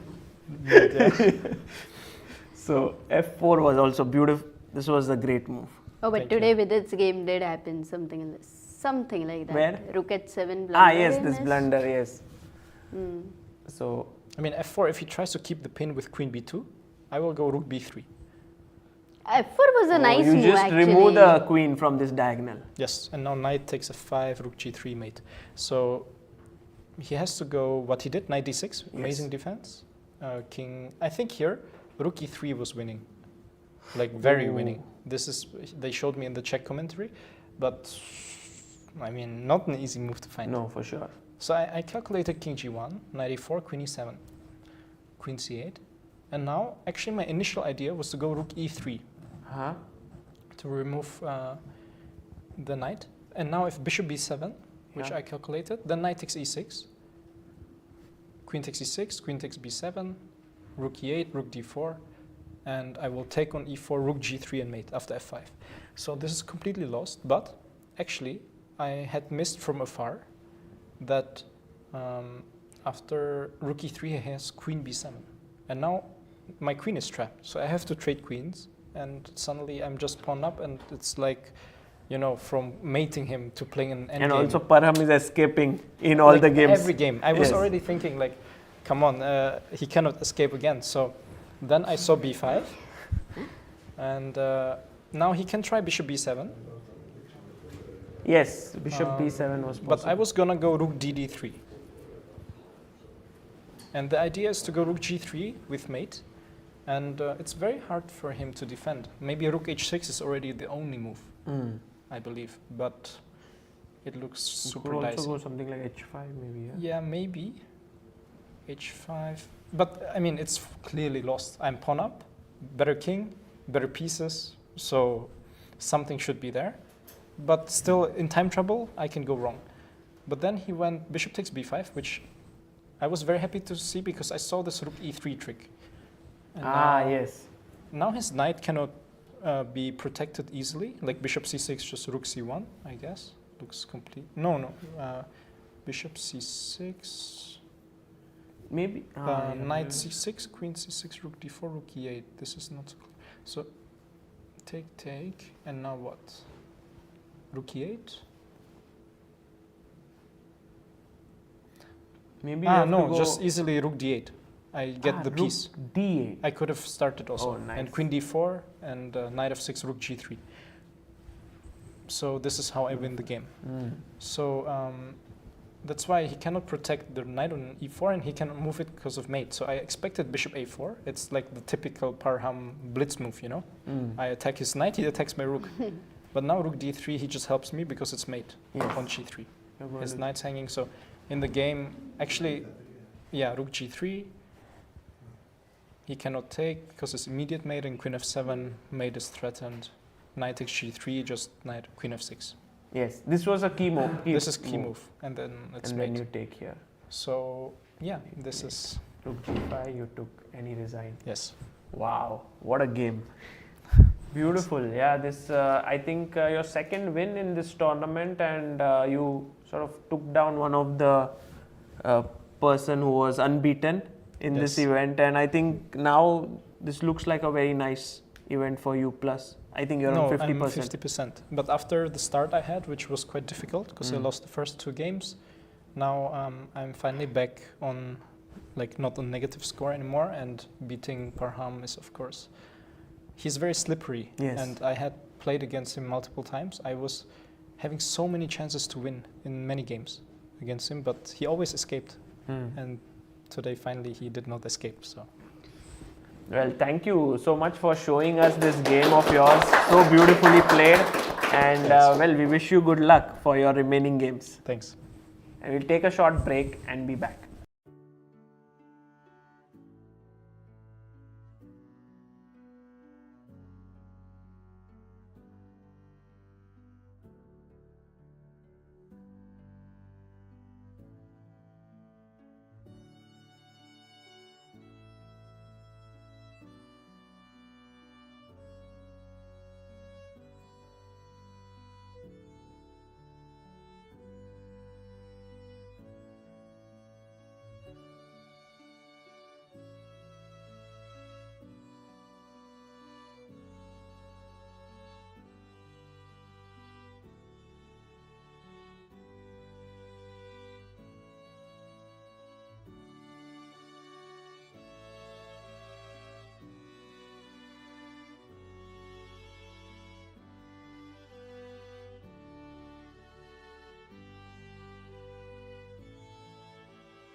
Welcome back everyone. After having here Thaidaiwan to show us his beautiful game, we are now going to watch this end game between Praggnanandhaa and Nodirbek, which is still going on, and what a crucial game this is.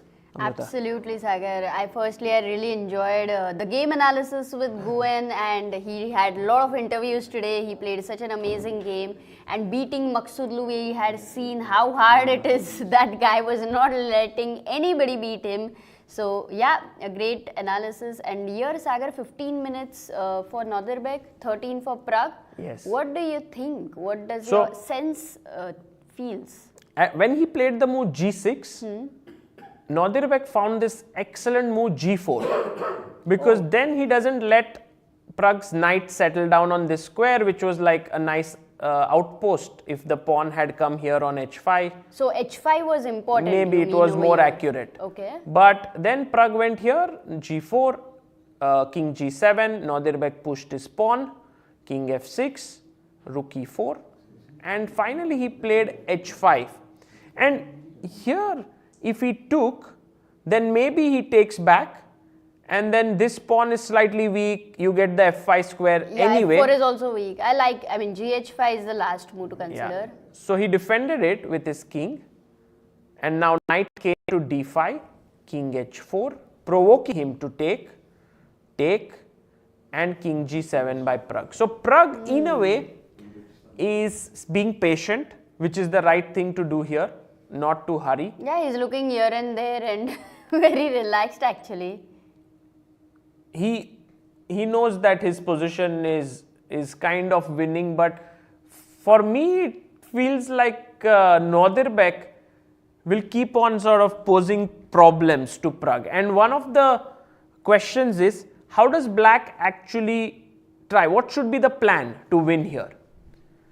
So one of the things which I was thinking is that he might want to go knight f6, put pressure on this pawn, provoke g5, so that later on the bishop can get the f5 square and settle down on c2. Once that happens, then this knight can jump from here and attack b2, and actually it would be very difficult to defend that pawn. Like there is knight can go to a4, c4, Yes. d3, number of ways to attack that. So sort of provoking that g pawn to move. Meanwhile, if you are Nodirbek, then you want to push f5 somewhere. If you can get more pawns traded, so for example, if you can get king g5 and f5 coming in, it would be great news. And already it's Nodirbek's move, and this is the question right now. If king g5 with the threat of f5, what is the plan? Do you want to no. Because if I go knight f6, then as we discussed here, f5, but no, knight f6 is possible. yeah, no, directly. f5, this is hanging, so Sorry. you don't have time you don't for have f5. King g5 at all, it's a double attack. Yeah, so king g5 doesn't work. So so how do you stop the threat? Maybe move the rook to...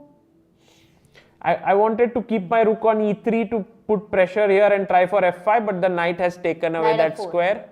And knight Yeah, I mean rook e3 is not possible. Okay. So rook d4, let's say. Threatening f5. Anyway, now. you go with knight f6, that's your plan. Yeah, knight Yes, f6. makes sense, yeah. Do I have anything like f5 in between? I think gf5, g5? so. Is there a possibility, something like that? But g5, now I just put my knight here. I mean, it's not like some middle game where you have spoiled my structure. My bishop is solid, my knight is well placed.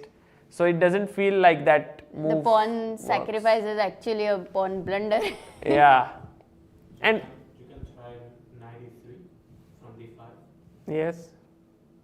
Because you are putting pressure on d4. Yes. Yeah, and you also... That's also Knight e3 very is a strong. nice Knight e3 is also excellent. So I think here Nodirbek seems to be in a big trouble. Yeah, somewhere it did feel like the bar really went up. Like Nodirbek had some, like here, it felt like he had some chances, but maybe this move king h4 just dropped everything. Okay, tell me something. Now that we went to that position after king g7, which was completely, white is kind of lost there. What better could he have done here? Who? White? Nodirbek. Yeah. The same threats are there. I don't know. Yeah. Maybe it's just that the engine gives it like this, and if you give it some time, it will anyway go down. It's Max not- to max, maybe you go g5 so that you keep that h pawn. But no, Amruta, once you push this, you are anyway long-term lost because I bring my king. Only by chance, are you interested to come forward to f5, Sagar? Yeah, that is something which Thank you. I am, I can do it, but not Pragg.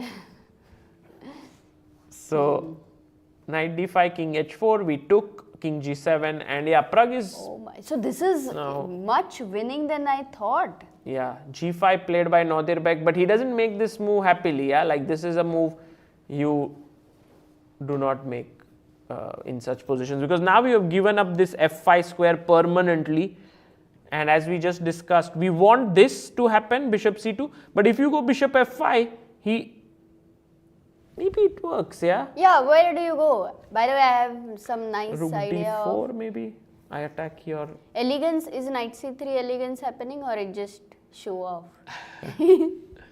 Ah, nice. No, it's show off because you have rook b4, you have No, but wait. bc3. What is the move here? Is that I think it's rook b4.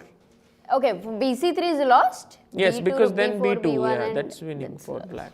Yeah. But rook b4 is just trouble for you because now I take your pawn, otherwise I take your knight. So g5. This is where the 30 minutes extra really make a difference. Yeah, Pragg can take his time. Exactly. And Exactly. This time control, if there was no extra 30 minutes, it would have been tough for Pragg to convert such a position. But they now with both this, are almost inside the board.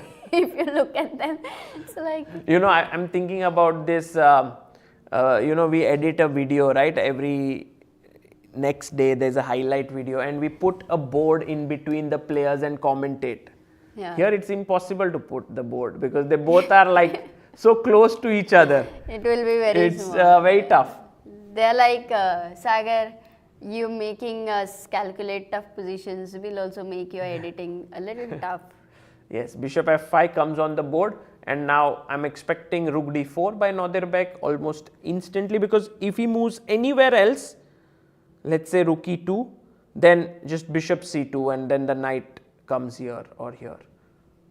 Yeah, e4 is covered, you can't really stop. e6 is also And also, covered. by the way, f4 is hanging. But so that anyway, even if you shouldn't- go rook anywhere, Sagar, after bishop f5, rook d4 also the same problem, no? Bishop c2.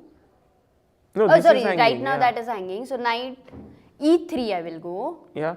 Because then knight d1 or knight c4, you will have to control both the squares with your rook on d4. It means it will be in zugzwang. So king Oh, yes. g3. No, but then bishop c2, knight d1, correct.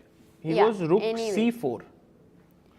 He doesn't maybe want something like knight c3 in the future. But now just bishop c2, Yes. knight e3, knight d1. It's over, game over. But knight e3, I can't stop, yes. There's no way to stop knight e3 from anywhere. So, and Pragg has over. seen it. Bishop c2, threatening knight e3, knight d1. And actually, Pragg will take down the leader of the tournament. This has been such a round, yeah, like 4 decisive games. Unbelievable. In fact, the fifth one also, David versus Richard, it ended in a draw, but it could almost have been decisive. So Yeah. today has been crazy games, insane. People were interested. We had a lot of people watching the games. Guys, do vote at pragchessfestival.com/voting for the best game of the day. Which one would you choose, Amruta? No doubt. Nguyen versus Maghsoodloo. Tie-dye one, yes. No doubt for me. But of course, for people, there were many other games also which were very nice. In fact, today Bartel played a nice game as well, beating Gukesh. So, Nodirbek is the leader, and Yeah. if Pragg beats him, then Pragg goes to how many points? Do you remember? He was on 50% after his win yesterday. So now he will go to +1, which means that he moves to 3.5 out of 6. Nodirbek will still remain the sole He will leader, be it on seems. 4, yes. He will be the leader. Because the people who have won were all behind. So even Rapport, who drew, was on 3 points. So he moves to 3.5. Pragg moves to 3.5. But the tournament, Yeah, becomes more interesting. Everybody is kind of gathering around Nodirbek. but you can see how dominant Nodirbek's performance was in the first 5 rounds, that even after losing, he keeps half a point lead. Yeah. Also for Pragg, maybe it's a good win here.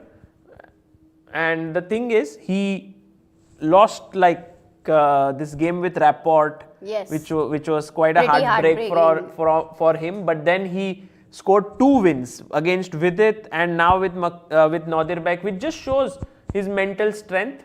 And in fact, he's the only candidate who won today. Both the candidates lost. Yeah, they had a tough time, very tough time in fact. We saw Vidit, you see that one blunder and he was so sad. Sometimes whoever the player is, you just see him so sad, you feel sad. Yeah. That's about the emotions. But also Pragg, Sagar, if you see the 2 games he's lost, he's the only one who was actually winning them in a way in this tournament. You know, he's played well. potentially. He's played well for sure. And he would be very happy with his games. And this one also, I think overall this game quality was pretty good until Nodirbek blundered. But Bartel was here and he mentioned 2 moves, 2 points in this game which he thought were very curious. So he mentioned this moment where he said that the position looked kind of fine, you know, around equal or maybe slightly better for white. And then he plays the move G3, which he did not like because it created these light square weaknesses around the white king. But Nodirbek decided that the knight on G6 to be inactive is a much more And then another advantage. moment which he did not like was this move F4.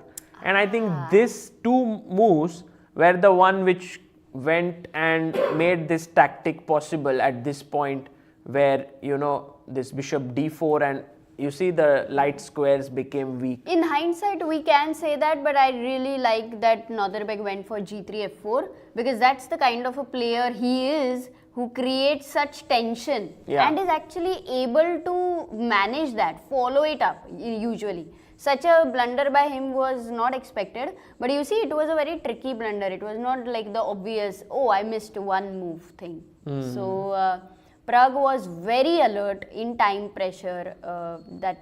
Hats off to him for sure. Not easy to get Nodirbek in that trap. Yes. And now knight e3 played. I am expecting Nodirbek perhaps to resign here because you just have no other way. He resigned. My goodness, what a sense of it. No, but he was looking like this, but that to resign from last couple of moves. Finally now with knight d1 coming, he has resigned. And a big win here for Praggnanandhaa, which does not change the leader of the tournament, but makes the tournament wide open, because now we'll have 2 players just half a point behind Nodirbek, and this rivalry between these youngsters continues. You know, 1 win by sometimes Nodirbek beats Pragg, sometimes Pragg beats Nodirbek, and it goes on. And what about Vaishali actually? She was playing with Abhimanyu Mishra today, so has... Oh, by the way, there we have the standings, Amruta. We'll go there. There are 3 players on 3.5. Maghsoodloo, Richard and Praggnanandhaa following just half a point behind Nodirbek. We have Vincent on 3 points, Thaidaiwan on 3, Navara on 3. So, you see 7 players there. Then Gukesh on 2.5 and Vidit on 2. In fact, Vidit, who was almost close to winning today, would have reached on 3, but he blundered, and it is Vincent who is on 3. Bartel also moves up to 2. So, you know, now this event, no one is like really far behind. Absolutely. And Maghsoodloo, in fact, today, if he would have drawn, he would have been the leader. Even a draw. But he had no chance to draw today. Yeah, like Thaidaiwan played like a beast today, giving no chance. And just some results from the challengers. We have Stalmack, who drew his game against Edis Gurel. We have Erwin Lamy, who seems to have found his form going after beating Vaishali in the previous round. Now he's beaten Rebek. So he's scored 2 back-to-back wins. Korobo and Rodstein are still playing this game. It seems around equal, this game, but... and yesterday was insane that Korobo won with... Not yesterday was a rest day, but a day before, rook, knight and bishop versus rook and knight. Yes, and he And created he- a nice mating net. Yeah, with Abhimanyu Mishra. So very interesting. And so here we'll see maybe it's around equal because, but it's a sharp position, yeah, very anything sharp. can happen because in time pressure with the knights on the board and so passers, I wouldn't say Yeah, that it's not easy. it's equal. And Abhimanyu Mishra is actually pressing against Vaishali. But can there be a fortress? Because the king is on h3. No, now if h4 pawn is lost, then it's. Yeah, it's very difficult. I don't think this fortress is very solid, but Do we have them on the. Oh, do we have. yeah, there we have them. They are thinking. And I think clearly Abhimanyu is the one who's pressing, but Yeah, there are some drawing chances because you can keep moving your rook from g6 to e6. Like even if let's say I take here, even with the g yeah, pawn. e6, g6 look like stable squares, but the queen can of course move this king away from f7 and then try to somehow create But also some the queen can Zugzwang. attack the a6 pawn, right? Then you move the bishop. But Okay. even if you lose Oh, the this- a6 pawn, it's not a No, tragedy, if you right? lose then a4 and then b5, but you don't have to lose the e6 pawn. That's the point. Whenever the queen goes in there, Yeah. the bishop moves. So in fact, there is a very good fortress possibility. I'm not sure. This could be a draw. Not Could be. And there is Jaime Santos Latasa who beat Finneck. Finneck, yes. So Finneck having quite a tough event here. And that is the results of challengers. We can quickly look at the futures. There we have a game going on between Sisku and Stara. And that's going on. There is also a result. Breznina beats Nikodem. Nerurkar wins another game, this time against the top seed. He's on 6.5 out of 7 because he played a game on the rest day as well. So he's like running I think if away you give with him the another futures. opponent on the last day, that also he will Yeah, play. he's just, and we have the young Ayansh Guntaka who beat Peglau, and Jakubse won against Markina. So yeah, in futures it seems like this There is young future. Indian boy is running away with this tournament.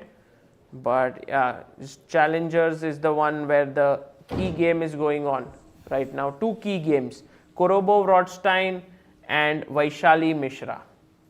Do you think Pragg would be able to come here? Or Yes, we we maybe should- if we can Should I ask try if he can join would be great. But who knows? It was a long game, so. But it would be very nice because we have had two winners who joined us out of the 4. Vincent did not today join because that was a very like a one move turnaround for him.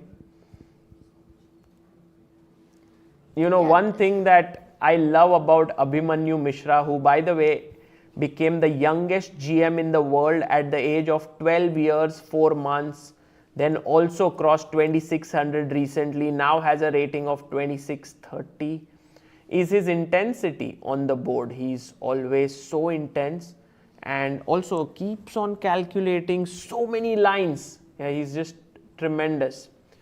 On the other hand, Vaishali is like super calm. You can't see her, thinking as intensely as Abhimanyu, but she's also a calculation machine. She is now number 14 in the world in women's, and she has qualified to the candidates as well. So clearly one of the big women stars of Indian chess. Sagar, very instinctively, if you just try a few moves with me, I just play rook e6, rook g6. Where I can dance, I can still play that. I can close my eyes, I can still play. Okay, I play queen f5 check, and already it's not so simple. King g7. King g7. King g7, king. Oh my god. Oh, it's okay. I mean, I don't know. The bar doesn't understand. Let's say the bar is an idiot. Oh, I was thinking if I push g5, you might put your rook. G6, No, yeah. rook G6. Let's go g5. Rook g6. Rook g6. Take the h4 pawn. Maybe I take. Rook e6.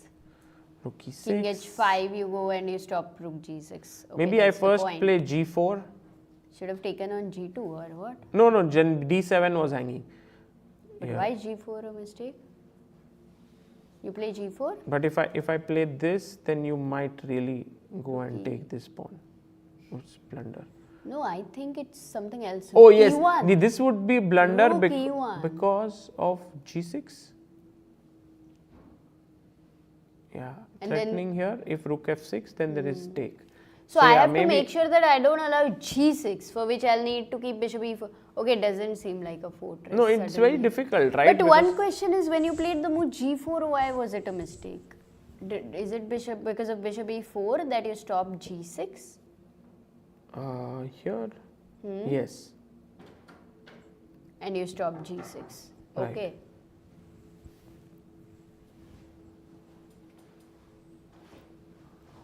So queen h5 check. Oh, wow. Wow, knocking on the door and entering not just this room but also near the leader Ginny. is Praggnanandhaa. He will be joining us in a bit, so let's take a very short break and maybe we'll also get him to give his thoughts on the game of his sister who's playing here.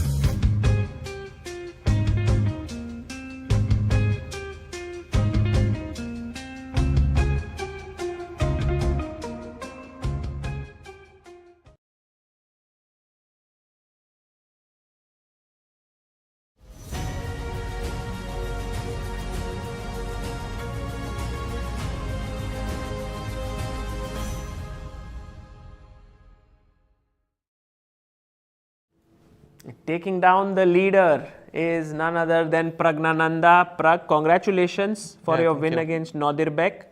What a tense game it was. Yeah. And we want to go over that game with you.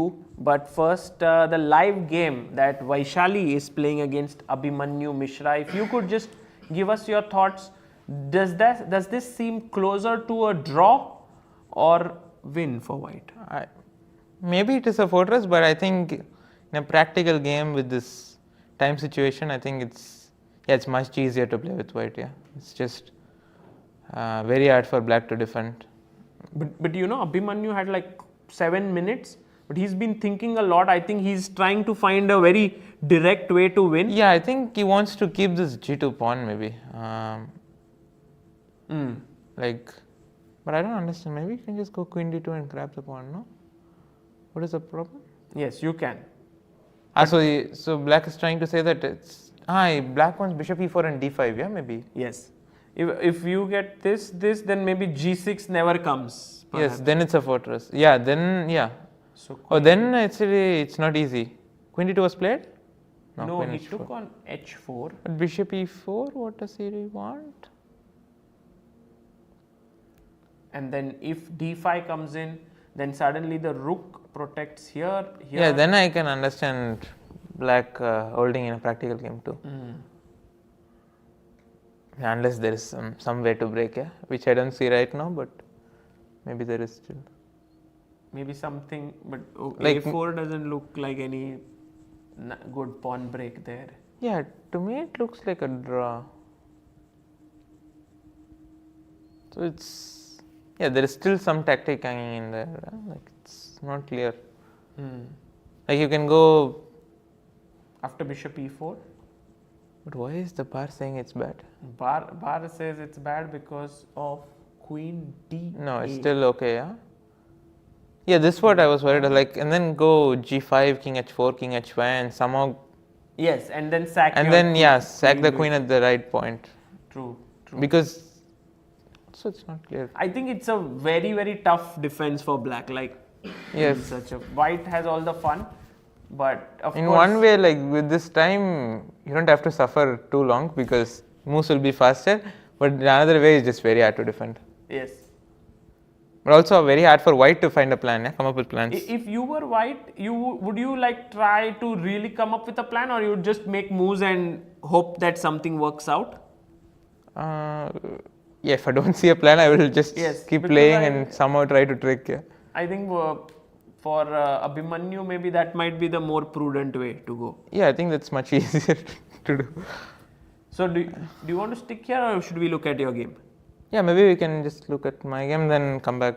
Okay. When Because they will continue for a bit. Yeah. So here, Yeah, today was a crazy day actually. 4 decisive games. Yeah. We were almost closing in on 5 actually there, but Yeah. 4 decisive games. And first, your decision with this move knight g7. Just You've to played this before, right? no, I played with without a6, so that's a different thing. This one. Yes. So with a6, it was the first time that you. Yeah, it's a played bit different. There are there are some differences with including a6. And yeah, he plays a lot of things, so I looked at this today, but still I couldn't remember it. For rook e1, I'm pretty sure I had this in the file. I couldn't remember this it bishop during the game. e6 is a novelty, it seems, because until now we saw No, some the games thing- by Raunak Sadhwani. He had gone bishop e7. No, but bishop e7, I was not sure about. Wait, what's happening? She gave a check and g3. Rook e1, what does he want? Queen h7, no? King f8? Queen f5 and then rook. King h4, yeah? Not a mate, yeah. Somehow. Yeah. He almost created this kind of net. Yeah. So, but did you know bishop e6 is a novelty here, or? you No, were I already didn't out know. of it? I forgot, yeah. I had few lines in the mind, but somehow it was different. And why did you not take here? Knight g5, I couldn't find, but I but kind long of. castle? No, I remember this And ED. this rook e6, you are afraid of Yes. this? But yes, I mean, we don't know, we didn't see the move, but the bar showed better for black. No, so the thing is, I kind of remember this ED4, Yeah. but I was not sure, as I said, like I couldn't fully remember. So, but I was trying to make it work, but I couldn't make it work. Knight f7, I was seeing all the moves here. So here, long castle. Queen e7, bishop g6. Let's have a look also what Yeah, our friend says here. Queen e7. Queen e7 it wants, yeah. Yes. Bishop g6. Hg, knight h8, dc. Yeah. Easy. No, I saw till here. I'm 100% sure I saw till here. I rejected it for some reason. I'm trying to. Yeah, I think queen e1. cb, bishop b2. b2, I think I kind of stopped somewhere here. I wasn't sure how to win the piece. Yes, I saw queen before bishop c3. Yeah, this I saw, but queen e8 I didn't queen see. Yeah, b4. queen e8 I didn't see at all. Queen e8. Queen e8 is Defending very this nice. pawn. Yeah. And there's no way he can attack here because of the back rank issue. Yeah, so, queen and e8 then is you play very bishop nice, out and win. Not easy, but you saw almost till here. So basically you wanted to take on d4, but you couldn't make this line work, so you had to go bishop e7.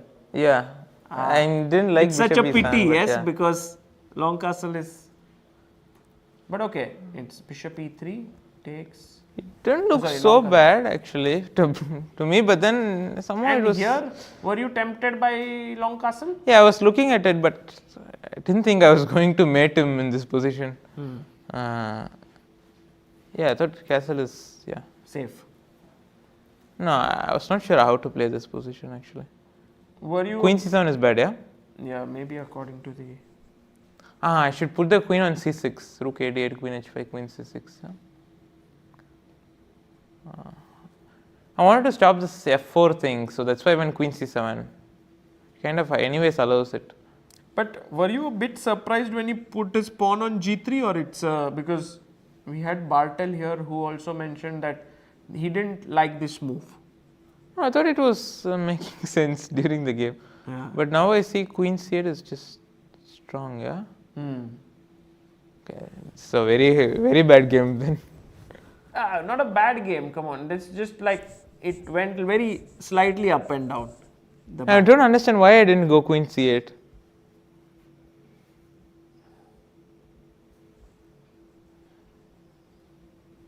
Yeah, queen c8 is a good move. Yeah. Queen e2, b5. No, here I played this phase I was playing quite badly actually.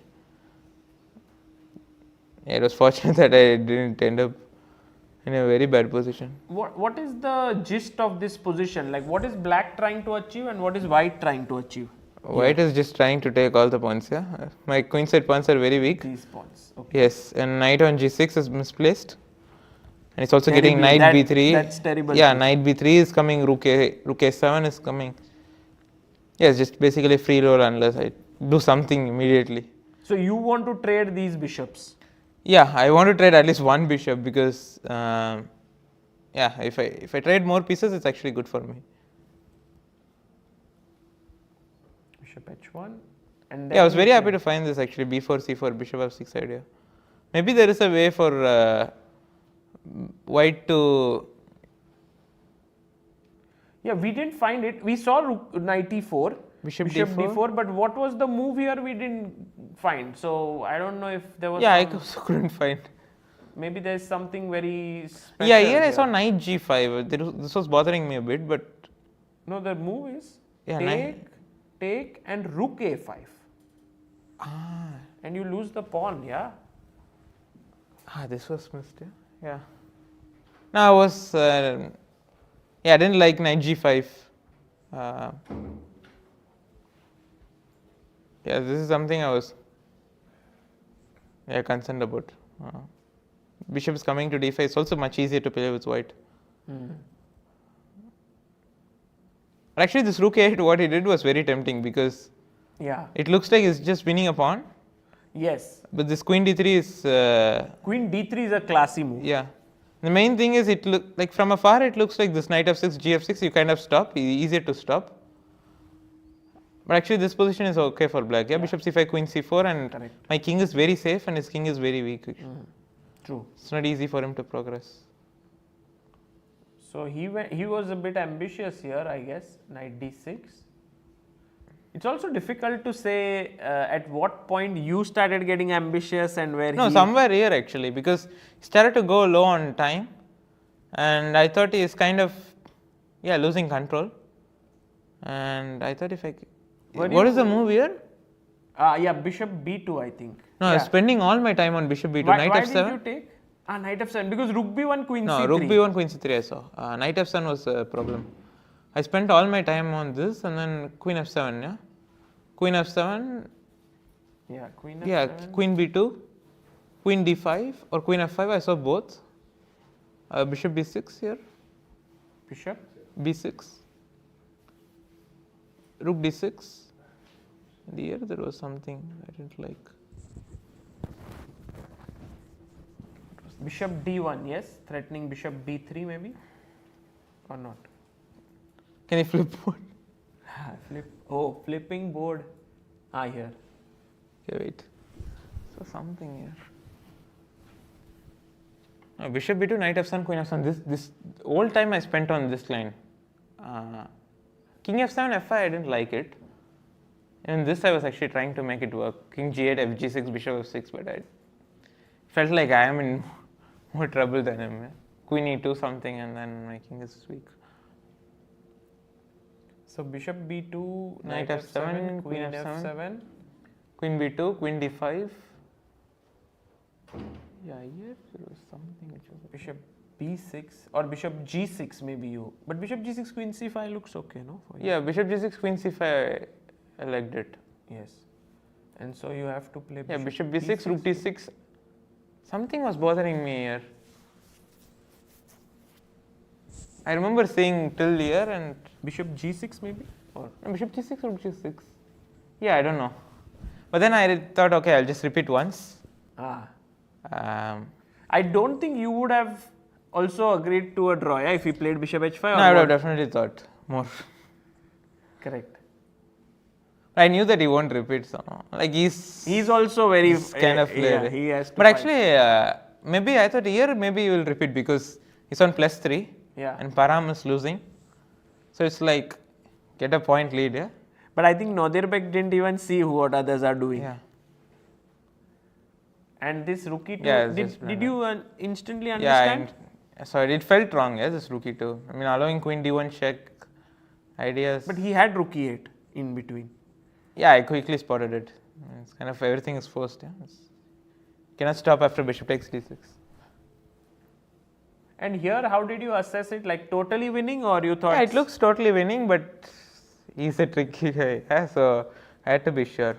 Yeah, and I was actually surprised by your decision to trade queens because Yeah, maybe I should have kept on, but I thought trading is you should win yeah. by hand. That's what I felt, but I and don't know. h5 here, no? Yeah, maybe I should have started with h5. I don't know. Like I was not 100% sure if I should exchange this pawn. Because when you went g4, I felt like, oh my god, now you don't have the f5 square for your piece. No, but if I go h4, anyways, he goes h3 and then goes g4. Anyway, that'll happen. Yeah, so it's more or less same. So I thought I will go g6, see if he goes at g4. I can go h5 at any time. Ah. And okay, here he blundered, yeah, with king h4. Why is that a big mistake? Like, what is the reason that just knight f6 is coming now? Yeah, because g5 is provoked basically. No, not just knight f6. Yeah, I'm threatening bishop takes g4 for king g7. Yeah. And yeah, g5 is what he played in the game. If he moves the rook to a d4 or something, I'm getting knight e3. Yes. So here g5, here. And this is just over. Wow. And yes, Pragg, that was a great game. Thank you for showing us that one. No, I'm not sure if that was a great game, but yeah. No, it was quite exciting for sure. Also opens up the tournament completely. Yeah. And it's funny that Nodirbek, in spite of losing, is still in the lead, half a point. No one has Yeah, caught it shows up that with he has him. been playing really well. Yeah. No, he's been in a great form last few months. Yeah. Also, he's, reached top 5 in the world, which is a fantastic achievement in itself. Here, it seems like the bar now just thinks white is No, because I think the problem is you just go queen f7 and g6 and it's over, yeah. He's even defending that point. No, but now, yeah, d5 queen f7 is still there, so. Why were you so happy with d5? Because then in all those pawn endgames, the d pawn is Yeah, pushing. because the problem is, let's say black passes bishop e4 or something. But let's say in this position you said queen f7, yes? Yes, is it bad? No, it's bad. it's very well. No, the thing is, I'm just pushing g6 next, and the pawn ending is Take. lost. Yeah.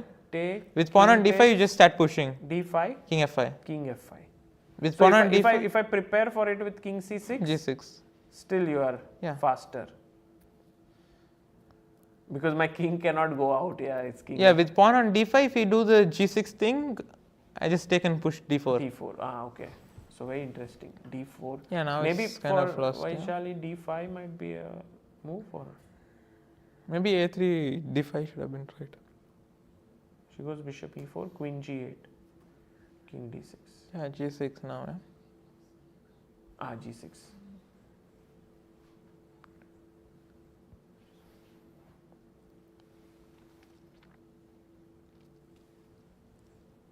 Are you able to spend time working with Vaishali here, like or do you get, because generally you guys always discuss your games? Yeah, in this tournament not so much because there's not much time. Wait, queen c8, but why not g6? Yeah. And now the bar is like very happy. No, because now you can go king e7 and push d5. Now this I'm not sure. Yeah, king d6, g6 was the winning move, right? No? No, maybe not. Ooh, g6, bishop g6. Maybe some trick, yeah? Queen King g6. No, rook King, g6. this was maybe fantastic trick by Vaishali. King e5. Shouldering. So maybe not g6. Okay. Then I was wrong. Yeah, then okay, it's now d5. I think she has on her mind to play d5. Maybe if she plays, but still I think d5 does not. Maybe it works here. So It'd be very nice to have this bishop on g6 and make a draw. just wait. But king h6 is coming right now. when? Instead of d5. But actually you can do that. Bishop g6, king h6, bishop. Yeah, e4. Let's say king g7, rook g6, king h8. You have to go. Okay, maybe this is just a draw.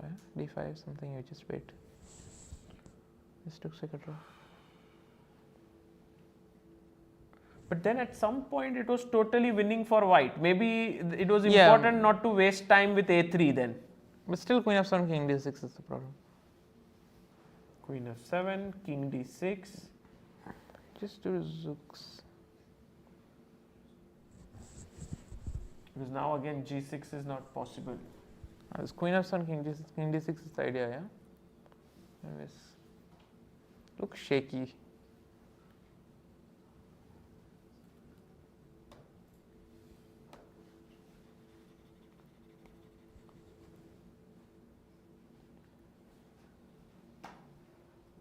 Maybe there's some zugzwang, yeah, like queen f7 now.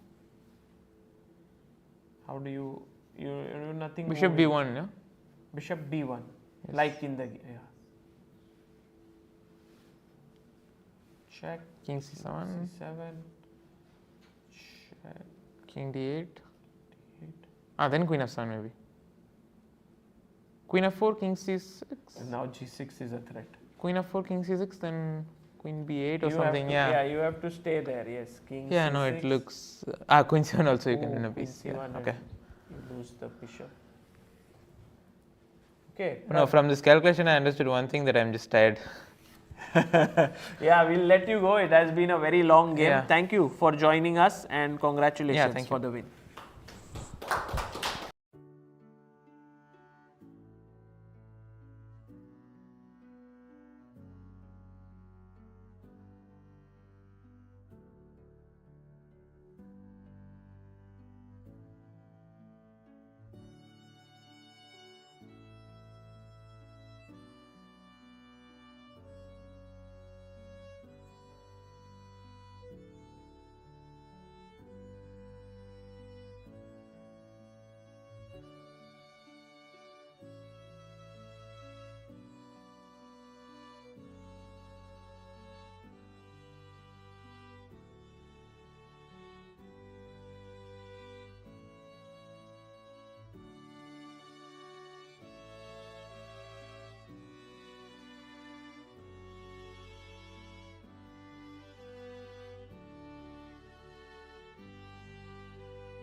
Amruta, what a day we've had today. 3 decisive games, 4 in fact, 4 decisive games, 1 draw in the Masters. And as we had many guests also joining in, Pragg joined us. That was very cool. Wonderful. I know today was the most exciting day in terms of the games, I would say. Yes. Do you agree? I agree completely. And actually, we have one game that is going on in fact, 2 games which are going on in the Masters. We have, in fact, Rodston won his game.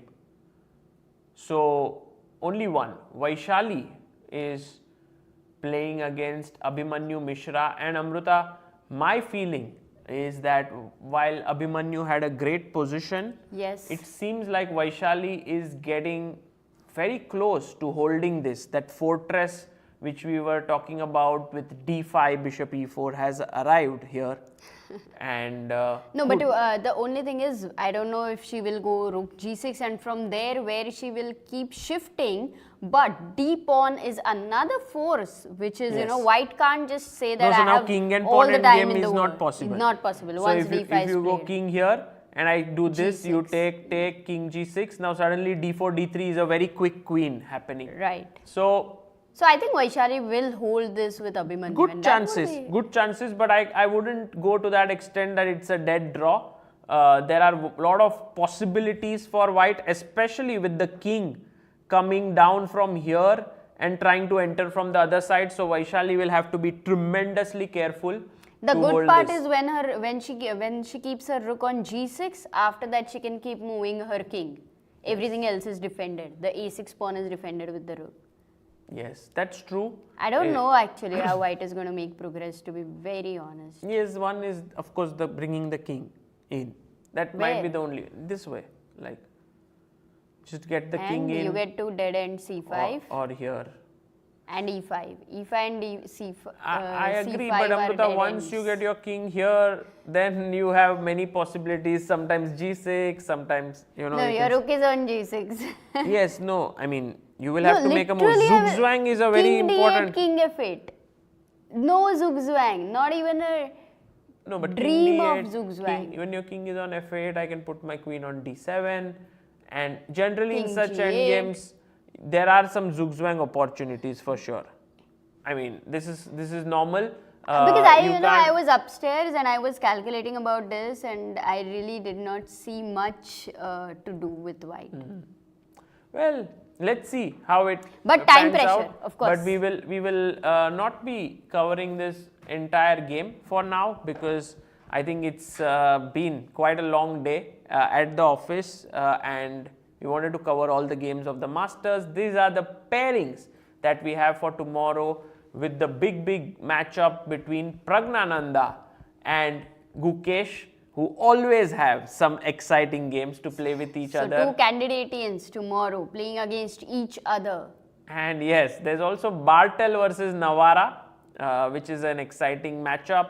Nodirbek will face Vincent. Vincent won his game today, so he's on the upward trend. Maghsoodloo faces Vidit. Both of them lost their games today. Tomorrow will be an exciting game there. And Richard Rapport versus Thaidaiwan. This is how things look in the pairings for round 7. Wonderful. So, we'll take your leave now. Amruta, any final words from your end? No final words, but no, of course, we had an excellent day. Thank you guys for joining us. Do vote for the best game of the day at praguechessfestival.com/voting. And tomorrow, be here. Let's cheer up. Last 3 rounds, only Sagar, which will decide the winner. Don Giovanni Hotel in Prague is the place to be. See you guys. Bye bye.